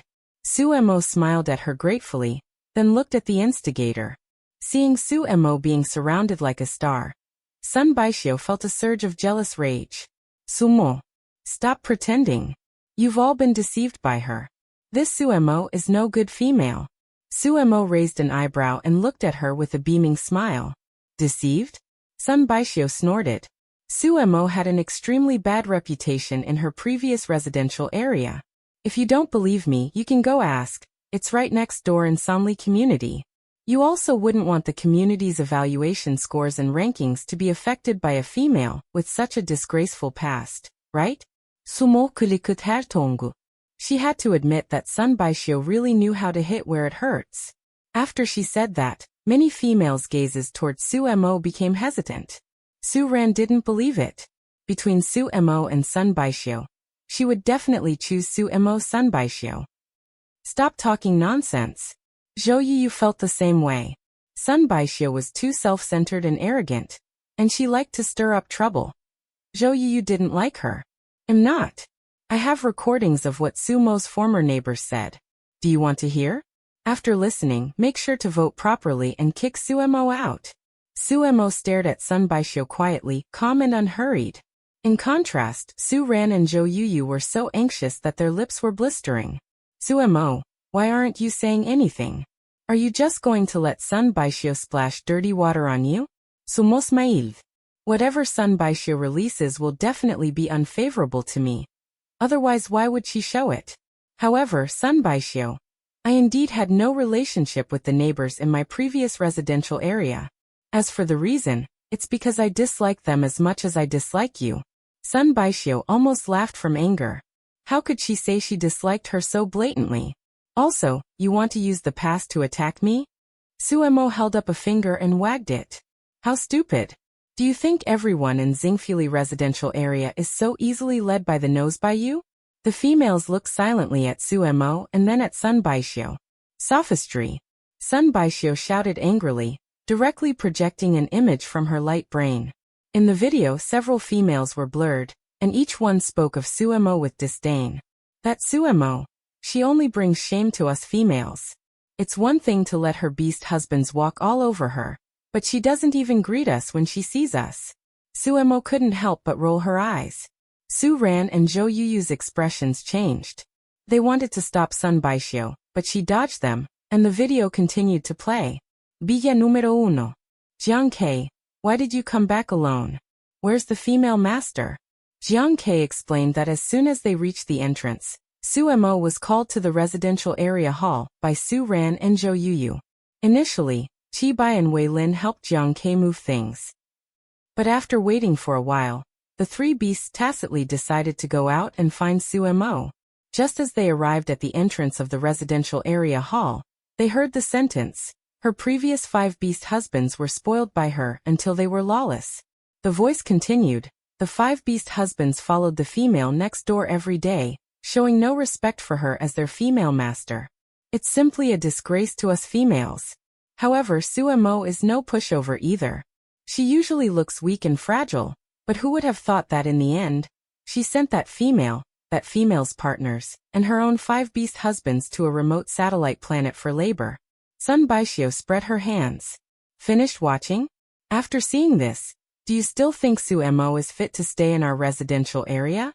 The females had various expressions after listening. For a moment unable to make up their minds. A female who couldn't restrain her own partners was indeed very useless in their eyes. But they felt that Suemo didn't look like what was said in the video. Last night, her partners all seemed to listen to her very well. Sumo's only regret was that she couldn't use her supernatural ability now. Otherwise she would have personally given Sun Baishio a beating. Sun Baishio. Sumo scoffed. The moment she reached out her hand, a mysterious gust of air slapped Sun Baixia's face with a loud crack, which even Chi Bai and the other 2 beasts outside heard. Female master, are you alright? Suemo was staring at her hand curiously. Did she just deliver that slap? Hearing Wei Lin's voice, she turned to look. Chi Bai, Wei Lin, and Jiang Ke were walking toward her, their faces flushed and looking furious. Suemo asked, why are you here? Wei Lin's eyes reddened. Female master, if we hadn't come, you would have been bullied to death by them.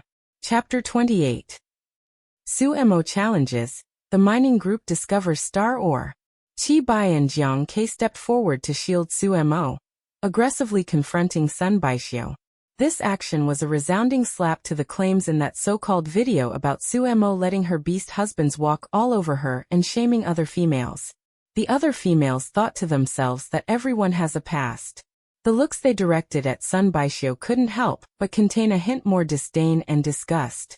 Female master, our moving in here was clearly arranged by the resettlement office. If she's unhappy, she should go talk to them. She's been causing you trouble both openly and secretly. Even investigating you on the sly. What right does she have to investigate you? Su Ran nodded and looked at Sun Baishio with a cold face. Sun Baishio, what is the meaning of this? Sumopat Weilin. This little snow rabbit was actually quite cute when he was angry. With the corners of his eyes flushed red, and a hint of moisture clinging to his eyelashes. Suemo subconsciously swallowed her saliva. Beauty really is a distraction. Forcing herself to look away, Suemo curled her lips. She uncrossed her arms and looked at Sun Baishio like she was an idiot.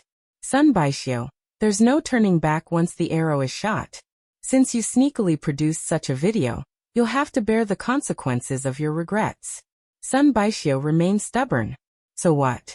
You think my methods are dishonorable, But I did it for the sake of the residential area. Besides, people told me these things voluntarily. Just tell me, is it the truth or not? Suemo narrowed her eyes, a smile playing on her lips that didn't reach her eyes. It was true that by acting under the banner of the residential area's well-being, people might actually buy into her act, but she moved her palm, clenching the air. With a paw sound, another solid slap landed on Sun Baixia's face. This reaction made Suemo ecstatic. Her transformation period really had ended early. She could use her supernatural ability now. With her supernatural ability, she didn't need to waste words with Sun Baixio at all. Suemo, did you hit me secretly? Sun Baixio covered her throbbing cheek. She was certain that the hit just now and the one before were definitely Sumo's doing. She could see that wicked smirk on Sumo's face was almost reaching the sky. Suemo, you really are a vicious female. Hit you? Oh, if you say so. Sumo rubet hereage. The last time she was insulted, she had sent them to the satellite planet for exile. This time, Suemo decided to play a different game. Sun Baixio, do you dare to accept a challenge? If you lose, you leave Xingfuli residential area and bow 180 times to apologize to us. And from now on, you have to take the long way around whenever you see me. Otherwise, you'll have to honestly bow before me and shout. Great Aunt, I was wrong. Jiang Ke gave Suemo a worried look. Their female master had said before that she was in her transformation period. Qi Bai and Wei Lin spoke in unison. Female master. Suemo gave them a reassuring look. The three beasts could only suppress their unease, wishing they could go up and fight Sun Baixio in Sumo's place, but it wasn't allowed. Sun Baixio laughed out loud when she heard Sumo's challenge, and continued to incite the other residents. Did you hear that? Can you really accept such a vicious female staying in our residential area? Zhou Yuyu and Su Ren glanced at each other, and walked over to Sumo's side. In their eyes, everything Suemo was doing was a counterattack, which was perfectly reasonable. The other residents remained silent. Compared to Sun Baixio, their impression of Suemo was much better. If Suemo could beat Sun Baixio, it would only be a good thing for them and the residential area. This attitude undoubtedly infuriated Sun Baixio. Suemo shrugged at her. Well, do you dare to agree? Sun Baixio gritted her teeth. It's all well and good to say what happens if I lose, but what if you lose? Sumos mail kamli. If I lose, I'll give you the position villa. Sun Baixia's eyes instantly lit up. Her obsession with the position was extremely deep. If she defeated Suemo this time, she could not only kick her out but also move into the position villa. She was naturally willing, even readily agreeing when Suemo set the challenge time for 3 days later. After she left with her head held high, Su Ran and Zhou Yuyu pulled Suemo aside. Suemo, are you just going to endure what she did today? Endure? Sumos mail. Don't worry. I'm the type of person who treats those who are good to me well, but if someone bullies me, I will definitely pay them back twofold. Seeing Sumos atetod. The two females felt relieved instead. They had even thought that if Suemo were a pushover, they would have misjudged her character. Returning to the villa with Wei Lin, Qi Bai, and Jiang Ke, Suemo hurriedly instructed Xiaofang, Xiaofang, help me make an appointment with Dr. Zhang, the sooner the better. Seeing Suemo wanting to go to the hospital again, Wei Lin was a bit worried. Female master, are you feeling unwell somewhere? I can help. Suemo gave a mysterious smile, and waved her hand. No, those 2 hits on Sun Baixio today were my doing. Wei Lin's eyes were full of pleasant surprise. Female master, your transformation is over? Suemo nodded. Most likely, so I plan to see Dr. Zhang again. That's also why I took the initiative to challenge her. So, you don't need to worry. I won't act recklessly. She cherished her life and was confident she could beat Sun Baixio. As for where that confidence came from, it was naturally given to her by Sun Baixio herself. The woman hadn't even dodged those 2 hits, nor could she be sure it was Suemo. It seemed her supernatural ability was quite good. Master, I've secured an appointment. It's still at 9 in the morning. Suemo nodded. Good, Xiaofang. Thank you for your hard work. Given Dr. Zhang's number of appointments, she didn't know how Xiaofang managed to book one. Recht, im Fein. Jiang Ke, Where are the things we bought today? She needed to use the growth-promoting agent quickly. As for that most expensive growth-promoting agent, she decided to use it to plant a batch of fruit. Jiang Ke carried the items and followed Su Mo to the backyard, with Chi Bai and Wei Lin following along as well. Female Master. Wei Lin and I finished planting that plot of land this morning. Su Mo nodded in satisfaction. Well done. Now go and use the growth-promoting agent. Chi Bai took the growth-promoting agent from Jiang Ke and gave a bag to Wei Lin. While the three beasts were busy sprinkling the growth-promoting agent on the previously planted land, Su Mo took seeds from Xiaoyuan and found a spot furthest inside to plant her fruit. After planting them under Jiang Ke's guidance, she used half of the high-grade growth-promoting agent according to his description. After planting, Su Mo instructed, "This plot of land needs special protection." The three beasts nodded. After being busy in the backyard for a while, Su Mo and her three partners returned to the living room. Only the four of them were eating today. Since Rongqi and Ji Yuan, who had the biggest appetites, were away, the amount Xiaoyuan prepared was noticeably less. After dinner, Su Mo leaned back on the sofa. I wonder if Rongqi and the others have mined those stones yet? Chi Bai brought over a glass of warm water and placed it in Su Mo's hand. They should have. With Rongqi's supernatural ability, mining should be easy for him. Sumos mail. True, with Rongqi's earth-type supernatural ability, digging things up was a piece of cake for him. Meanwhile, at the Mineral Vein Mountain, Rongqi was frantically mining alongside Ji Yuan and Jiuyu. With these, we can exchange for a lot of star coins. The female master won't have to worry about our food anymore. Chapter 29. Are the six beast husbands plotting? Jiuyu nodded. They had accidentally discovered a star ore. Besides the Tianyao stones they needed, there were also rare star stones. Even the lowest grade star stone could be sold for 100,000 star coins. Rongqi, can't you use your supernatural ability to dig everything up and take it home for the female master to see? Rongqi glanced at Ji Yuan. If I dig everything up, this mountain will collapse. And have you forgotten that we're currently engaged in illegal activities? Jiuyu. He spoke with such conviction. Ji Yuan frowned. Damn it, we were the ones who found it. I really don't want to hand it over. How about we do what we used to? Rongqi glared at Ji Yuan, who immediately shut his mouth. Stop talking nonsense for now. We need to take advantage of this time to dig up as much as we can. Otherwise, once this place is discovered, we won't even be able to take a scrap of starstone dust. Jiuyu, what do you think? Rongqi wasn't sure of Jiuyu's attitude. He seemed like the type of beast who was ruthless but said little. However, since they were all the female master's partners, he probably wouldn't just stand by and watch. Yeah. Take more, exchange for star coins. Rongqi and Ji Yuan exchanged a look, breathing a sigh of relief. After digging for a while, Rongqi added, Jiuyu. I think it's best if we don't tell the female master about this. What do you think? Although Jiuyu grew up in a very specific environment, he still knew some of the interstellar regulations. He nodded. Only then did Rongqi feel completely at ease, and he and Ji Yuan began digging like crazy.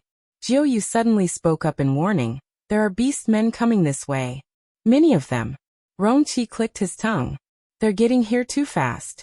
Ji Yuan, let's go through the bottom. Ji Yuan nodded. All right.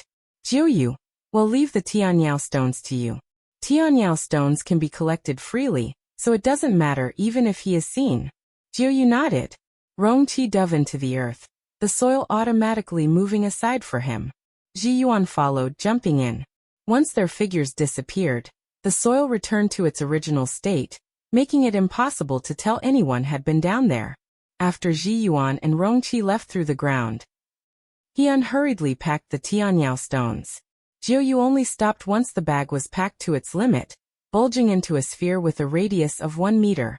The arriving patrol team was momentarily stunned to see Jiuyu, but seeing him digging for Tianyao stones, they asked no questions. Jiuyu simply carried the bag full of Tianyao stones away, right in front of them.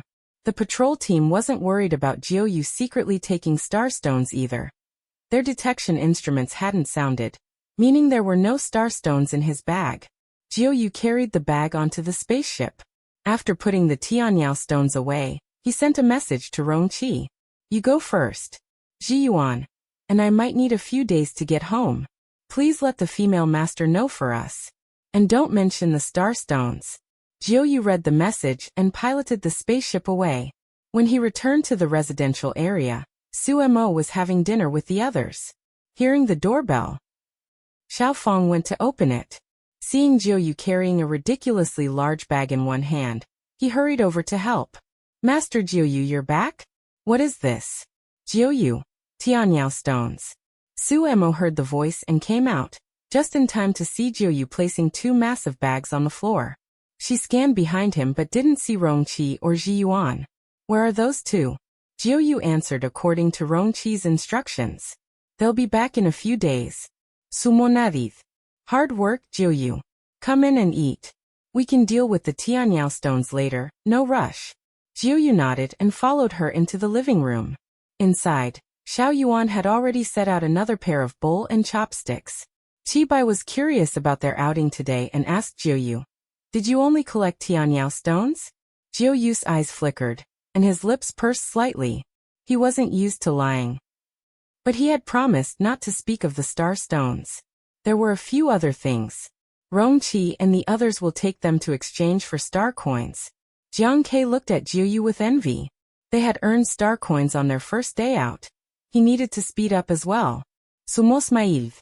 Not bad. Female master, we're back. Suemo didn't even need to go outside to know who was back from that voice.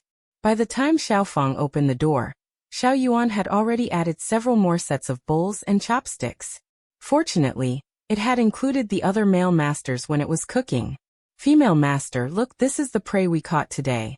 Oh, and Song Ming and Lin Xiao caught a lot of fatty fish. Sumo blinked. Fatty fish. Song Ming. The fish used to make fish cakes. At the mention of fish cakes, Suemo understood. She gave Song Ming a satisfied look. This guy was quite thoughtful. Points added. Points added. Xiao Yuan brought in a basket of fish. Fatty fish cakes, master. Leave it to me. The house had preservation equipment. Xiao Yuan and Xiaofeng busily stored the fish, while Song Ming and Lin Xiao dropped the exotic beasts they had hunted into the storage room. Suemo looked at the exotic beasts and fatty fish that filled half the storage room, and the corners of her mouth couldn't help but curl up. Next, she would see how the crops in the field fared. Is there only one storage room in the house? Master, we have 5 storage rooms. Sumonadith. That's good. When the fields are harvested, those will go in another storage room. Aoyu said loudly, we'll go again tomorrow and fill up 3 storage rooms. Suemo nodded, clearly satisfied with Aoyu's initiative. Alright, you guys continue hunting tomorrow. You've worked hard all day. Come and eat. Okay. Aoyu was exceptionally excited and ate one more bowl than usual. How come I don't see Rongqi and Jiyuan? Suemo said. The two of them will be back in a few days. Aoyu gave an O, peeking at Suemo a few times before looking away. Once Xiao Yuan had cleared the table, Suemo smiled and said, today's harvest was very good. Everyone deserves praise. Aoyu scratched his head. Female master, this is what we should do. Tomorrow Aoyu, Tsangming, and Lin Xiao, you 3 continue hunting. Jiang Ke and Wei Lin, stay home and keep an eye on the fields. Jiuyu and Qi Bai, accompany me out. The hunting trio didn't know Suemo was going to the hospital tomorrow. Hearing Suemo name Qi Bai and Jiuyu to accompany her, they felt both envious and jealous. Female master, where are you going tomorrow? Qi Bai recounted what had happened during the day. The fire on Aoyu's head immediately flared up, and a cold wind swirled around Lin Xiao. Female master, that female is too much of a bully. Given Aoyu's temperament, if the other party had been a male, he would have already gone to pick a fight. Songming pursed his lips. Female master, actually we could. Suemo interrupted him. No. Don't worry, I won't lose to her. She wouldn't admit that she wanted to use Sun Baixio as a guinea pig for her supernatural ability. Alright, then it's settled. Get some rest early. The 6 beasts watched Suemo go upstairs, none of them leaving. Chibai asked, what do you guys think? Respect the female master's decision. Aoyu frowned. Just like that? Songming shook his head. Of course not. Once she leaves the residential area, we can. Lin Xiao arched an eyebrow. Songming usually acted like a nice guy. He hadn't expected. This was more like it. Chapter 30. The gossip is about my own family. The next day, Su Mo took Chi Bai and Jiuyu to the hospital. Last time, she had been accompanied by Xiaofang, and unlike other females who were surrounded by partners on both sides, no, that's not right. Who had partners on both sides, she had been all alone. This time, bringing her family along plus the certainty that she could use her supernatural ability, Su Mo walked with a spring in her step. Familiar with the way, she arrived at Dr. Zhang's office. Su Mo glanced at the screen. There were still about 100 people waiting. Oh, it's you. Seeing Dr. Zhang again? Su Mo looked up at the sound. The speaker looked familiar. Su Mo remembered. It was the female who had taken her for her checkup last time. She smiled and said yes. The staff members had a deep impression of Su Mo. She was good-looking and had even asked if she needed to take off her shoes before entering the medical pod. Dr. Zhang has some business today. He'll probably be a bit late. Su Mo let out an ah, wanting to ask what was wrong but fearing it might be a private matter. The staff members looked left and right, then walked over to Su Mo and lowered their voice. Don't tell anyone. I really can't hold it in anymore. It's all because of this deadly nature of mine. Su Mo asked curiously, you are? A eighth brother. If I don't say it, a beast's life will really be at stake. Su Mo nodded to Chi Bai and Jiuyu. You guys wait for me here. I'm going to chat with sister eighth brother. Su Mo followed the eighth brother to a small room next door. The eighth brother introduced herself. I am Sui Ba. I love gossiping the most. Dr. Zhang ran into some trouble on the road. To put it simply, he was harassed by a beast. He reported it to the Star Police, and they're handling it now. Dr. Zhang is really unlucky. This isn't the first time he's encountered this. Last year, he ran into it on his way home from work too. Harassed by a female? Doesn't Dr. Zhang have a partner? Sui Bia sighed. He does. But his female master doesn't care about him. She even wanted to give him away to a business partner. Suiba got more excited as she spoke. Talking incessantly. Su Mo became more shocked as she listened. This was possible. Dr. Zhang is quite pitiful. After Suiba finished, her whole beast self seemed to come alive. Luckily I could tell you. We can't talk about these things among colleagues. Su Mo pressed her hand to her forehead. Then aren't you afraid I'll tell someone? Suiba shook her head. Not at all. This is a unique skill of our Mina tribe. Only we can speak of it. Sumo's lips twitched. Fine then. She had served as a tool for once. After finishing, Suiba immediately invited Su Mo to her house next week. It's my birthday next week. You're welcome to come and have fun. Don't worry, just come. You don't need to bring a gift. I just really like you, haha. Sumo's reaction while she was gossiping just now made her feel incredibly satisfied. What a rare good listener. The two added each other as friends on their light brains. When Su Mo returned to the waiting room, she heard the broadcast. Dr. Zhang had arrived. Su Mo was number 10. Dr. Zhang saw 10 people at a time, but this time he only saw 8. So she had to wait for another round. After waiting for about half an hour, it was Sumo's turn. Female master, can we go in? Chibai asked from behind. Su Mo waved her hand. Probably not. You guys just wait for me outside.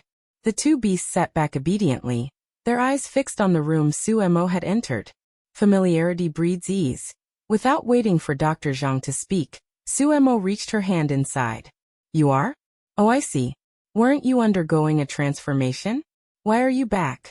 Su Mo explained. Dr. Zhang, it's like this.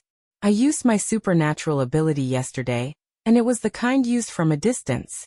Dr. Zhang was stunned for a long while, then pushed up his glasses. Tell me the details. Su Mo explained the situation. After listening, Dr. Zhang looked thoughtful. You mean you slapped the other party twice from a distance, and they didn't even know it was you? Sumonadith. That's what I mean. Give me your left hand to look at. Su Mo reached her left hand inside. Dr. Zhang, how is it? Did I finish the transformation early? It seems so. This is the first time I've encountered such a situation. Do you feel unwell anywhere? Suemo shook her head. Not at all. I feel like I'm full of energy. Dr. Zhang thought for a while. You indeed finished the transformation early. However, for your health, I suggest you come back for a follow-up in 3 days. Then can Dr. Zhang tell me how to use the supernatural ability? Doctors' ethics and hospital regulations meant that patient information was absolutely confidential. Suemo wasn't worried that Dr. Zhang would tell anyone. Suemo sighed. Krtonesad. Sai, my situation is special, and am a bit unsure. Just treat me as a beastman cub. Hearing this, Dr. Zhang understood and immediately gave Suemo a copy of the Beastman Cub Guide. Everything is written clearly inside. Just read it when you get back, and you'll surely master it immediately. Suemo hugged the book like a treasure and thanked him. Thank you, Dr. Zhang. Leaving the consultation room, Suemo patted the book. If she had known such a book existed, what would she have been worried about? She glanced around the waiting room. Where were Chibai and Jiuyu? Where were those 2 large beasts? She didn't know that while she was in the consultation room, Chibai and Jiuyu had encountered some trouble. A noblewoman dressed in old money style looked Chibai and Jiuyu up and down. You two are quite nice. Consider following me. I guarantee you'll have more star coins than you can spend every day. Entering the star entertainment circle won't be a problem either. I just like young men like you with good bodies and stamina. The noblewoman's gaze lingered on Jiuyu and Chibei's waists. Their expressions both changed, but it was like a slow-motion shot, a beat too late. Chibei's emotionless voice rang out. Thank you, but I like myself this way, and our female master likes us too. The noblewoman raised an eyebrow. You have a female master? A bit of a pity but not a big deal. Second-hand is fine, as long as you can serve me well. Jiuyu said with a cold face, in your dreams. The noblewoman laughed exaggeratedly and said mechanically, you have personality, I like it. In bed? You must be very vigorous too. I'm looking forward to it. After reciting her lines, she glanced back. Who wrote these lines? They're a bit much, aren't they? When Suemo came out, she heard these reckless, flirtatious words and was startled. She poked her head out to look. Damn. Were those 2 beast husbands from her family surrounded in the corner? She rubbed her eyes. It was indeed, certainly, and definitely them. Great, just great. She had just finished eating someone else's gossip, and now the gossip had landed on her own family. That noblewoman was still saying, don't worry, I'll take good care of you. These 50 million are for your female master, as compensation for her. Follow me, and you'll know what pleasure is and what a divine life feels like. Chibei's face turned green. Suemo thought he must be wondering what this female was babbling about. Truly too shameless. Jiuyu had a stiff face. Although there was no obvious expression, Suemo could tell he really wanted to kill a beast.